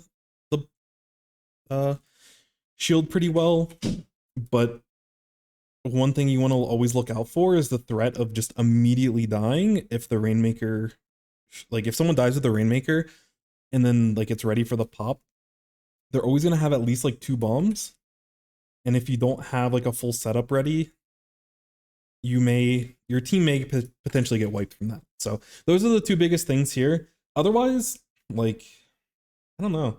Both teams are kind of chilling. I'm not gonna lie. But E-Leader is gonna be very frustrating, and if you don't contain the E-Leader, your teammates, just like solo queue brain, they're gonna get frustrated and they're just gonna keep holding forward and they're gonna keep getting sniped and they're gonna keep doing stuff by themselves. It is your job to contain this person so these people are happy. You have to manage their happiness so they stop doing stupid stuff. Anyways, back to match.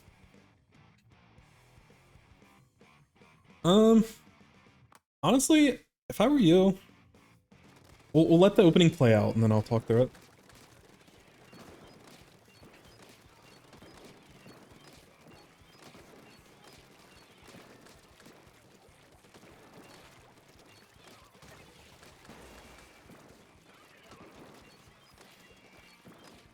Okay, that just happened. I don't know what happened. That just happened. That was fun to watch though, can't lie. There's really interesting things to talk about with this. So going into this match, y'all did end up getting the pop. I would just, especially since both teams are running in at the beginning, you have to assume that these people are gonna go for the pop. And you, like, if I'm you, I'm just giving up pop. Because what you're giving up by like trying to contest this when your team is at a disadvantageous spot, especially at the beginning of the match, because like your team is a lot slower, especially the heavy that wants to charge in and the blob that wants to go in, they're really slow with their paint to get to the Rainmaker. So I think you should be giving up Rainmaker completely. It's cool that you got it in this scenario, but against better teams, like you're going to get punished for this. And what you end up giving up is the thing we talked about at the top, where your goal is to contain this E-Leader.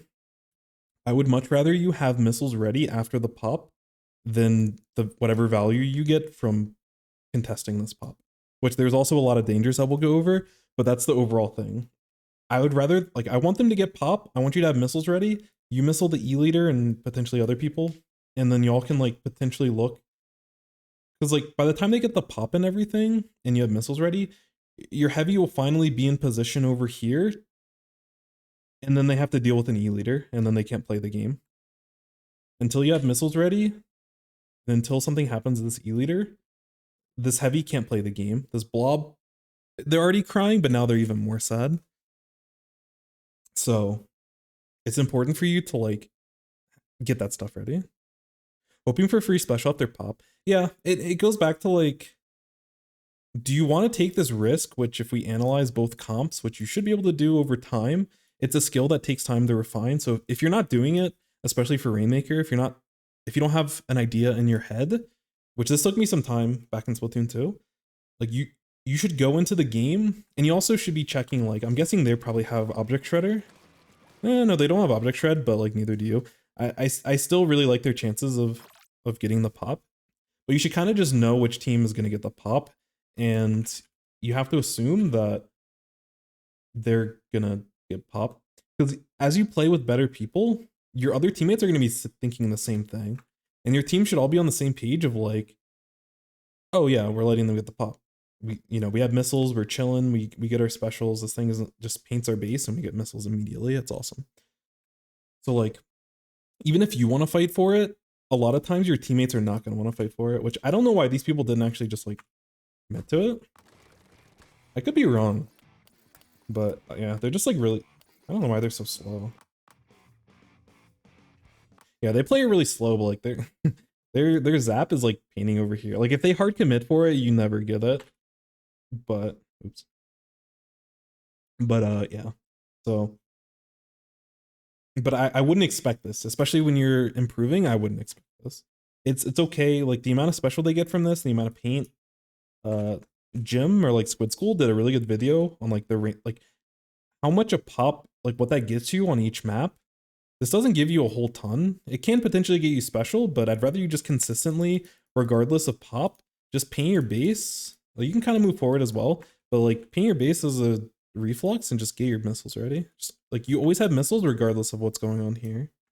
You don't want to, you having missiles up or not, depend on getting this, because you can do it yourself either way. And missiles are global, so like even if you're a little bit farther behind, you can pop missiles from like back here, like under the bridge, and your team can still push with it. Hope that makes sense. Because it's a really important concept. Because like, if it looks bad in theory of going for the Rainmaker comp versus comp, your team shouldn't be helping you in the spot. And that means they're going to get the pop even faster. And if you're trying to contest it, there's a chance you like die to the pop and everything. Because you're like, oh, I thought my teammates would be there. So like we'd stall it for late, like longer, even if we didn't get it. Things get really awkward when different teammates have different expectations. And as you get better, and I think 2400 is like a decent spot where you should like expect your teammates to have a decent understanding, but they did have a splash. I mean, a zap that was like painting on the bridge. So I don't know. But try to think through that. If you don't do that in Rainmaker already, every time you get into a Rainmaker match for a rotation, practice. What's your expectation? You know, looking at the comps before you even jump into the map. You get to see what both comps are, make a decision. Which team is getting popped? Try to be justified, but make that decision. And then it plays out. If you think you're gonna get it, commit to it, go for it. If you get punished, whatever. But try to build up that decision making, because you can make or break a lot of games by thinking about that. And also that pop, it matters outside of the initial pop as well, because there'll be certain spots where like the Rainmaker may reset, or you know, like the E-leader may die with Rainmaker, which they're not going to help with the pop anyways. And these people can burst pop it faster than you all can set up, unless you have like your weapons already shooting. Solo Anarchy, not X Battle. Oh, I see. It's all good, but that puts into context, which I saw that before, but thank you for the explanation. That makes sense of why one of the zaps went first, not the pop. But yeah, either way, just make that a habit if you don't already do it, because you should be doing that every game in Rainmaker. So wait, you won your series? You kept playing? Let's go. We're in the trenches, but we're slowly digging our way out. I believe. So yeah, in the spot, you're at risk of potentially dying to this pop. I wouldn't keep fighting it. Like you only have half special, which is very scary. Because regardless, even if this thing goes back and forth, like their charger's still probably charging up shots, or they should be charging up shots, like looking for your heavy. So like your heavy should not be able to play the match while all this is going on. The other thing they have to think about when you're in these extended fights, I wouldn't do it with reflux, but like short range shooters, they're gonna like if these fights get sustained, there's always the option that some short range weapon's gonna flank around before this thing pops and get a pick on the enemy team. It happens on a lot of maps, and like they end up doing it here. Like at this point, I don't know the positioning of these people, but T-Tech is dropping. I don't know how this thing, I don't know what's happening, but this person's over here. I would be more scared of your life, and I would focus my attention to the left. I understand you want to get pop, but I don't know, like you prevent this person from coming this way by trying to get the pop, but if they're actually a really good T-Tech player, they can paint on this wall, and even if your team gets popped, they won't get splatted if they're like hugging this wall, and you're still gonna go down. So I would value your life a little bit more than this pop, because at this point, whatever special and whatever paint you get from this is like no longer worth it. Didn't see him. Yeah, that's the other thing is you're like, you mentioned tunnel vision. Like your brain is just like focused on the color and size of this thing, and I've been there, done that. But that's why this play is so effective. And in these sustained pushes, especially when you're playing against short range shooters, you have to expect, or like if you played against a Splatana or a Wiper, even blasters, because blasters can't really paint the thing, you have to expect those types of those plays. And like there's two sides you have to be aware of. Usually they'll come through on this side. Again, I think it's Anarchy of why they dropped from over here. So you just be mindful of that. I mean, your blob is a real one trying to protect you, so shoutouts to them. But this is a good idea, very poorly executed by the T-Tech, and there's a lot of times where they could, if you're not paying attention to it, you're gonna get splatted every time. So again, value your own life versus this value is just very small. Some maps is better than others, but just Rainmaker pop is never that serious, I'm gonna be honest. See, because now now the game's happening, which you did get a free pick, but like the game's happening and like you don't have special. It's like, what are you doing? You know, not like you specifically, but like what can you do? E-Leader just gets to sit on this bridge, or they get to sit over here, and they outrange your entire team, and your entire team's crying. Which again, this is Anarchy, so that may not happen in this exact game, but like in theory, that's what should be happening. And against better players, that's what will be happening. So you need to figure out how to, you know, going back to the top, how do we contain this E-Leader? We need missiles. How do we get pain for missiles? We turn around or we move forward into the E-Leader. Like you have to move back because like if you move into the E-Leader range, you just get sniped. So I don't like this position. Even though you get the pop, like I feel way worse about you getting pop and not having missiles than you not getting pop and having missiles. Because now your team can't really operate unless you take like a gamble. And now you're having a hard time finding paint, and like 35 seconds of the match have gone through, and now you have special. But we got missiles, we're chilling. We hit everyone. So part of containing the E-Leader is not just shooting the missiles, but it's the follow-up. So I want to see the follow-up.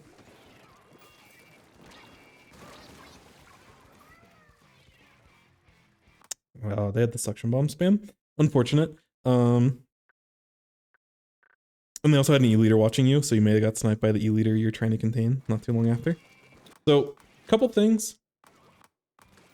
One, as I was mentioning before about comboing your sub-weapon with your special, you need to sit and ink a little bit in order to get the curling bomb. I don't necessarily hate just like a random curling bomb going like just forward into their stuff. It's just like extra pain, extra pressure. It's not like good. I don't think you need to do it every time, but in a spot like this where you're kind of scrappy, I don't necessarily hate the play because it also seeks out information. The other thing that you have to think about in these spots is like, there's a couple of things. One of them, because of missiles, you have to give your teammates an opportunity to like respond and understand to it. The GG curling. Yeah, it's not that strong, but like there is value to it. There is a value to pushing, like for that thing to explode underneath their bridge while you're trying to push. That does make some people, depending on their positioning, that does make them have to make a decision. Either they give up mid completely or they potentially have to take a fight. And like they can kind of dodge it altogether. But like there are interesting setups that like if you play more with curling bomb, you probably can do. I don't play enough curling bomb, so I don't know those spots. But at the very least, you can get it around these ledges. Or like you can get it like under these like little mini bridge windows. So your team can like start peeking around them a little bit safer. Ideally, they explode. Like if your front wall is here, like but on the enemy side. So that if there's anyone sharking on these walls, they're at least a little bit threatened by the bomb. But keep control Zing too far. But there's a couple of things that you'd want to think about. Anyways, outside of that, you pop the missiles. I don't like the immediate pop because like your team is not ready to push. Like they're like still sitting a little bit back.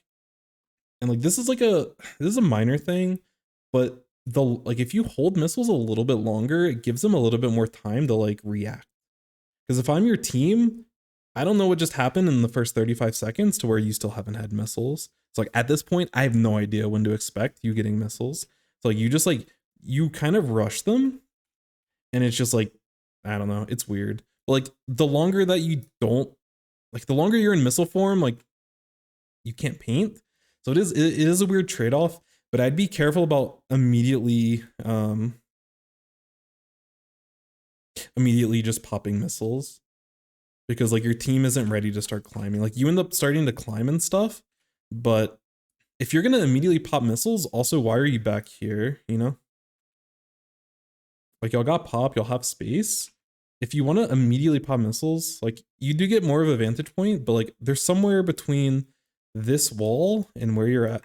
So somewhere between here, like this wall right here, this wall right here, and where you're standing here, there's a zone, like there's a min max somewhere where you can guarantee all the missiles without being this far back. Also, you leave yourself exposed potentially to like I don't know. Like, I doubt E-Leader's gonna position themselves in this spot, but like, there could be someone that like comes and throws a bomb at you. Like, T-Tech could very well be in mid and potentially be anticipating this play. Not in this Anarchy game, but just in general. So if you're gonna immediately pop, I'd rather you be closer to move forward. But that's like, it's kind of minor. But like, the reason why I'm being nitpicky with the missiles is because of how important it is for this game. Because if you missile and your team isn't ready to push and you don't get value, your team is stuck. Assuming a good E-Leader player, your team is stuck doing nothing until you get missiles again, basically. Or a lucky hammer throw, or, you know, rain, which I guess rain is reasonable, but... And you do push, like, with rain. I see the bomb. But, like, you see how your whole team is, like, trying to set up for the push? Like, there's a certain acknowledgement that the missiles are out, and you pop them so fast that they're unable to, like, move with it. And again, this is a lot of thinking that's hard to think about in the moment, so I don't blame you for not knowing these things, or not thinking about these things. But, like, I don't know. Because, like, they ended up getting rain, which, when you're immediately popping missiles, you're not going to see them get rain at this point. But, like, if you hold missiles, like, if they know that you pop missiles, they probably rain earlier, and you already have rain on this bridge, and you can time your missiles a little bit better so that this bridge is mainly cleared and your team is ready to start pushing. So that's just like the random thing with missile timings. Sometimes you have to be a little bit slower in solo queue because like your teammates are only going to know visually that like the missiles are coming based off of you popping them. But this idea is great. Using missiles, taking the bridge, this is awesome. Love this. Should you be doing that? Honestly, this is where I don't know the answer. I think there's weapons that do a better job of it. I think the blob does a really good job of holding this spot and just throwing bubbles down this straight line. It allows for another teammate to push up. Heavy's also good because it will outrange anything that's not an E-Leader. I feel like Reflux, and this is just instinctual based off of nothing because I don't play this weapon. I feel like you might get more value like taking a lower position. But if no one's taking the upper position, I don't blame you for taking it.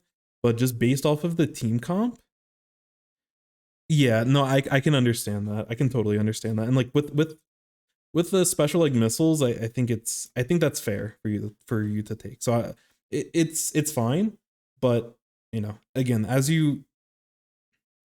especially for the first missiles of the game, I would expect your teammates to play optimally until proven otherwise. Like you pop this missile and like you were proven otherwise, kind of. But like this rain's actually really good. But at least give your teammates an opportunity to like show you that they're worth trusting, so you can play more optimally. Instead of going into every game expecting your teammates to be bad, because that mentality is gonna like at a certain point you have to rely on your teammates to do certain things.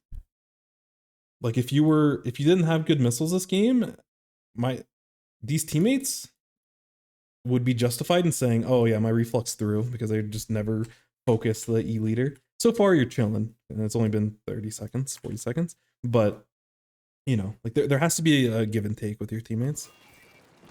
You have to trust them to a degree. But that suction bomb's really unfortunate.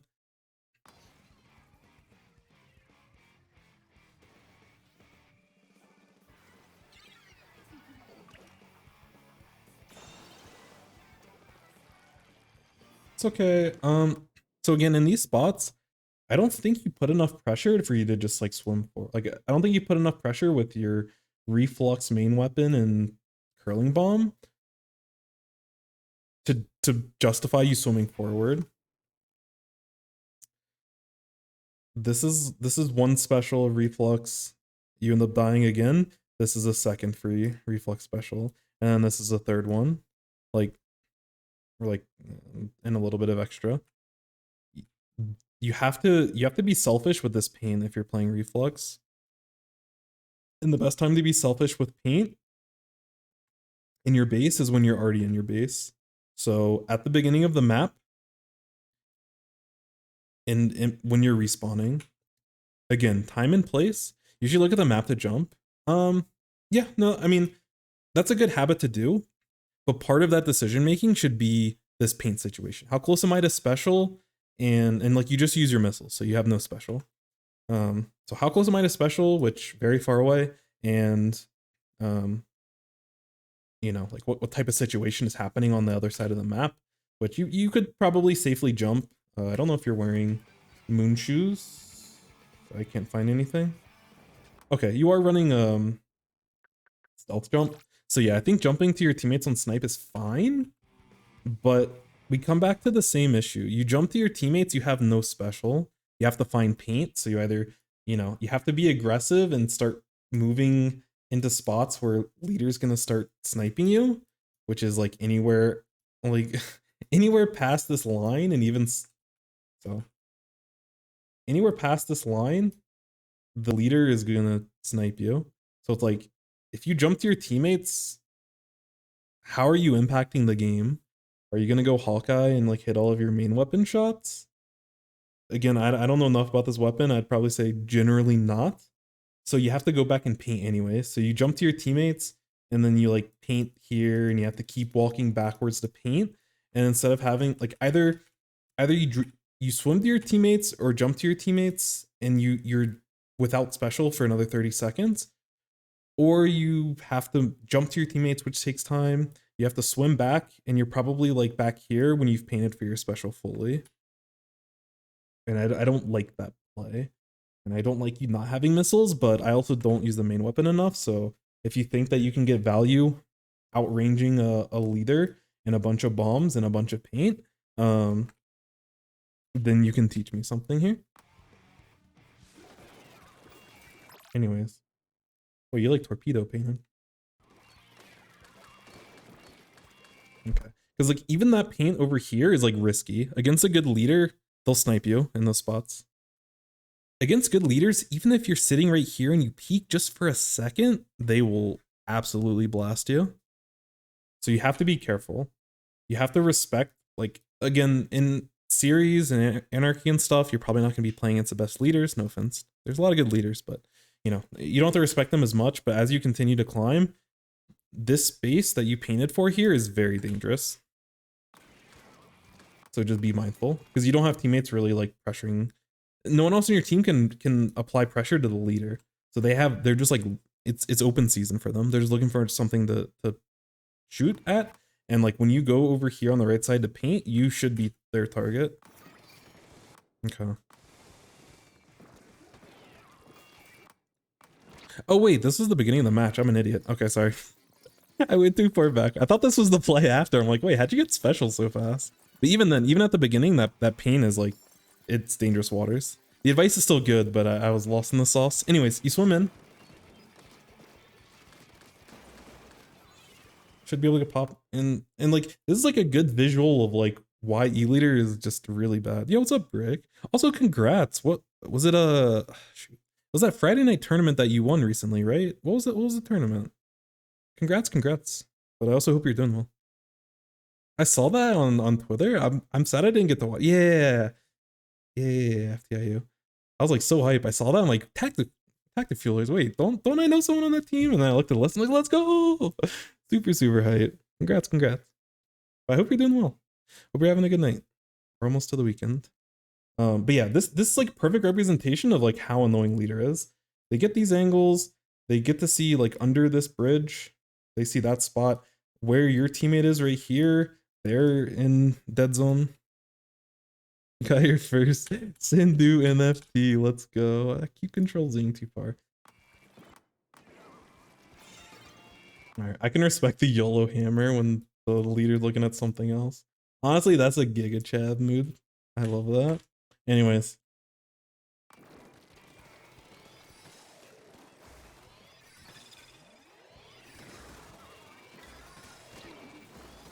Cause like you pick up Rainmaker, but like what is your game plan? You pick up Rainmaker and what, like, do you see something, or are you just like, oh, I should pick up Rainmaker because we need to pick up Rainmaker?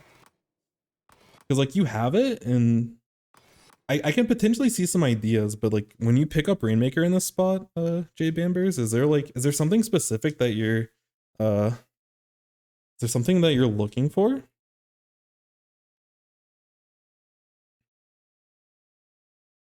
Hey, yo, nice. The level up. Let's go, let's go. That's super hype. Is there like is there a low ink coming up? Gotta be soon, like another week or two. Y'all are gonna super level up. 2 weeks, nice. Have y'all gotten alpha bracket before? 2021. Gotcha. So yeah, in the spot, so you said you wanted to help push with your team, but you were saying before without your special, you were gonna swim in and apply pressure with your main weapon.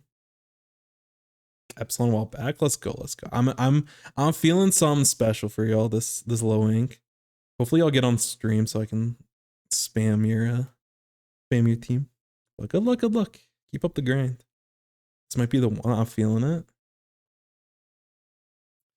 But if you think that you can get pressure out of your main weapon, like I don't deny that you like Rainmaker can give you pressure potentially.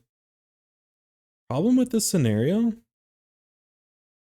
is that if you think that Rainmaker gives you more pressure than your main weapon, which I would agree because I don't like the main weapon of Reflux, but I haven't seen it pushed, so I could be wrong on that, then you should be painting for missiles instead of picking up Rainmaker. Also, you don't outrange the E-Leader with Rainmaker, and none of your team pushes up, and now y'all don't have your special to deal with this person.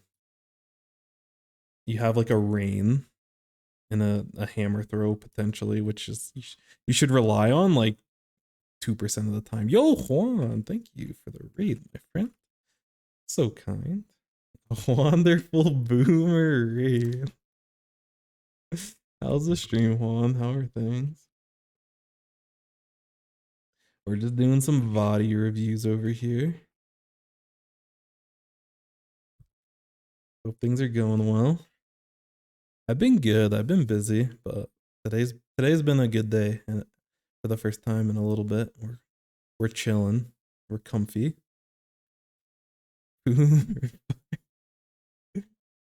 I hope the stream was well. I'm assuming y'all did some Sammys. We love good days. Real. Left behind in a raid again. Oh no. But yeah, it's like part of the risk of you, like if you use your missiles and then you pick up Rainmaker, you're chilling. But VOD review after a loss. Oh no. Wait, did y'all VOD review salmon runs? That's actually hype. No fantasy. Thank you so much for the follow. Much appreciated. We're doing not salmon run VOD reviews, but reviewing some games from some viewers. We love to see it. But yeah, in the spot, the fact that we don't have missiles here is just like you're at the mercy. Like this, I can tell from this first minute of the game, you didn't lose. Let's go, goated. If you don't trust your teammates, you picking up the Rainmaker here means that you're putting all of your faith in teammates. Because even if you get a single pick against like a random shooter, which shouldn't happen. Yeah, thank you for the lurk. Much appreciated. Thank you for the raid and yeah, hopefully. I mean, I guess a lossless freelance is kind of pog. So sounds like a good time from you all. Like you're trusting that your teammates have the resources to deal with this E-Leader, and I think that's a mistake. But we'll let you cook a little bit. Like in this spot, leader should have already gotten you. Like the other part of it is the paint differential, where there's 3 short range shooters on top of it that can throw a bunch of bombs and push with the bombs, and you have like a blob. You have a blob and you have a heavy crying that there's an E-Leader on the other team. So like you're trusting your team. You went from like not trusting your teammates at all to having to trust them to do everything. And I don't think that was your intention, but that's what picking up the Rainmaker indicates in this scenario. Wasn't expecting much from the sniper. Yeah, I think that's scary.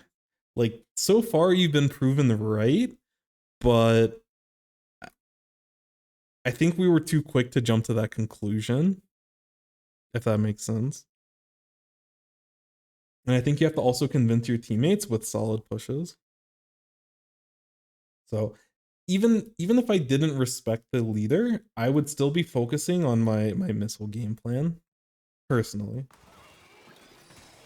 But over time, especially like if your team goes down and is losing or whatever, you know, I think as the leader kind of plays, and if you don't respect them as much, then you can start looking to kind of swim through and look for more aggressive plays. I think that's how you play around not as effective of a sniper versus like going against the whole game plan altogether. Yeah, because like you're still sitting on the open with the Rainmaker, which even outside of the leader, they still have short range shooters and they still have paint where they can quickly like potentially punish you. Yeah. Like when you have a giant target over your head, like at a certain point, the leader's gonna hit a shot.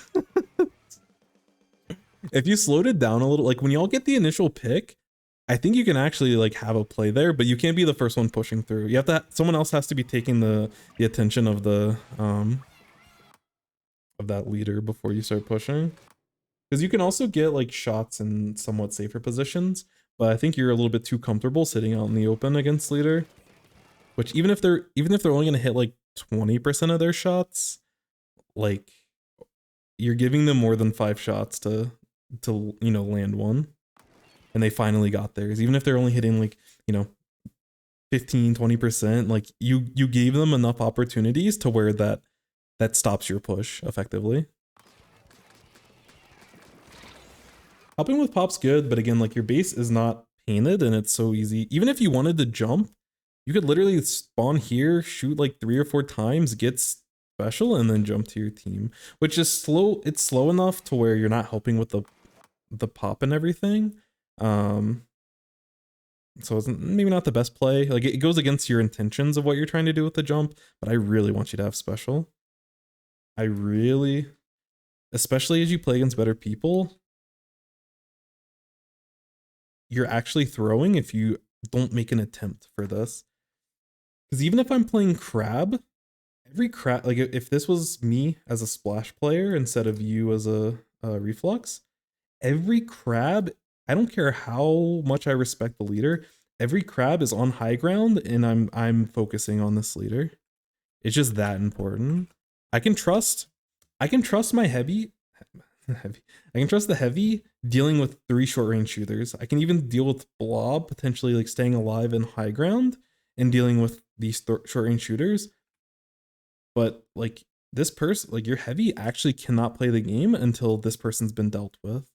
Even if you don't respect them, you're completely like like your heavy can't take high ground, because if they take high ground, they're doing the same thing as you, where they're just sitting out in the open ready to get sniped. And even if the leader has, you know, even if it was a 10% chance of hitting a shot, which against a heavy that isn't going to move very much when it's charging up, I would say its odds of hitting shots is way higher than that. But even if it was 10%, this person has to sit in spots, like it has to take a bunch of E-leader shots before it can get in position to actually be useful.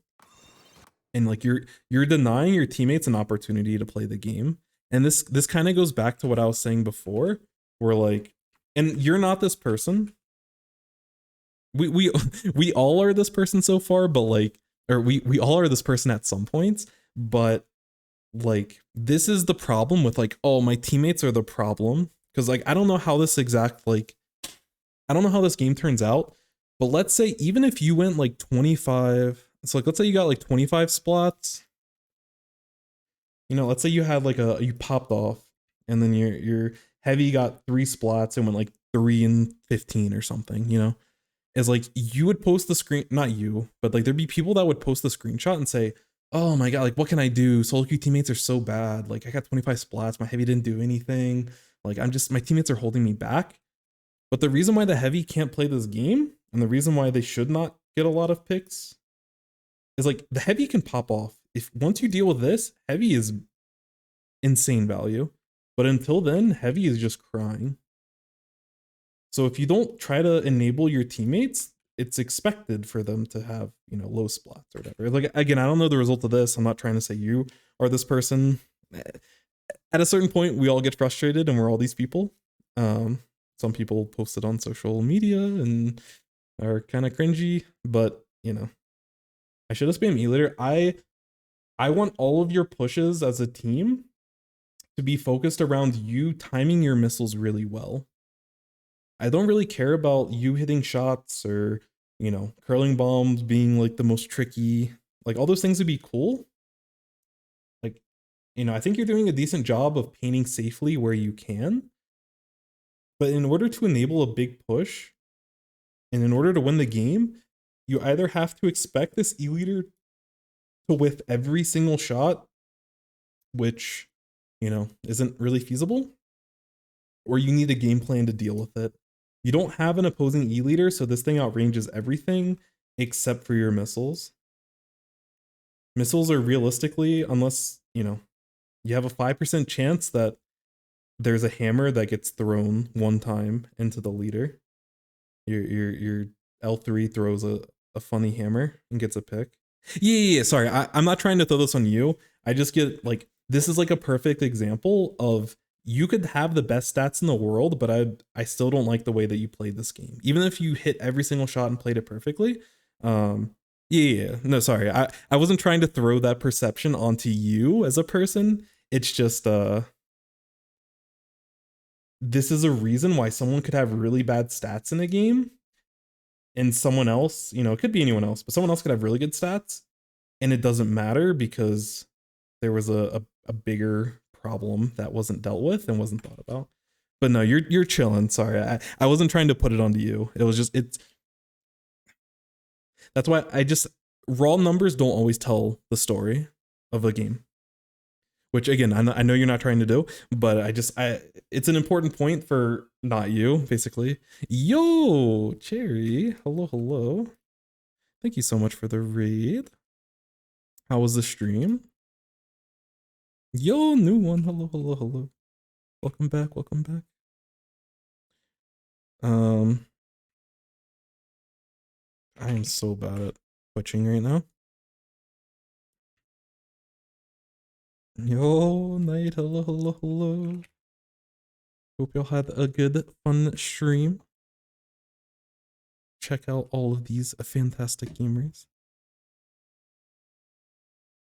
Emphasis on trying. We love the effort. Splatterscope's hard. I don't play leader or any sort of charger because I just would struggle. But there's a lot of really good charger players that are around. So if you have any questions or need any tips, I can find you and get you some advice or some reviews from some of the best players that I know, certainly. But some of the best chargers in the game. Been a slosher play for too long. I can understand that. A change of pace is nice. But we're just doing some VOD reviews here, just kind of talking through some solo queue games and having a good time.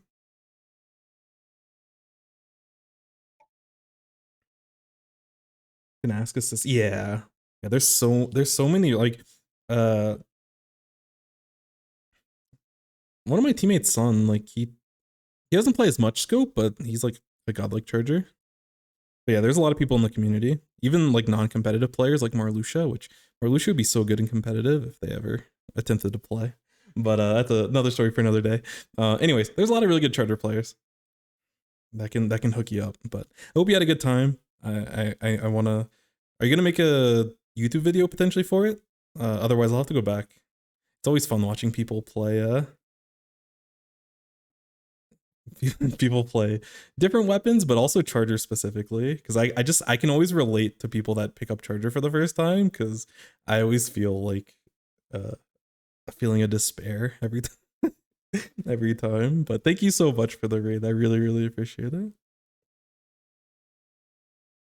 Yeah, no, you're good, Bambers. I was trying to make a point of that philosophy that a lot of people try to make. So, in this kind of spot, with the enemy team getting wiped, I actually think this is a good. All the other times that you spawned in, I think it's probably better for you to just paint for special. In this spot where your team has the momentum, this is a really good time for you to jump. So I really like this jump. Because y'all should be able to get checkpoint for basically free. That was a good shot. Oof.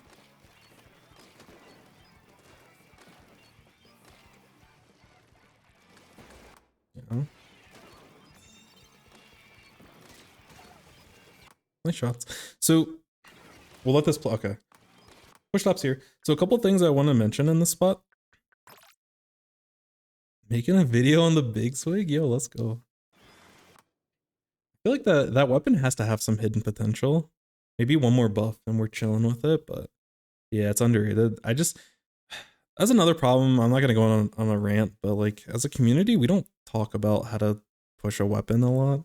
Or maybe it happens in conversations that I'm not exposed to, but we need to do a better job of like talking through like how's it if you were a new player trying to pick up a certain weapon, like there should be more resources for people to like understand it better and understand like random tech and be able to pick it up and get more experience outside of just having to learn it yourself. But yeah, in the spot, I really like the fact that you went for the yeah. So tunnel vision activated. This is a spot and this is good tunnel vision. And it's not necessarily good tunnel vision if you're not thinking about it. Like it's only good to tunnel if you know that it's a good thing to tunnel. And in this spot, you constantly poking at this leader and making them uncomfortable and then eventually getting the splat. All of this is good because they can't look at the Rainmaker. So ideally you can do this with missiles because missiles you can do it from anywhere on the map. But when you're this close, up close to the leader, if your teammates have control of like whatever's going on this side of the map, you're more than welcome to just keep poking this person, because you keeping this E-leader out of play is more important than anything you'd be doing over here, especially since your team, if you're able to cancel out the leader, your team basically has a 3v2 as you're pushing through and you're chilling. Oh, Uzi's playing Swig. That's dope. They're a really, really good roller player, so I'd imagine they know their stuff. So this is actually an example of good tunnel vision, but it's only good tunnel vision if you are aware that you were tunneling for the right reason, you know?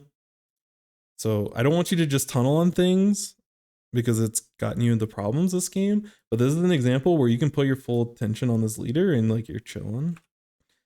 You could even potentially, like it's a little bit greedy, but you could still keep poking them while moving like across this grate, because the other, like you can assume that everyone else on the other team is focused on the Rainmaker that's happening over here. So this is actually an opportunity for you to like, you still want to get shots over the ledge, like you're doing a good job of it, but I would like to actually see you like move across the glass and get behind on this ramp as you're hitting shots over that ledge. Because eventually, once you get to this ramp, you can take a close-up fight with the leader and you have a good chance. Like I have good confidence in you like just winning that straight up. And then once you get the pick on that person, like taking the time away from the leader is good, but if you can get the pick, then you can actually turn around and like help your team get the KO. Eat snipers and focus when I can. I mean, missiles are good for it, but yeah. Just make sure you don't put yourself in too much danger, because at a certain point, you're going to get punished. A really good charger in this game is going to frustrate you to no end. But, you know, when you're able to get in this kind of range and you can keep yourself safe because the E-leader can't get a good angle, like you're chilling. Did you know where the enemy was? Yeah, I think that's fair. But the other thing is like, and as you get better, you want to start kind of like, and this is something that requires awareness and requires a lot of time and experience in the game. But you want to try and make assumptions about the game whenever possible. And an assumption you can make in this situation is that, especially with one person down, but even without one person down, in between some of your shots, you can take a quick glance of what's happening on the rest of the map and start getting some information on if someone else is trying to help this leader. Because with only 2 of them alive, I can keep hitting Control Z too much. With only 2 alive, I can almost guarantee that no one's watching this on the enemy team. You can do whatever you want, But if you want visual proof, or if there's 3 of them, like if there's 3, there might be someone sitting in this area, like ready to punish you. But with only 2 of them up, there's no way that's happening. Everyone's focused on the pop. But you know, ideally you want to look to end up finding an advantage, because if you tunnel too hard in this spot, and you know, if it was a 3v3 and the enemy team got the pop, like they might start pushing forward and they might punish you coming up this ramp over here. So like all of this is contextual. There's no like perfect way of doing this, but yeah, checking your map is definitely very important. And just having a good awareness of what's going on. And again, in certain spots, when your team has an advantage, your team just got the checkpoint, so everyone's focusing on the pop. This is plenty of time, even against like really good players. Everyone's going to be focused on the pop, so you can just kind of move forward. If you wait too long, this person's gonna respawn and then they can look to punish you. But like you have plenty of like you're chilling. But either way, regardless, focusing on the charger here is still really good. But I would have liked to see more aggressive options potentially and look for that big play to break open the game. But y'all do have a lead, so it's fine. And you do end up getting a nice shot, so I've liked some of your reflex shots. You've gotten a lot of splats that I certainly would not have.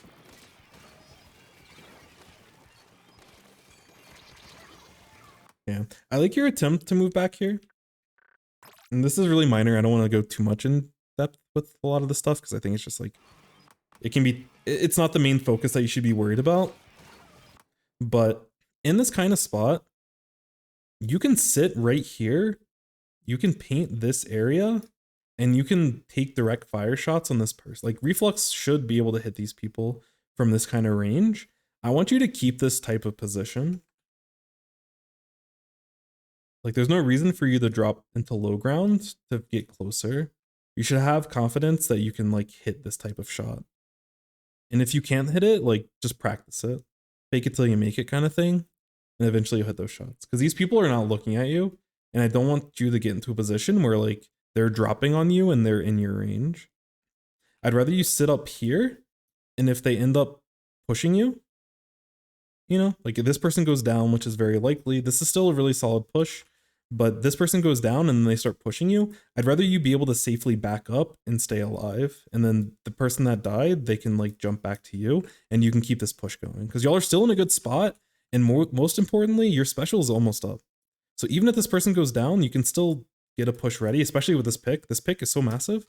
You're able to potentially look to get missile play to keep this push going. And that's assuming you don't hit any of these. If you hit one of these, like you probably have like 2 or 3 really clean shots. And if you hit any of these, like you're big chillin'. Yo, new one. Thank you so much for the follow, my friend. I'd go for a T-Tech first if I was forced to get a pick. Yeah. I mean, honestly, I don't really care. In these types of spots, I wouldn't overthink it. Just if you hit one, you're chilling. If I'm in your spot, I'm not specifically like this person has special ready, but it's a tactical, or this person has like a tri-strike, which could be annoying, but like, I don't know. That's a level of optimization that 99.9999999% of people don't really need to really think about. Just aim for one of them, and if you get one, you're really happy. Which you go for the shot, but like you push forward. But I understand that. A little bit panicking, wanting to maximize the push, but in order to maximize the push is getting your special out in this kind of scenario. This actually maximizes the push and is potentially a KO opportunity. As another thing, like as I played more competitive, it's hard to think about all the time, but if Rainmaker goes down, it doesn't necessarily mean that the push is over. This person can go down, but you can still be chilling. Like continuation pushes are really good. And that's why it's important to just be in an advantageous spot. And, you know, like that's why getting this pick on the E-leader is so important. Because if E-leader was just raining down on your team and you got the same push, you can't continue the push because E-Leader's watching you, one of your teammates is down. But because you got this pick on the E-Leader, this changes the dynamic of this push completely. And instead of you having to like try to frontline and like instead of this being a 31 push, you maybe get a pick and hold forward and maybe it gets to like 25 or something. Instead of taking that route, if you play cool and collected, this could be 31, this could be like 50. Rainmaker could still be back here. If you get missiles out on these people and can push them away, your teammates can get the pop and continue this push. So I'd much rather you use missiles to keep this push going because your team's still in a really good spot. I cannot stress how important you getting this pick on the E-Leader is. I talked about it at the top of the review, but your team has to contain the E-Leader. It's so important. The game opens up completely once you have this pick, and the fact that you're able to get this pick is massive. And the fact that you got the pick without missiles, double massive. Because now your heavy that was crying not too long ago, now they're chilling. They're fighting against these things. They can't outrange the heavy. The heavy is God mode until this person comes back. But your missiles just gives your team a bunch of space. Your team can very quickly, like with Blob, I didn't really talk about it because I didn't really think about it until now. But like I talked about how Blob and Heavy are like, they're good at popping over time, but they don't have the same burst as like the triple bombs. But like in this spot, if you missile these people away, your team gets to pop this for free. These things are just shooting it as it's popping and they pop it in like a fraction of a second. And then one of them drops and like picks it up and like you're chilling. But and then we should be able to see this better from this perspective. Actually don't. I'm guessing your heavy was farther forward not too long ago, but maybe not. I don't know. Yeah, they were in a more aggressive spot. So like, let this keep playing.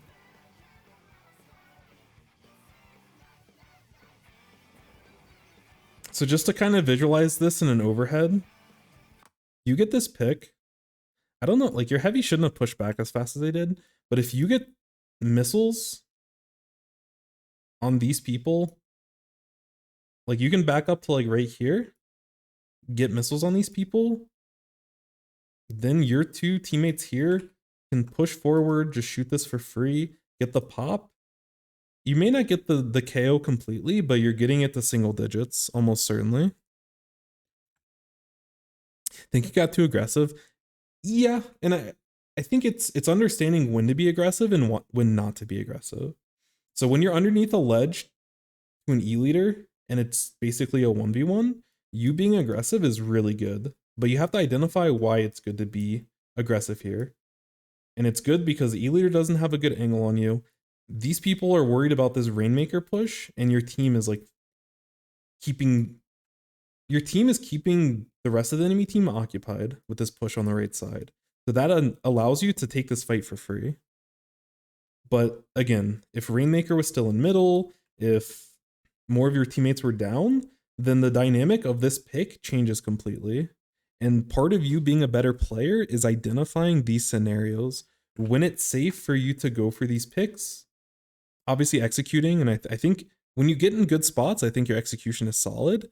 It's just trying to judge when it's a good time to take certain fights, when it's a good idea to pick up Rainmaker, when it's a good idea to like push forward, you know, how you want to approach with your special. These are things that you need to be thinking about in order to maximize your opportunities to pop off. Because what'll happen if you don't actively think about these, and if you're not reviewing your own games, or if you don't have other people review your games, there'll be certain times where, like, you know, if we take this 1v1, for example, there'll be certain times where you just take this 1v1 and like, even if the Rainmaker isn't in a good position, like,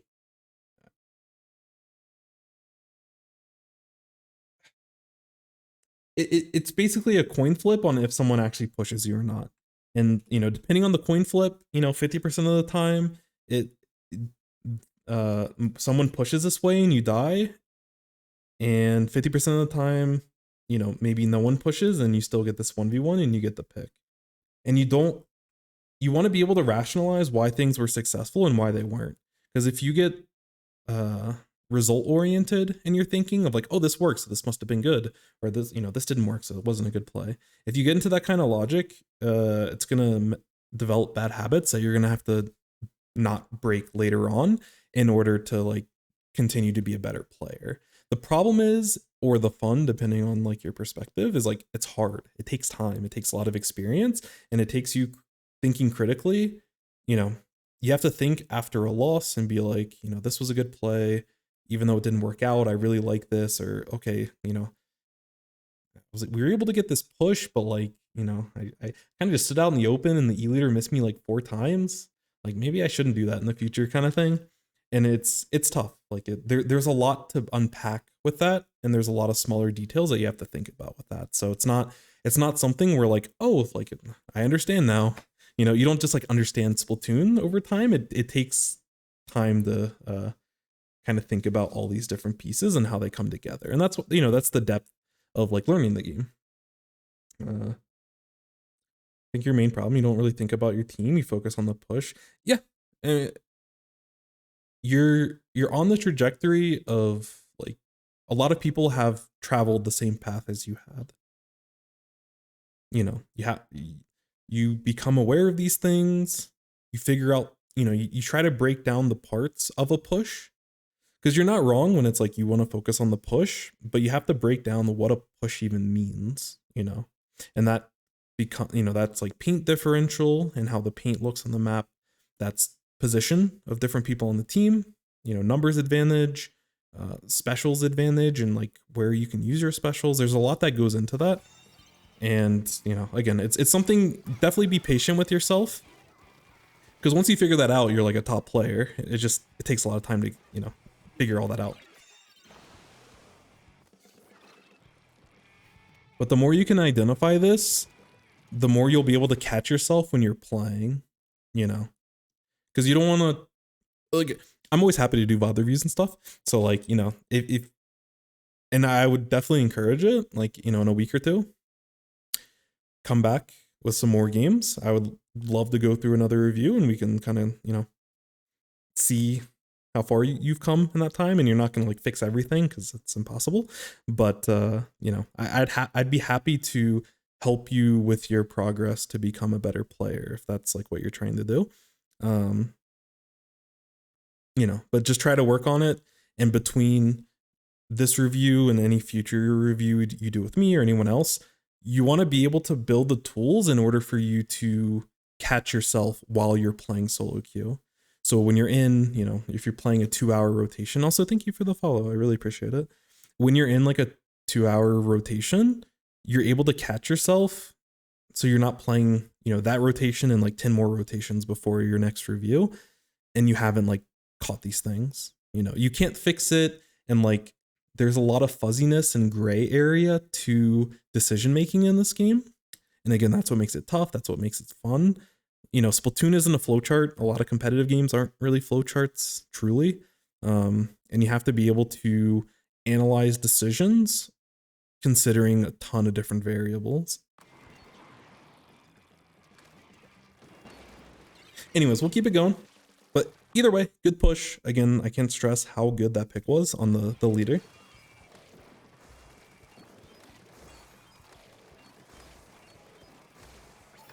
I like painting the wall to keep your blob protected.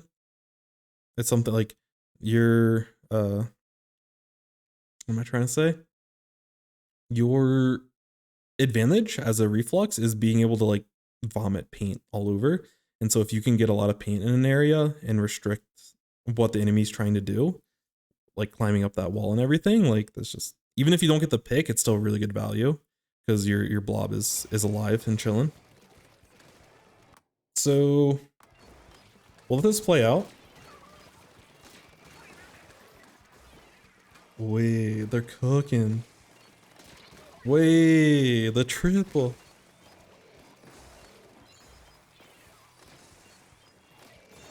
Nice. All right, I see you popping off. I see you popping off. Sorry if I stopped it early. All right, I think the pop off ended, because at this point I got some stuff to talk. Anyways, nice shots, nice continued play. I was hype. I will say a couple of things here.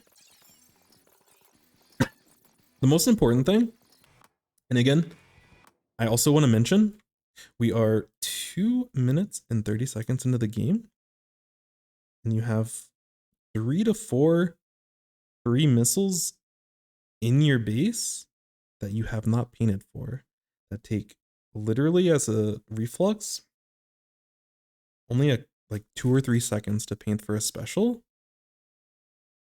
in most scenarios. I just want to keep reiterating, painting your base is very important, especially when you have a global special, especially when you can spam paint in a second. It's not a lot out of your way, especially when you're swimming in, to paint for special. Anyways, back to the game.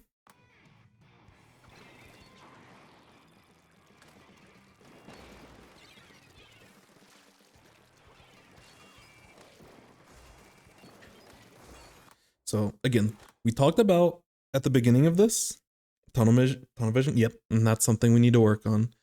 Being prepared in a spot in a lot of cases is going to be more important. Like, again, time and place. There's certain times where being in a spot as fast as possible is really important. Usually as a reflux player, that's not going to apply to you. Usually it's a lot of more frontline weapons. As someone that has a really good special, which Splash is another weapon that has like really good special with Crab, and I play a lot of Splash, it's more important for you to have your special. Like, you have to kind of manage it. You don't want to sit in base forever to paint for special. You kind of want to like manage both, so you can like paint for special as you're moving forward and have it be this nice flow. But I would rather you be in mid with special ready than be in mid like 3 seconds faster and only have like a quarter of your special. Because missiles, again, missiles are always good, but I can't stress how much missiles against this E-liter is so important. Anyways, we pop missiles. We pop missiles on 2. A Rainmaker and a Zap. I don't love this play. Managed to guess you'd understand the why I don't love this play. Because this leader that's up here is not getting pressured. And a good leader honestly would have shot at you when you're out in the open, but they're not getting pressured at all from this. And this is just autopilot. This is Rainmaker exist. I have missiles. I Rainmaker the objective. I want you to slow down a little bit when you shoot your missiles. There's a lot of value thinking about how you want to play around your missiles. I know it's a meme when people are like, oh, you just pop missiles. And in a lot of cases, you'll still get good value from it. But if you want to be a better player, you have to improve your decision making. And there's very little thought in how you're using missiles. And again, I was in this spot. I played K-Shot in Splatoon 2, and I was learning the game, and I just popped missiles. And my thought process was that I wanted more people, you know, like 4 is, oops, that's a weird looking 4. 4 is greater than 2 or 3 or 1. Like, I'd always go for the biggest number, and then I'd always go for the objective. And that was my focus. That was my only decision making with missiles. So like, I bring this up because I used to be this person where I'm just shooting missiles at the objective because that's what I should be doing. However, and again, I don't know how to reiterate it enough, this E-liter is such a problem. This E-liter may not be a problem, but this E-liter on top of the scoreboard, on average in most of your matches, this is such a mismatch compared to the rest of your team. And the only thing that, like, literally the only thing that counters E-liter in this game is missiles. That's the only thing that counters Charger. And if you play against a Charger, like we have a Charger on our team that plays leader and Firefin. Every time we play against a team that is able to flex to it, we beat them game 1. They immediately switch to Flingza if they have a person on their team that can play it to counter the missiles, or to counter the Charger with missiles, because it is so good. I would like, when you're using these missiles, it's not really important. Like the objective, Rainmaker's not really in a good spot to push. It's not that getting missiles on the Rainmaker is bad, but you really need to have missiles ready for this E-Leader, and you really need to have a plan for this E-Leader. That play you went for at the beginning, when you fired the missiles at the E-Leader and then you pushed up bridge to push this person away and make them not be able to play the game so the rest of your team can do stuff and move in. Even if it's not optimal for you to do it as a reflux, this is still this is how you want to think about missiles for the whole game. And it's really important for you to understand what the role is of missiles in your game plan. It's not just to shoot at targets to like make them move and stuff. I mean, sometimes it is, but when there's a weapon that like completely stops your game plan, you need to deal with it. And if you were if you played reflux with missiles and you were playing against like a carbon or a roller of some sort that plays very sharky, but is very aggressive and is always trying to push your team, but they're always sitting in ink and they're really annoying, or like an Octobrush where they're just always sitting in ink and they're always going to harass your team. Maybe you don't see them a lot at your current rank, but as you play against better players, you will have to deal with those really good sharking players. Missiles is another good game plan for those as well. It's really important for chargers, especially when there's a backline differential. And especially when your whole comp, this is your only pushing tool. But leader giving you vision of people that are potentially sharking on spots of the map, that may be in spots that are ready to come and spot you. Getting that vision is also really high value for your team. It's hard to communicate in solo queue, but you know, a lot of times you'll probably want to end up shooting them just so your teammates are aware, and that's how you can communicate for them. But yeah, try to think about when you're using missiles, how you get value out of them. Outside of just I'm popping missiles and people have to move, and then sometimes I randomly get kills because situations happen. And you really want to think out what value am I getting out of missiles? And in a spot like this, leader is still suppressing your team. And they should have a pick here. Your missiles makes these people back here like dance a little bit, but there's someone underneath that's protecting the ground, and then they have a leader that's protecting the top. You can't really follow up on these missiles. Whereas, like, there's a way where you can probably get all four of them. But honestly, I'd rather you solo missile the charger and just push this instead of missiling these people. Oh, sorry. Painted on the wrong screen. I'd rather you missile this and push up mid like you did at the beginning of the match and allow these people to thrive and just let them do their thing. Because they're not really a threat here, and your team has a lead of 31. So your goal shouldn't be we need to stop the Rainmaker as fast as possible, because you have a lot of space. They have to get, well, they have to get a checkpoint first, and then they have to like push past the checkpoint. So like there's a lot of time for you to make mistakes, especially when you have a ton of paint in your base where you can just paint for miss. Like even if you go for the play on the charger, which yeah, but even if you go for this play on the charger, and even if you end up getting splatted for whatever reason, like you respawn, you paint for missiles, and like these people haven't even gotten first checkpoint yet. So like you're chilling. But I want every time you use missiles, I want you to make sure that you have a game plan for them.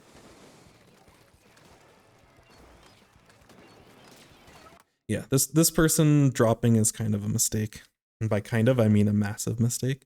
You should go for snipers with missiles, but this video shows how bad your tunnel vision is. I feel you. No, you're good. I think your mechanics are like solid, especially for playing something like a reflux. And I think I can see the wheels turning. But yeah, I definitely think you're tunnel visioning on either the objective or on, you know, the shiniest thing in front of you versus like what's important in the scenario. And that's one thing you'll want to focus on. But I'll let you see the pop off again. We don't get to see reflux pop offs all that much, so let's Let's enjoy the beauty while we have it. Yeah, even there's like solid movement outside of, you know, the enemy team panicking. That's the other thing. If you get the initial pick on player, like we saw it when you got the pick on the charger before, when your team was pushing for the lead, you got the pick on the charger, the enemy team's just like tunneling on the Rainmaker. And like there's a lot of opportunities for you to like KO the game on your own there.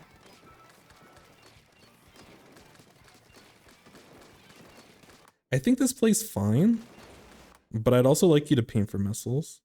But this is fine, because you have backup from your teammates. And getting paint, like popping the Rainmaker here gives you control of the bridge.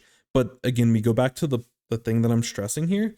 Even if you have control of bridge, their charger sets up here. So we have little E-leader player sitting up on this tent.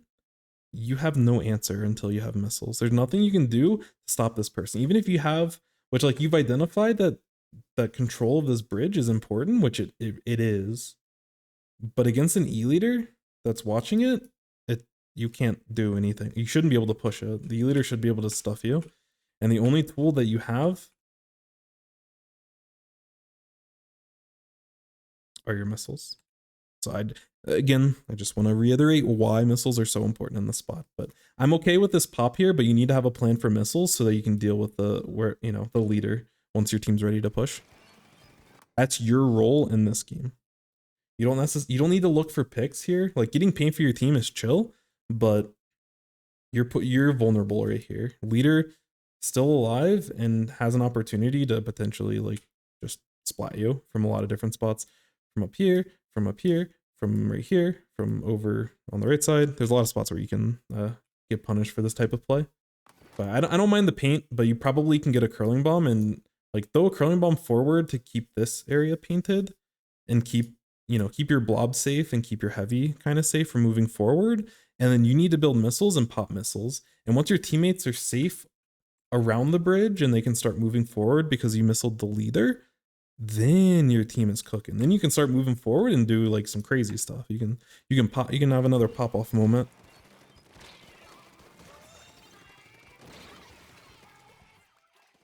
Hydrate, thank you. We're dying out here. I appreciate someone looking after my health.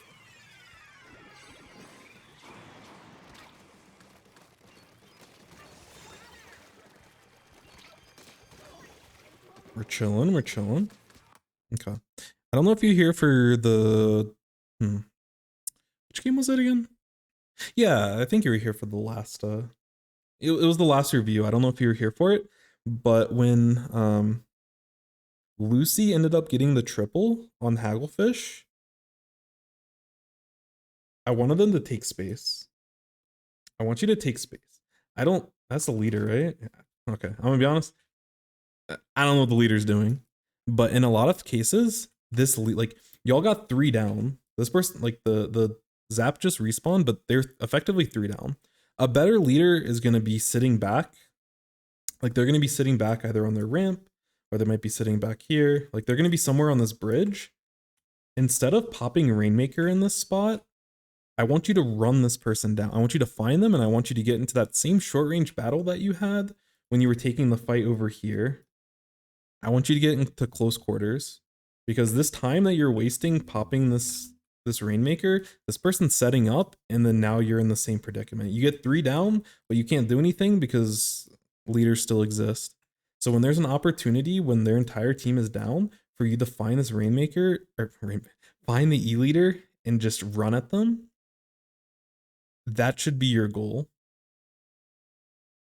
Even if you don't get the pick, even if you just kind of shoot at them and make them keep falling back, like again, this enables the rest of your team, specifically the blob and the heavy, where they can like position themselves into good spots, and them not having to worry about the E-leaders is the best thing you can do. Is better than getting the triple, is having a plan for this E-leader. Can't talk bedtime. Scary boomer hours. I'm farther west, so it's not quite boomer hours, but we're gonna be heading to bed soon. These VODs are taking a little bit longer, but hopefully people find them useful. So I should just stack all special. I mean, there's a level of balance to it all, but I wouldn't be surprised if 2 mains of special charge up, and probably even more is totally fine. Yeah, not quite boomer hours, but close, but close. But yeah, like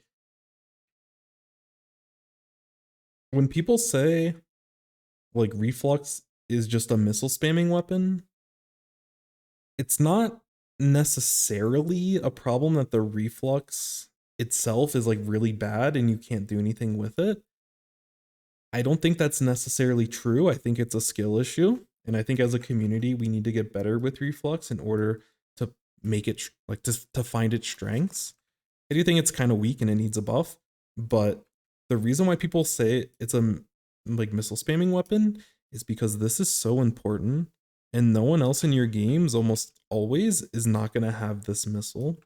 And when you find yourself in this kind of matchup, it's really important for you to identify that a charger's in your game and all of your game plans need to revolve around missiling this person so your team can move. How you move after you missile and the timing of your missiles, like there's a lot of skill to like using missiles. And some people are gonna like scoff at that because they're short-sighted and trying to be toxic or whatever. But there's a lot of decision making of how you use missiles, and I think we've gone over a lot of examples of like how we could be a little bit more correct and optimize the way that we play with missiles so that we're able to identify the problem and be able to play around that problem. That's a good shot on the leader. I don't know what they're doing. It was a really good shot. Your reflex shots are actually pretty solid, so definitely kudos. Yeah. In a spot like this, I wouldn't worry about picking up Rainmaker. Just kind of chill. Because you going down is like, especially when you have a lead like this, it's not the best of leads, but it's a very strong lead. You have to think about this leader is weirding you out. Yeah, they took some interesting positions for sure.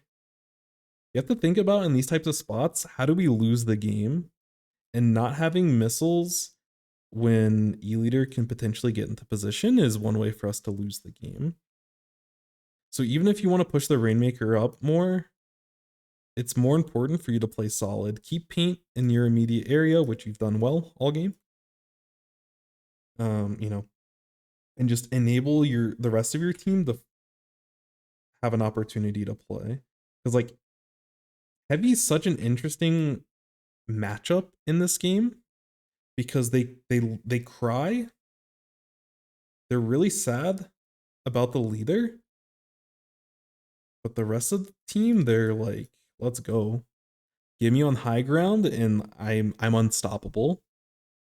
But I can't do anything while this thing's on the map. But once this thing's taken care of, I'm unstoppable. My stream broke.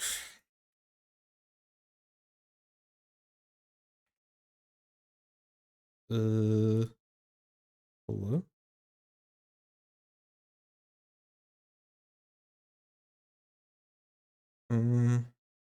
This stream break? Am I not connected to the internet? I think my internet might have disconnected. Oh. My stream broke. Back. F5. Alright, I don't know what happened. Wait, did we come back? Oh yeah, we're back. Alright, my bad. I'll wait for people to come back, but I have this recording, so like the all the reviews will still be intact and I'll get them uploaded. But yeah. Yeah, I mean this is we're on tough times, so this is how we make our money. We strangle our small audience for fractions of cents. actually true. Anyway, sorry about that, but we'll keep going through. But I want you to play solid. Like part of winning games when you have a big lead is understanding like that you play solid and understanding like, you know, what matters the most. And unfortunately, some of that revolves around making sure you have missiles. But the reason why you have missiles is that you can have a plan to deal with their backline and enable your teammates where, you know, the whole dynamic changes once the C leader's down.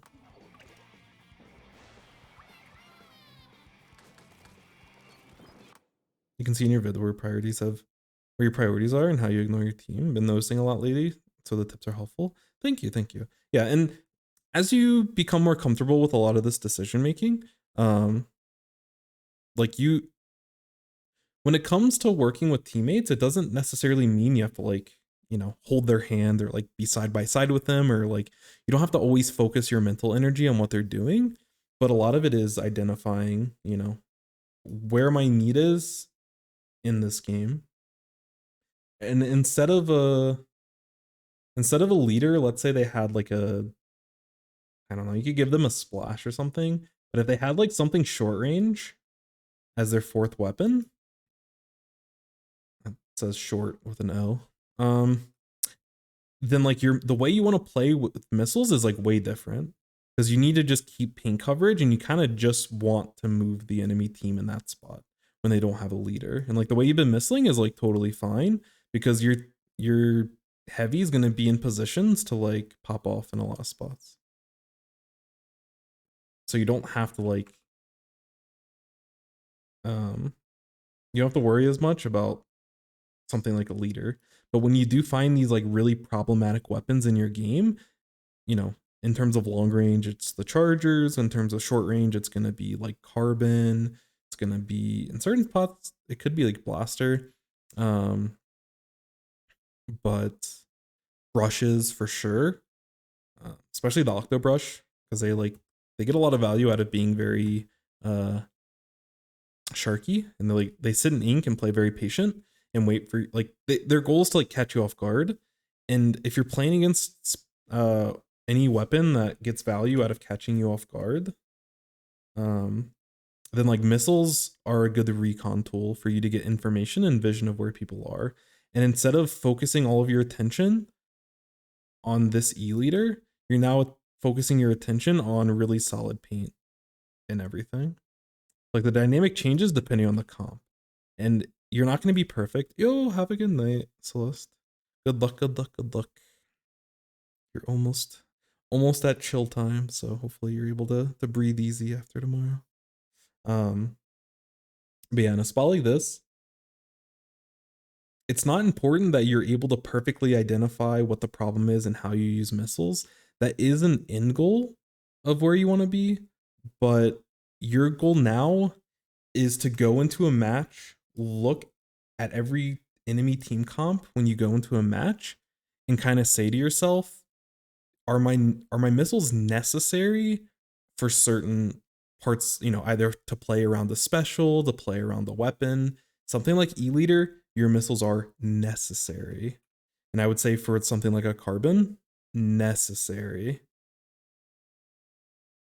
But if you're playing against like, you know, 4 short range shooters, you still want to be smart with your missiles, but you can be a little bit more loose cannon with them. There's still tougher decisions that you can make with them. I'm not worried about that. I want you to be able to identify like the really obvious, like, this thing is a problem. And it doesn't matter who's playing the charger, it doesn't matter who's playing the carbon roller. This game gets out of control if they are able to play the game and like not have to worry about missiles or anything for, you know, a little bit of time.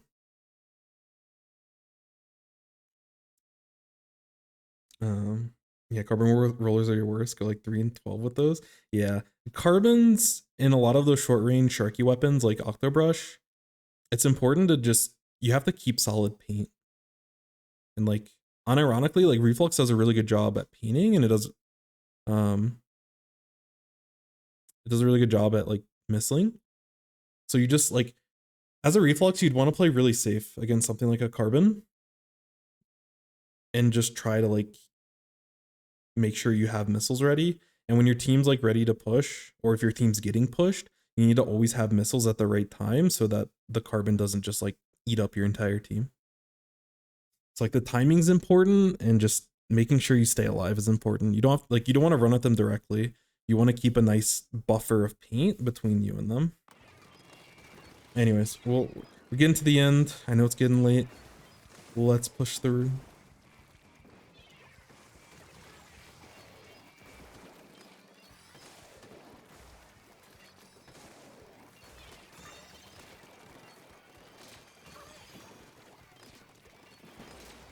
Oh, when you get the open shots, you're popping off.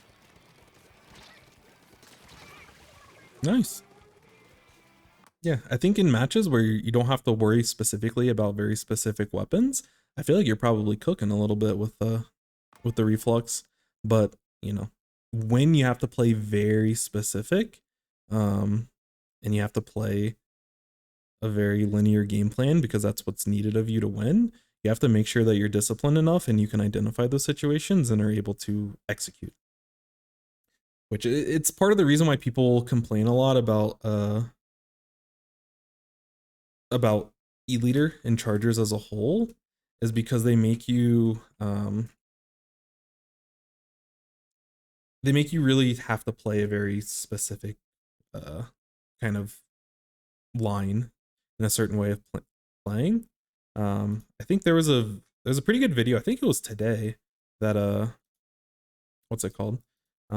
Ken Knows It made on YouTube, and they had Keo, who's like one of the best players, and kind of Keo was talking through why people feel negative feelings and emotions toward E-liter, and it's a really interesting video and a nice watch. I think it's like 8-9 minutes long, but they talked a little bit about this, where like, you know how you have to play to beat Charger. You don't want to be in its range, you want to not give them easy shots, and you have to have a game plan for dealing with them. And missiles are like the one very common game plan. So the fact you're playing missiles is like hype, because anytime you see a charger of some sort, especially E-liter, you know what the plan is. Moving forward, you know what that plan is. Yeah, the point and shoot is fine. The strategic planning is a problem. Yeah, that's always the hard part. It's really interesting. I don't know if you like are into competitive or are trying to get into competitive, but there's a lot of players that are like, I consider myself about, honestly, lower to mid-range, but mid-level based off of how people kind of prep themselves up. Anyways, people that are technically like lower than me based off of like placings or whatever, a lot of them are mechanically better than me. They just, that strategic planning, and they just fall flat on. There's a lot of really good mechanical players at all divisions and at all ranks, and that decision making and the strategy that you're mentioning, like that's what separates. And also the speed is also the other X factor in this game. But that's what separates the good players from like really good players. And then obviously top players can do all of it really well, but you can be a high level player excelling at like one of those things. Nice. I think as the game got a little bit more chaotic later on, I think you were able to excel quite a bit, because you were able to find engagements where you took short range fights. I think your aim and mechanics and even movement between the plays was like really good. But a couple of things overall, they got knockout, but even yeah, I mean, a win is a win. There, especially in solo queue, there's certain games that are not KOable, and it's okay. You have to understand, okay, 30 is a solid push, or 31. How do we properly like sustain that? How do we keep this lead? And that's a skill within itself. But don't always look into a game. Like if you're trying to review your own game or trying to look on how to play better, don't really worry about like, oh, we pushed it to 50. How do we get it to 40? Or oh, we got it to 40. How do we get it to 20? Oh, we got to 20. How do we KO? There might be some good scraps there, but a win is a win at the end of the day.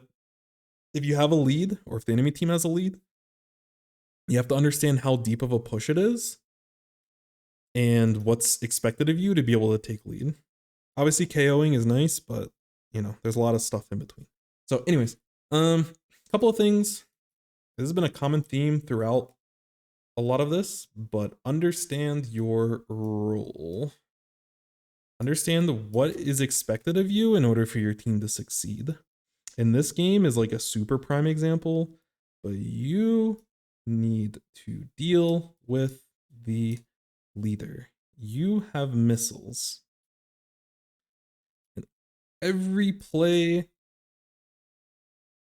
that you come up with when missiles are ready needs to involve the leader, either directly or indirectly. Usually it'll be directly, but you need to have a plan for it and be able to execute.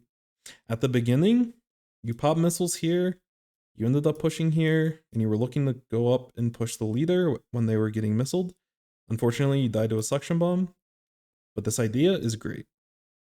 You know,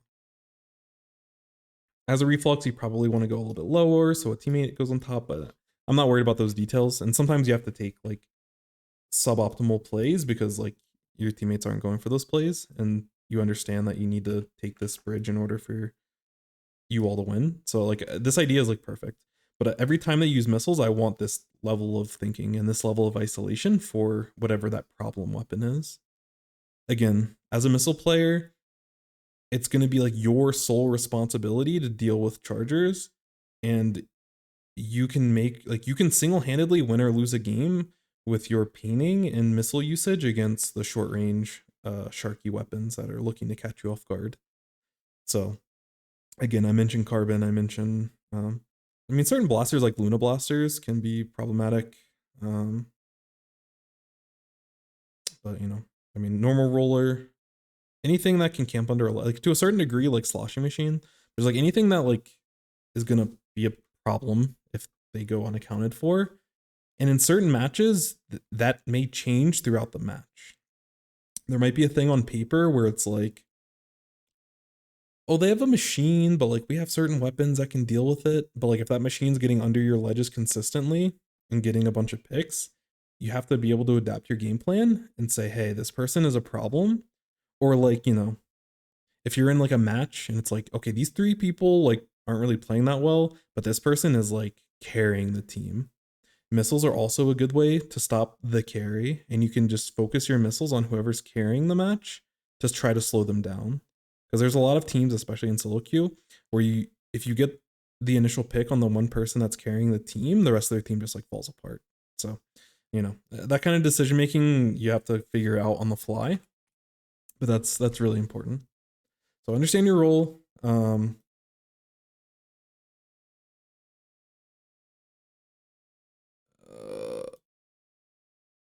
think planning is important. It's very general, and it goes back to missiles. But every time that you missile, I want to see a game plan. Obviously, if you can execute it, that's great. But even if it doesn't work perfectly, like that, again, that first missile that you did at the beginning of the match, like 30 seconds in or whatever, 35 seconds in, that was like I could see an idea there, and you like followed through with the idea, like trying to push up with missiles. But there was times where like, you know, leader was here, Rainmaker was here, and there was like a zap over here. And instead of focusing on leader and taking this bridge, you missiled and focused on these two people. Well, leader should be shooting you, like you end up moving over here. Leader should be shooting you in these spots. But you need to be focused on, even if the objective is here, like this objective isn't a threat. So you do want to eventually stop it, but it's way easier to stop the threat if you're able to get rid of the E leader. So again, it's not always going to be the E leader. In certain spots, it may be less obvious, but work on it.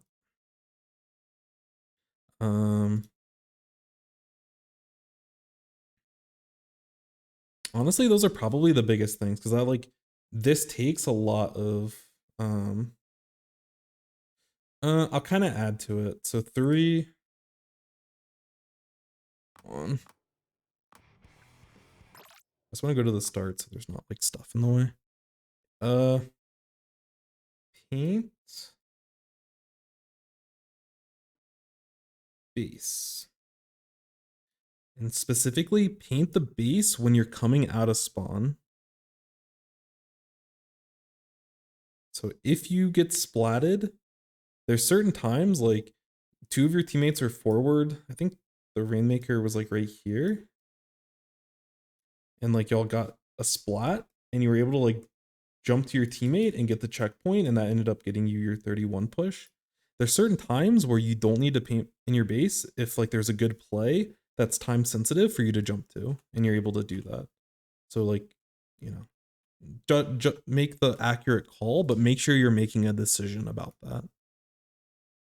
Otherwise, it's anytime you're gonna swim in, it can be as you're swimming, or it can be like just at the beginning. Just, you know, pick a side, whether it be like, you know, because you can kind of divide like this top area can be like stuff which you don't even need this much. You really only need to like paint this much as you're coming out of base.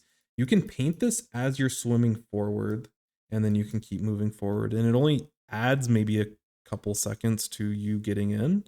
But having that special is so important. And then the next time, like this bottom part, and you can focus on, you know, I'm swimming in this way, but I'm painting this as I'm swimming in, and it just takes a couple extra seconds, but you're ready with your special immediately. There's so much value as a missile player to have your missiles ready at the, you know, whenever your team may need them. And part of playing like solo queue and ranked is that like unpredictable stuff is always going to happen. There's a lot you can predict and within your control, but being able to react with your missiles in spots where something goes bad is like really important. So paint base so you can enable yourself with missiles. Again, reflux is like the #1 weapon that wants to take value out of painting the base. And if I have a reflux on my team, even if I wanted to paint the base for my special, I would purposefully not paint the base because I'm expecting the reflux to get like to paint the base when they're like coming out of base. And getting paint out of your base is just such an important concept. There was one more thing I was gonna say, but I don't remember.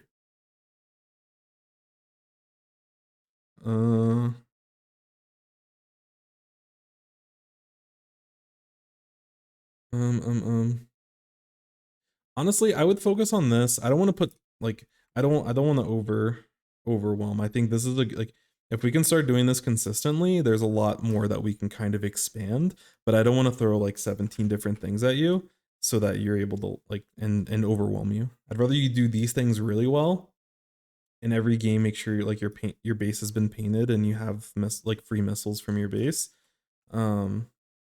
You know, as you're respawning after you get splatted. And then we can focus on like some more in-depth stuff. But you know, overall, I like your mechanics.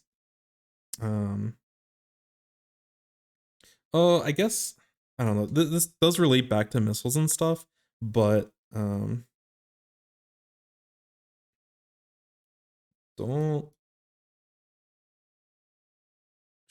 trust team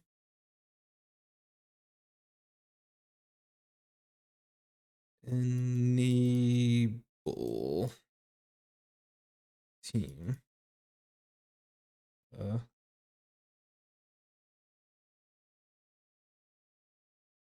So what I mean by this is don't feel like don't think about things in terms of like, oh, are they going to make the right play or the wrong play? This is out of your control. But I could tell, especially early on, that your decision making, like you were making suboptimal decisions and making worse decisions because you didn't trust your teammates. You went to go pick up the Rainmaker even though you were really close to special because you didn't trust that your teammates would be able to pick up the Rainmaker. And you almost had a big push off of it based off of some other mistakes.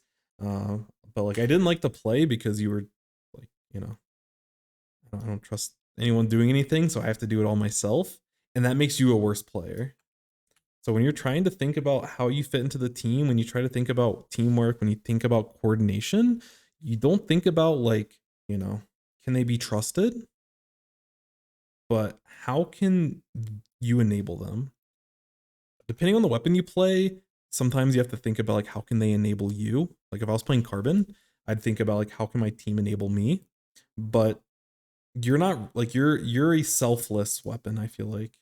Like there's selfish weapons that need a lot of team help, and there's more selfless weapons that can provide a lot for a team. I see Reflux as a selfless weapon that is able to provide a ton of paint and the consistent special pressure with missiles. And when you think about, you know, how do I enable my heavy? It's get rid of the E leader. That's how the heavy can like exist and like chill. How do I enable, you know, L3? It's kind of a weird question. Y'all are both kind of painters in that respect, but you know, providing them the opportunity to like move around and be mobile is like kind of important because they want to get in ranges to be able to throw burst bombs. And you know, if you can put the enemy team in awkward spots with your missiles, they can potentially look for like cool hammer plays kind of thing. And then same thing with Blob, how do you like enable them?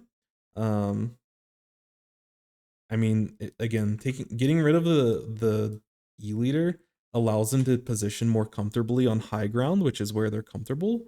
The other thing you can think of is like you want to time your missiles with their rain. You did it, I think, unintentionally at the beginning of the match.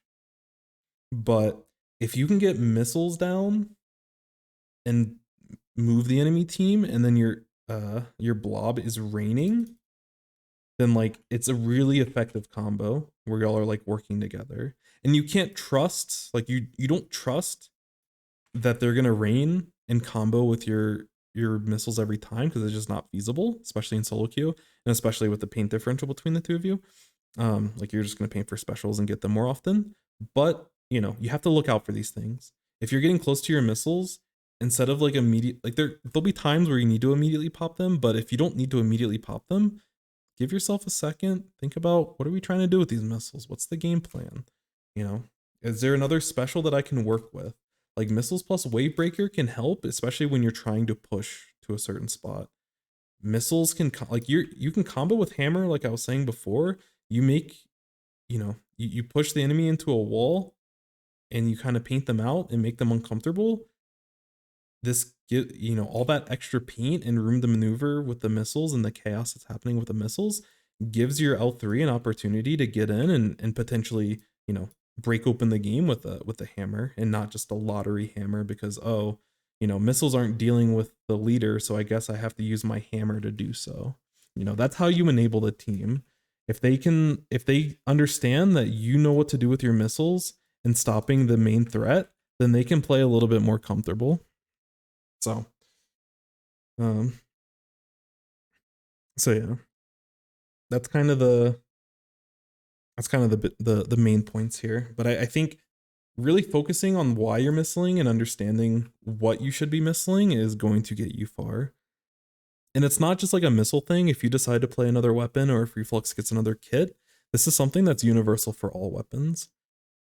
If I'm playing Crab or I'm playing Tri-Strike in certain spots, or if I'm playing, I don't know what other specials are in this game. I don't even know other specials. But like all specials that get used need to be thinking in terms of this stuff. My mind is actually blanking. I could not name one other special. Oh my god. Let me go through it real quick. My brain is mush. Okay, special. Okay. So it's like, you know, this goes for everything. Like Zuka, there's a lot of like Zuka a lot of times gets used situationally where you use like the objective or you use like the situation, the direness of the situation to like counter. But this is very reactive to what the enemy's trying to do, but you can get a lot of success out of it. I'm not gonna go through all of them, but like, you know, Booyah Bomb especially, very situational. Wavebreaker has very, you know, is very situational. Whale to an extent, like they're all relevant to different degrees, but you know, understanding when it's important to use your special and why you're using it will take you far regardless of what weapon you play. Thanks for the advice. Looking forward to try it out. Never had a problem. Yeah. I hope you can find some success. Again, at any point, if you need clarification, feel free to message me on like Discord. It's probably the easiest way to get to me, but any of the socials that I have underneath, I probably won't respond to a Twitch message because I don't really look for them. But yeah, you know, again, for anyone, like if y'all, I probably like, if I like reviews, I'm gonna try to get more consistent with reviews, but if I review something, like maybe don't put in a review the next day kind of thing. But if you wait like a week, a couple of weeks, if you put in enough time to where you feel like you've been able to actually like apply things that I talked about and you want another review, like I would love to do that. I would love to like, you know, track your journey and kind of be able to like help you make progress, you know? Like if someone's like, you know, B rank and they're trying to get the X rank, I want to kind of give them that step by step to try to help them, you know, achieve their goals. Or, you know, if you're whatever X rank to another spot, you know, we'll improve that. No, you're chill. But I just want to like have the precedent that if people want to put in more reviews, I'm always open for it. I just don't want to do it the next day because like no one can apply all of that in like a day. You know, I like to see people succeed, and I like to show people parts of the game that you know, the interesting parts to me, I think a lot of times often get overlooked. And I like to attack them directly and give them names so that people can like have consistency with how they're trying to improve in the game. It's really important. Got lucky in X-Files? No. 24 hundo is that's not luck. That's you cooking. I can see you shooting and moving. Like if you're not playing against, because we need I need a name for it, but there's like problematic weapons that make you play the game way different. Like you have to know how to handle them and play against them separately. But I can tell, like, I think your mechanics and like your overall like gameplay, I think you can pop off against non-problematic weapons, which are like most shooters and like, I don't know, things that are just like kind of whatever. Like a lot of short range blasters or whatever. I don't know, like a crack on the rollers, like kind of whatever. Most of these dualies that aren't like tetras are kind of whatever. Obviously these weapons or whatever. I don't know. But there's a lot of weapons where like I know that just your raw mechanics, you're cooking. But in order for you to get over the hump and in order for you to have consistency, it's being able to identify and how to properly play in those situations. Play against top 500 in calcs.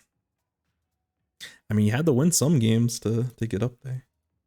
Again, I agree with you in terms of like proving consistency is going to take time. I think being able to identify issues that you can fix will get you there. But anyways, that's it. We didn't play Orange Zap. Maybe if I shoot a test on me, then technically we played Orange Zap today. But I didn't expect as many people to ask for reviews as there was. If there's that much of a demand in the future, then I'll probably weave in stuff more and maybe play like an hour of gaming and then like, you know, 30-45 minutes of like a review of a game and then kind of go with that kind of flow. But you know, I was overjoyed seeing 4 people and even a couple of more people wanting to potentially have their stuff looked at. So it's something I want to be more consistent with because I think it's really interesting. And you know, hopefully people are able to find value out of it. Yeah, we'll balance it more, but I was excited to do reviews, so I was more than happy to do that. But should be able to. I said this last time, and then I didn't stream for many weeks, but there was also a lot of circumstances with situations that didn't allow me to stream. So hopefully that won't be as much of a problem. But yeah, hopefully we'll be able to get some streams in this weekend. Next week might be a little bit busy, but I think for the next couple of days, like I want to get in a lot of playtime. So, oh wait, Splatfest starts tomorrow. I should have waited until tomorrow to do all these reviews. I think it's tomorrow. It's at some point. Ugh. Alright, well, maybe we can play Orange Zap in like ranked Splatfest and get some value out of it. I don't know. Should have waited for reviews until the Splatfest. I forgot about that. Thank you for the hydrate. But yeah, thank you. But I do think I think moving forward, I would like to like whatever my main weapon is, which right now is V-Splash and probably will be for a while. Green for next time if I can remember, Jamie. What am I trying to say? Yeah, I want to try some like different weapons. I don't want to go like I want to play things I'm actually interested in and like I want to play for a reason. So I'm not just gonna play like, oh, I'm gonna play Sploosh Neo. I'm not interested in playing it. But there's certain weapons that I would like to get more value and like understand better and have conversations. Like with Super Chump, I want to understand like where I should be positioning them and the timings of them and like what I'm trying to get out of them. Because on average, I just don't know, and I'm really interested.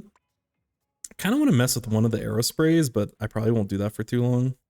Sultanas are something I would potentially mess with. Probably Wiper over Stamper. Stamper seems a little too crazy, but Wiper I think is dually enough and has a lot of fun movement that's kind of unique to the weapon. 96 is another weapon I think could be kind of fun. With a proper buff again, Nova is another weapon, but L3 Deco is the D Deco. I don't know, but whatever. This L3, I would potentially want to play more.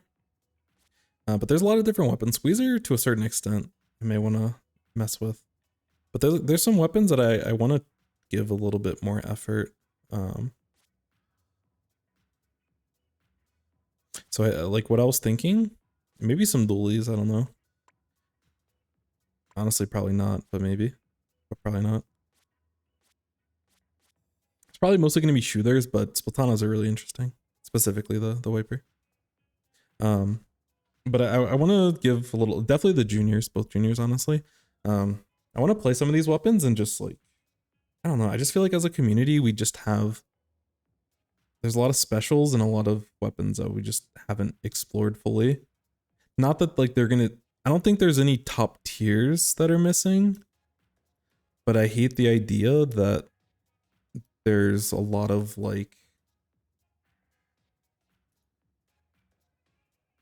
I don't know. It's like if Super Chump gets on a good kit, which honestly, I think this is a good kit.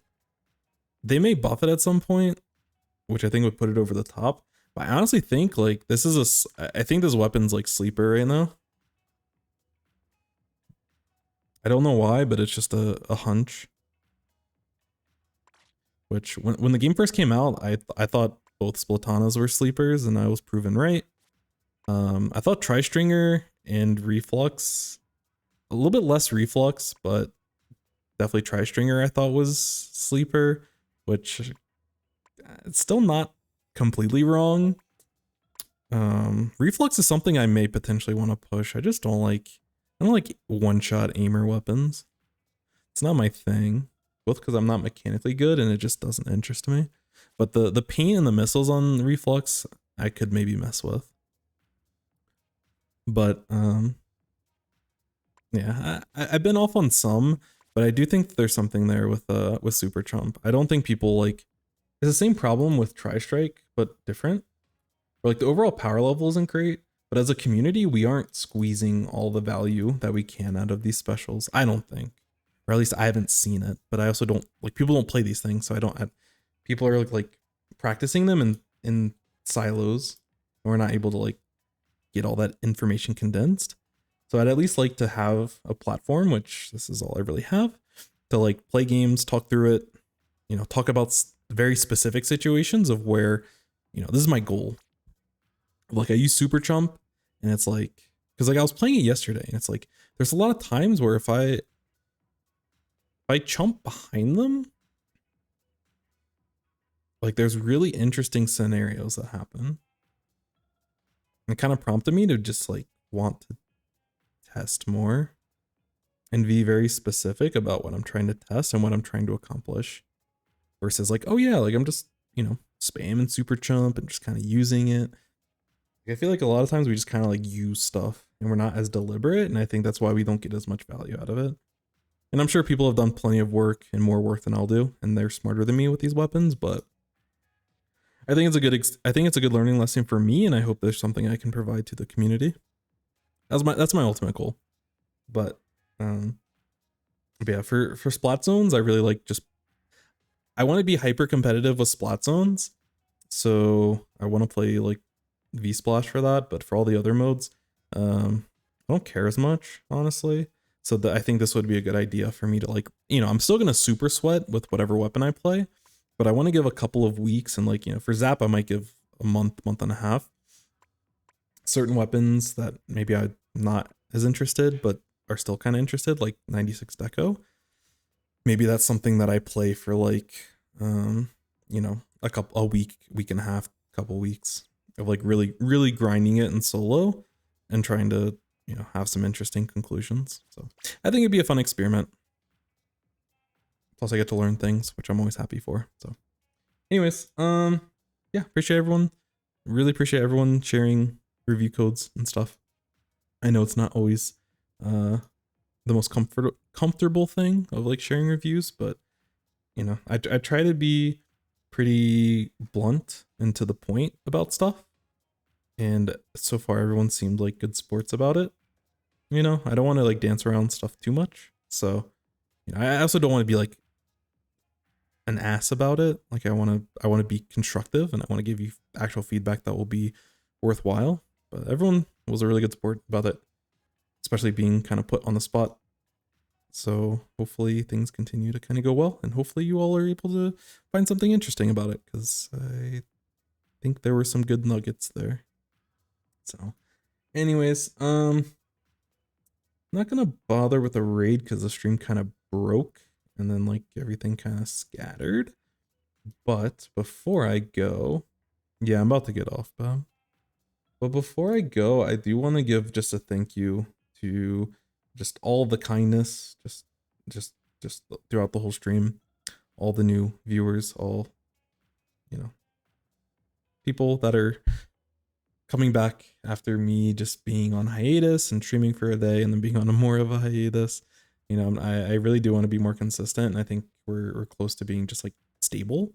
Because there's a time, I don't know if y'all remember, there's a time where I was consistently streaming 5+ times a week for many months, and our goal is to get back there. But you know, IRL takes over in spots, and IRL took over, and I think we're getting back to a more stable position. So hope we get there.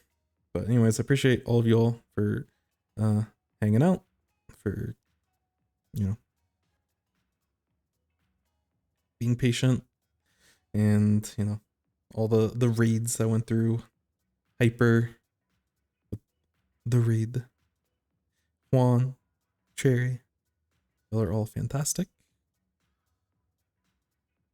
And yeah, not doing a 24-hour. I mean, it feels the weekend. I mean, maybe, but there's still stuff I have to do with like unpacking. Like I unpacked, but I didn't fully unpack. Fortunately, my wife was nice enough and unpacked like the ring light and stuff. Otherwise, my screen would be, or my webcam would be completely black right now. Appreciate you, Jamie. Much love to you all. But you know, I would like to do more stuff over time. It's just you know, I'm juggling like, because there's some videos that I've been working on for YouTube, like kind of in the background, and I've recorded them like 3 times, 4 times, where I just like have an idea and I'm like, I don't like the way this is presented, I need to do it again, and I've like re-recorded stuff a bunch of times. and then I have to edit and stuff, which is gonna be a pain. But I have a lot of plans for stuff, you know, even with the stream. Like there's a lot of things that I want to worry about. But in terms of like the technology and stuff, like I just don't have the brain capacity for right now. So I apologize. But there is a point where I would like to have the stream to be a little bit more engaging, more stuff for like the community, and you know, actually commission people to do like emotes and everything and really like give back to you all. But you know, I think for me right now it's most important to like put in the work, you know, like make sure I'm consistent with schedules and all that before the shiny toys. At least for me, I feel like that would be most important. But I haven't forgotten about you all. There's stuff cooking in the background, but I'm not a very good chef. So anyways, thank you everyone. I'll be back tomorrow and I'll be doing more actual gameplay, but I do want to do more. I want to have consistent parts of the stream where we can do like reviews and stuff, and that could be more content on YouTube. And I think it'd also be beneficial for people to have. And if it takes off, then that could be cool too. So yeah, anyways, I am going to go. But yeah, really, I thank you all. So have a good night. Appreciate it, and